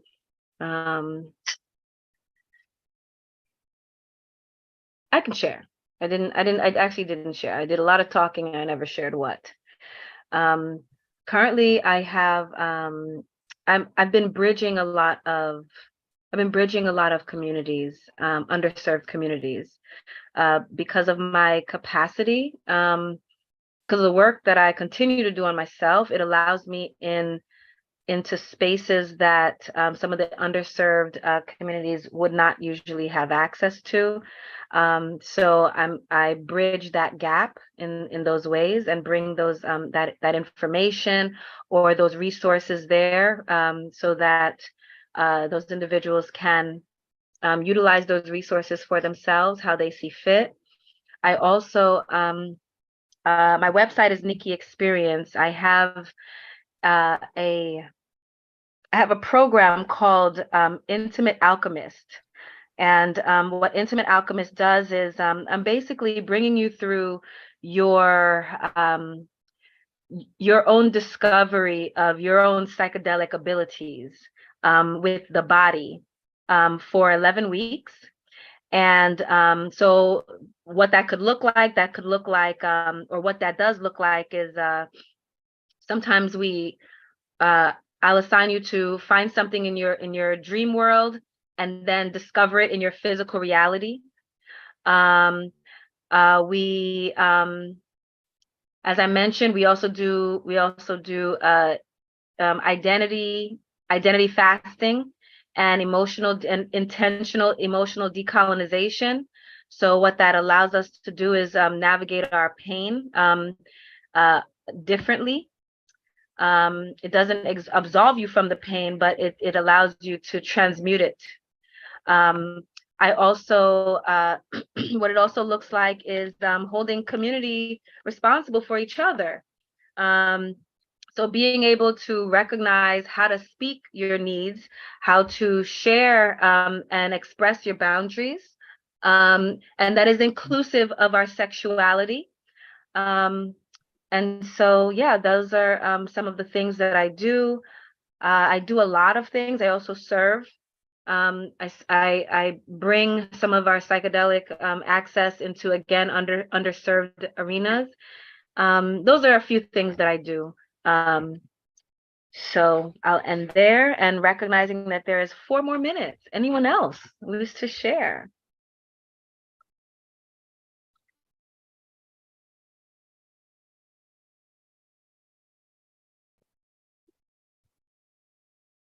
All right, Charles. So, oh, go ahead, Alicia. Alicia, come on now.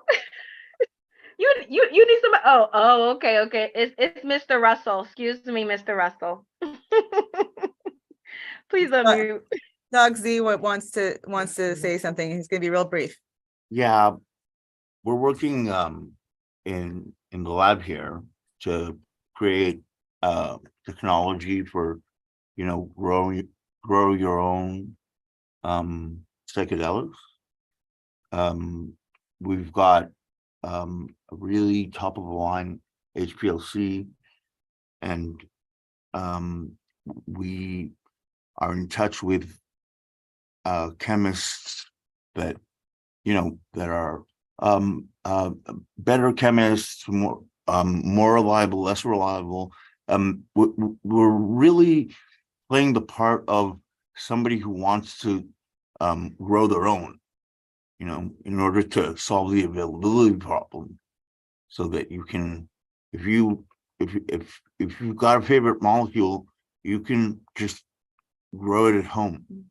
That's what we're doing here.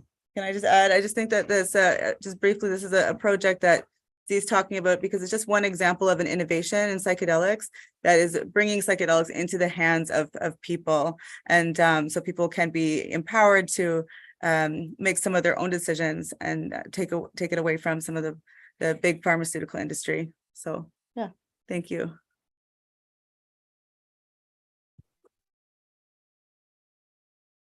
How can people be involved in this, Dr. Z? To the website. Yeah. Well, I'm gonna put the website. You sign up, you know. Beautiful. You engage All with right, us. yeah. Lots of great resources. We're That's been working a shared. way to you know, to make it repeatable and to make it and to make it make sense, make it scientific, you know. Okay.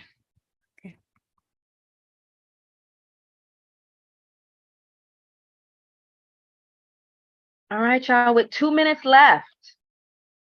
How about one word? One word from everybody about how you feel, about whatever the sensation, whatever, one word that comes to mind. Resonance. Last 2 minutes. What is it? Resonance. Resonance, yes.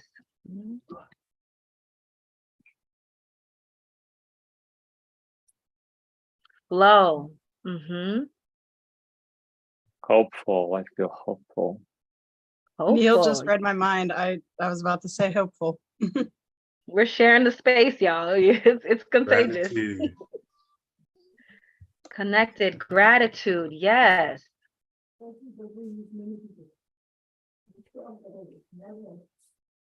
Wait, Eric, we can't hear you. It's interesting. That was my mom in the background. She doesn't know the mic's on. It's cool. Sorry. No. Eric looks like he's talking into the camera, but we can't hear him. Oh, I thought I was,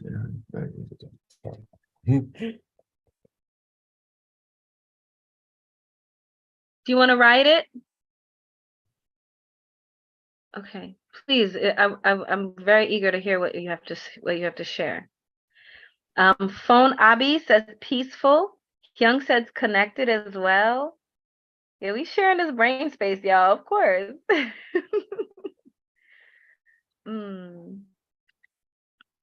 Ripeness is all ripeness.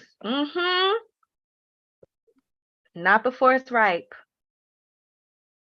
I'm gonna say sovereignty, if I spelled that right.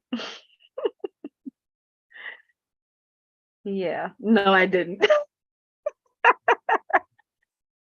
I'm not even gonna say it's because I've been on 24 hours. I'm not.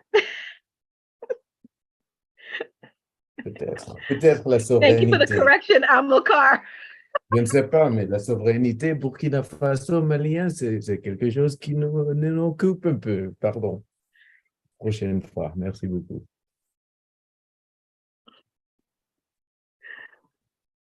All right, well, have an amazing, amazing, amazing rest of your lives until the next portal, y'all. Until the next portal. Thank you, all of us. Thank you. Merci beaucoup. Thank you.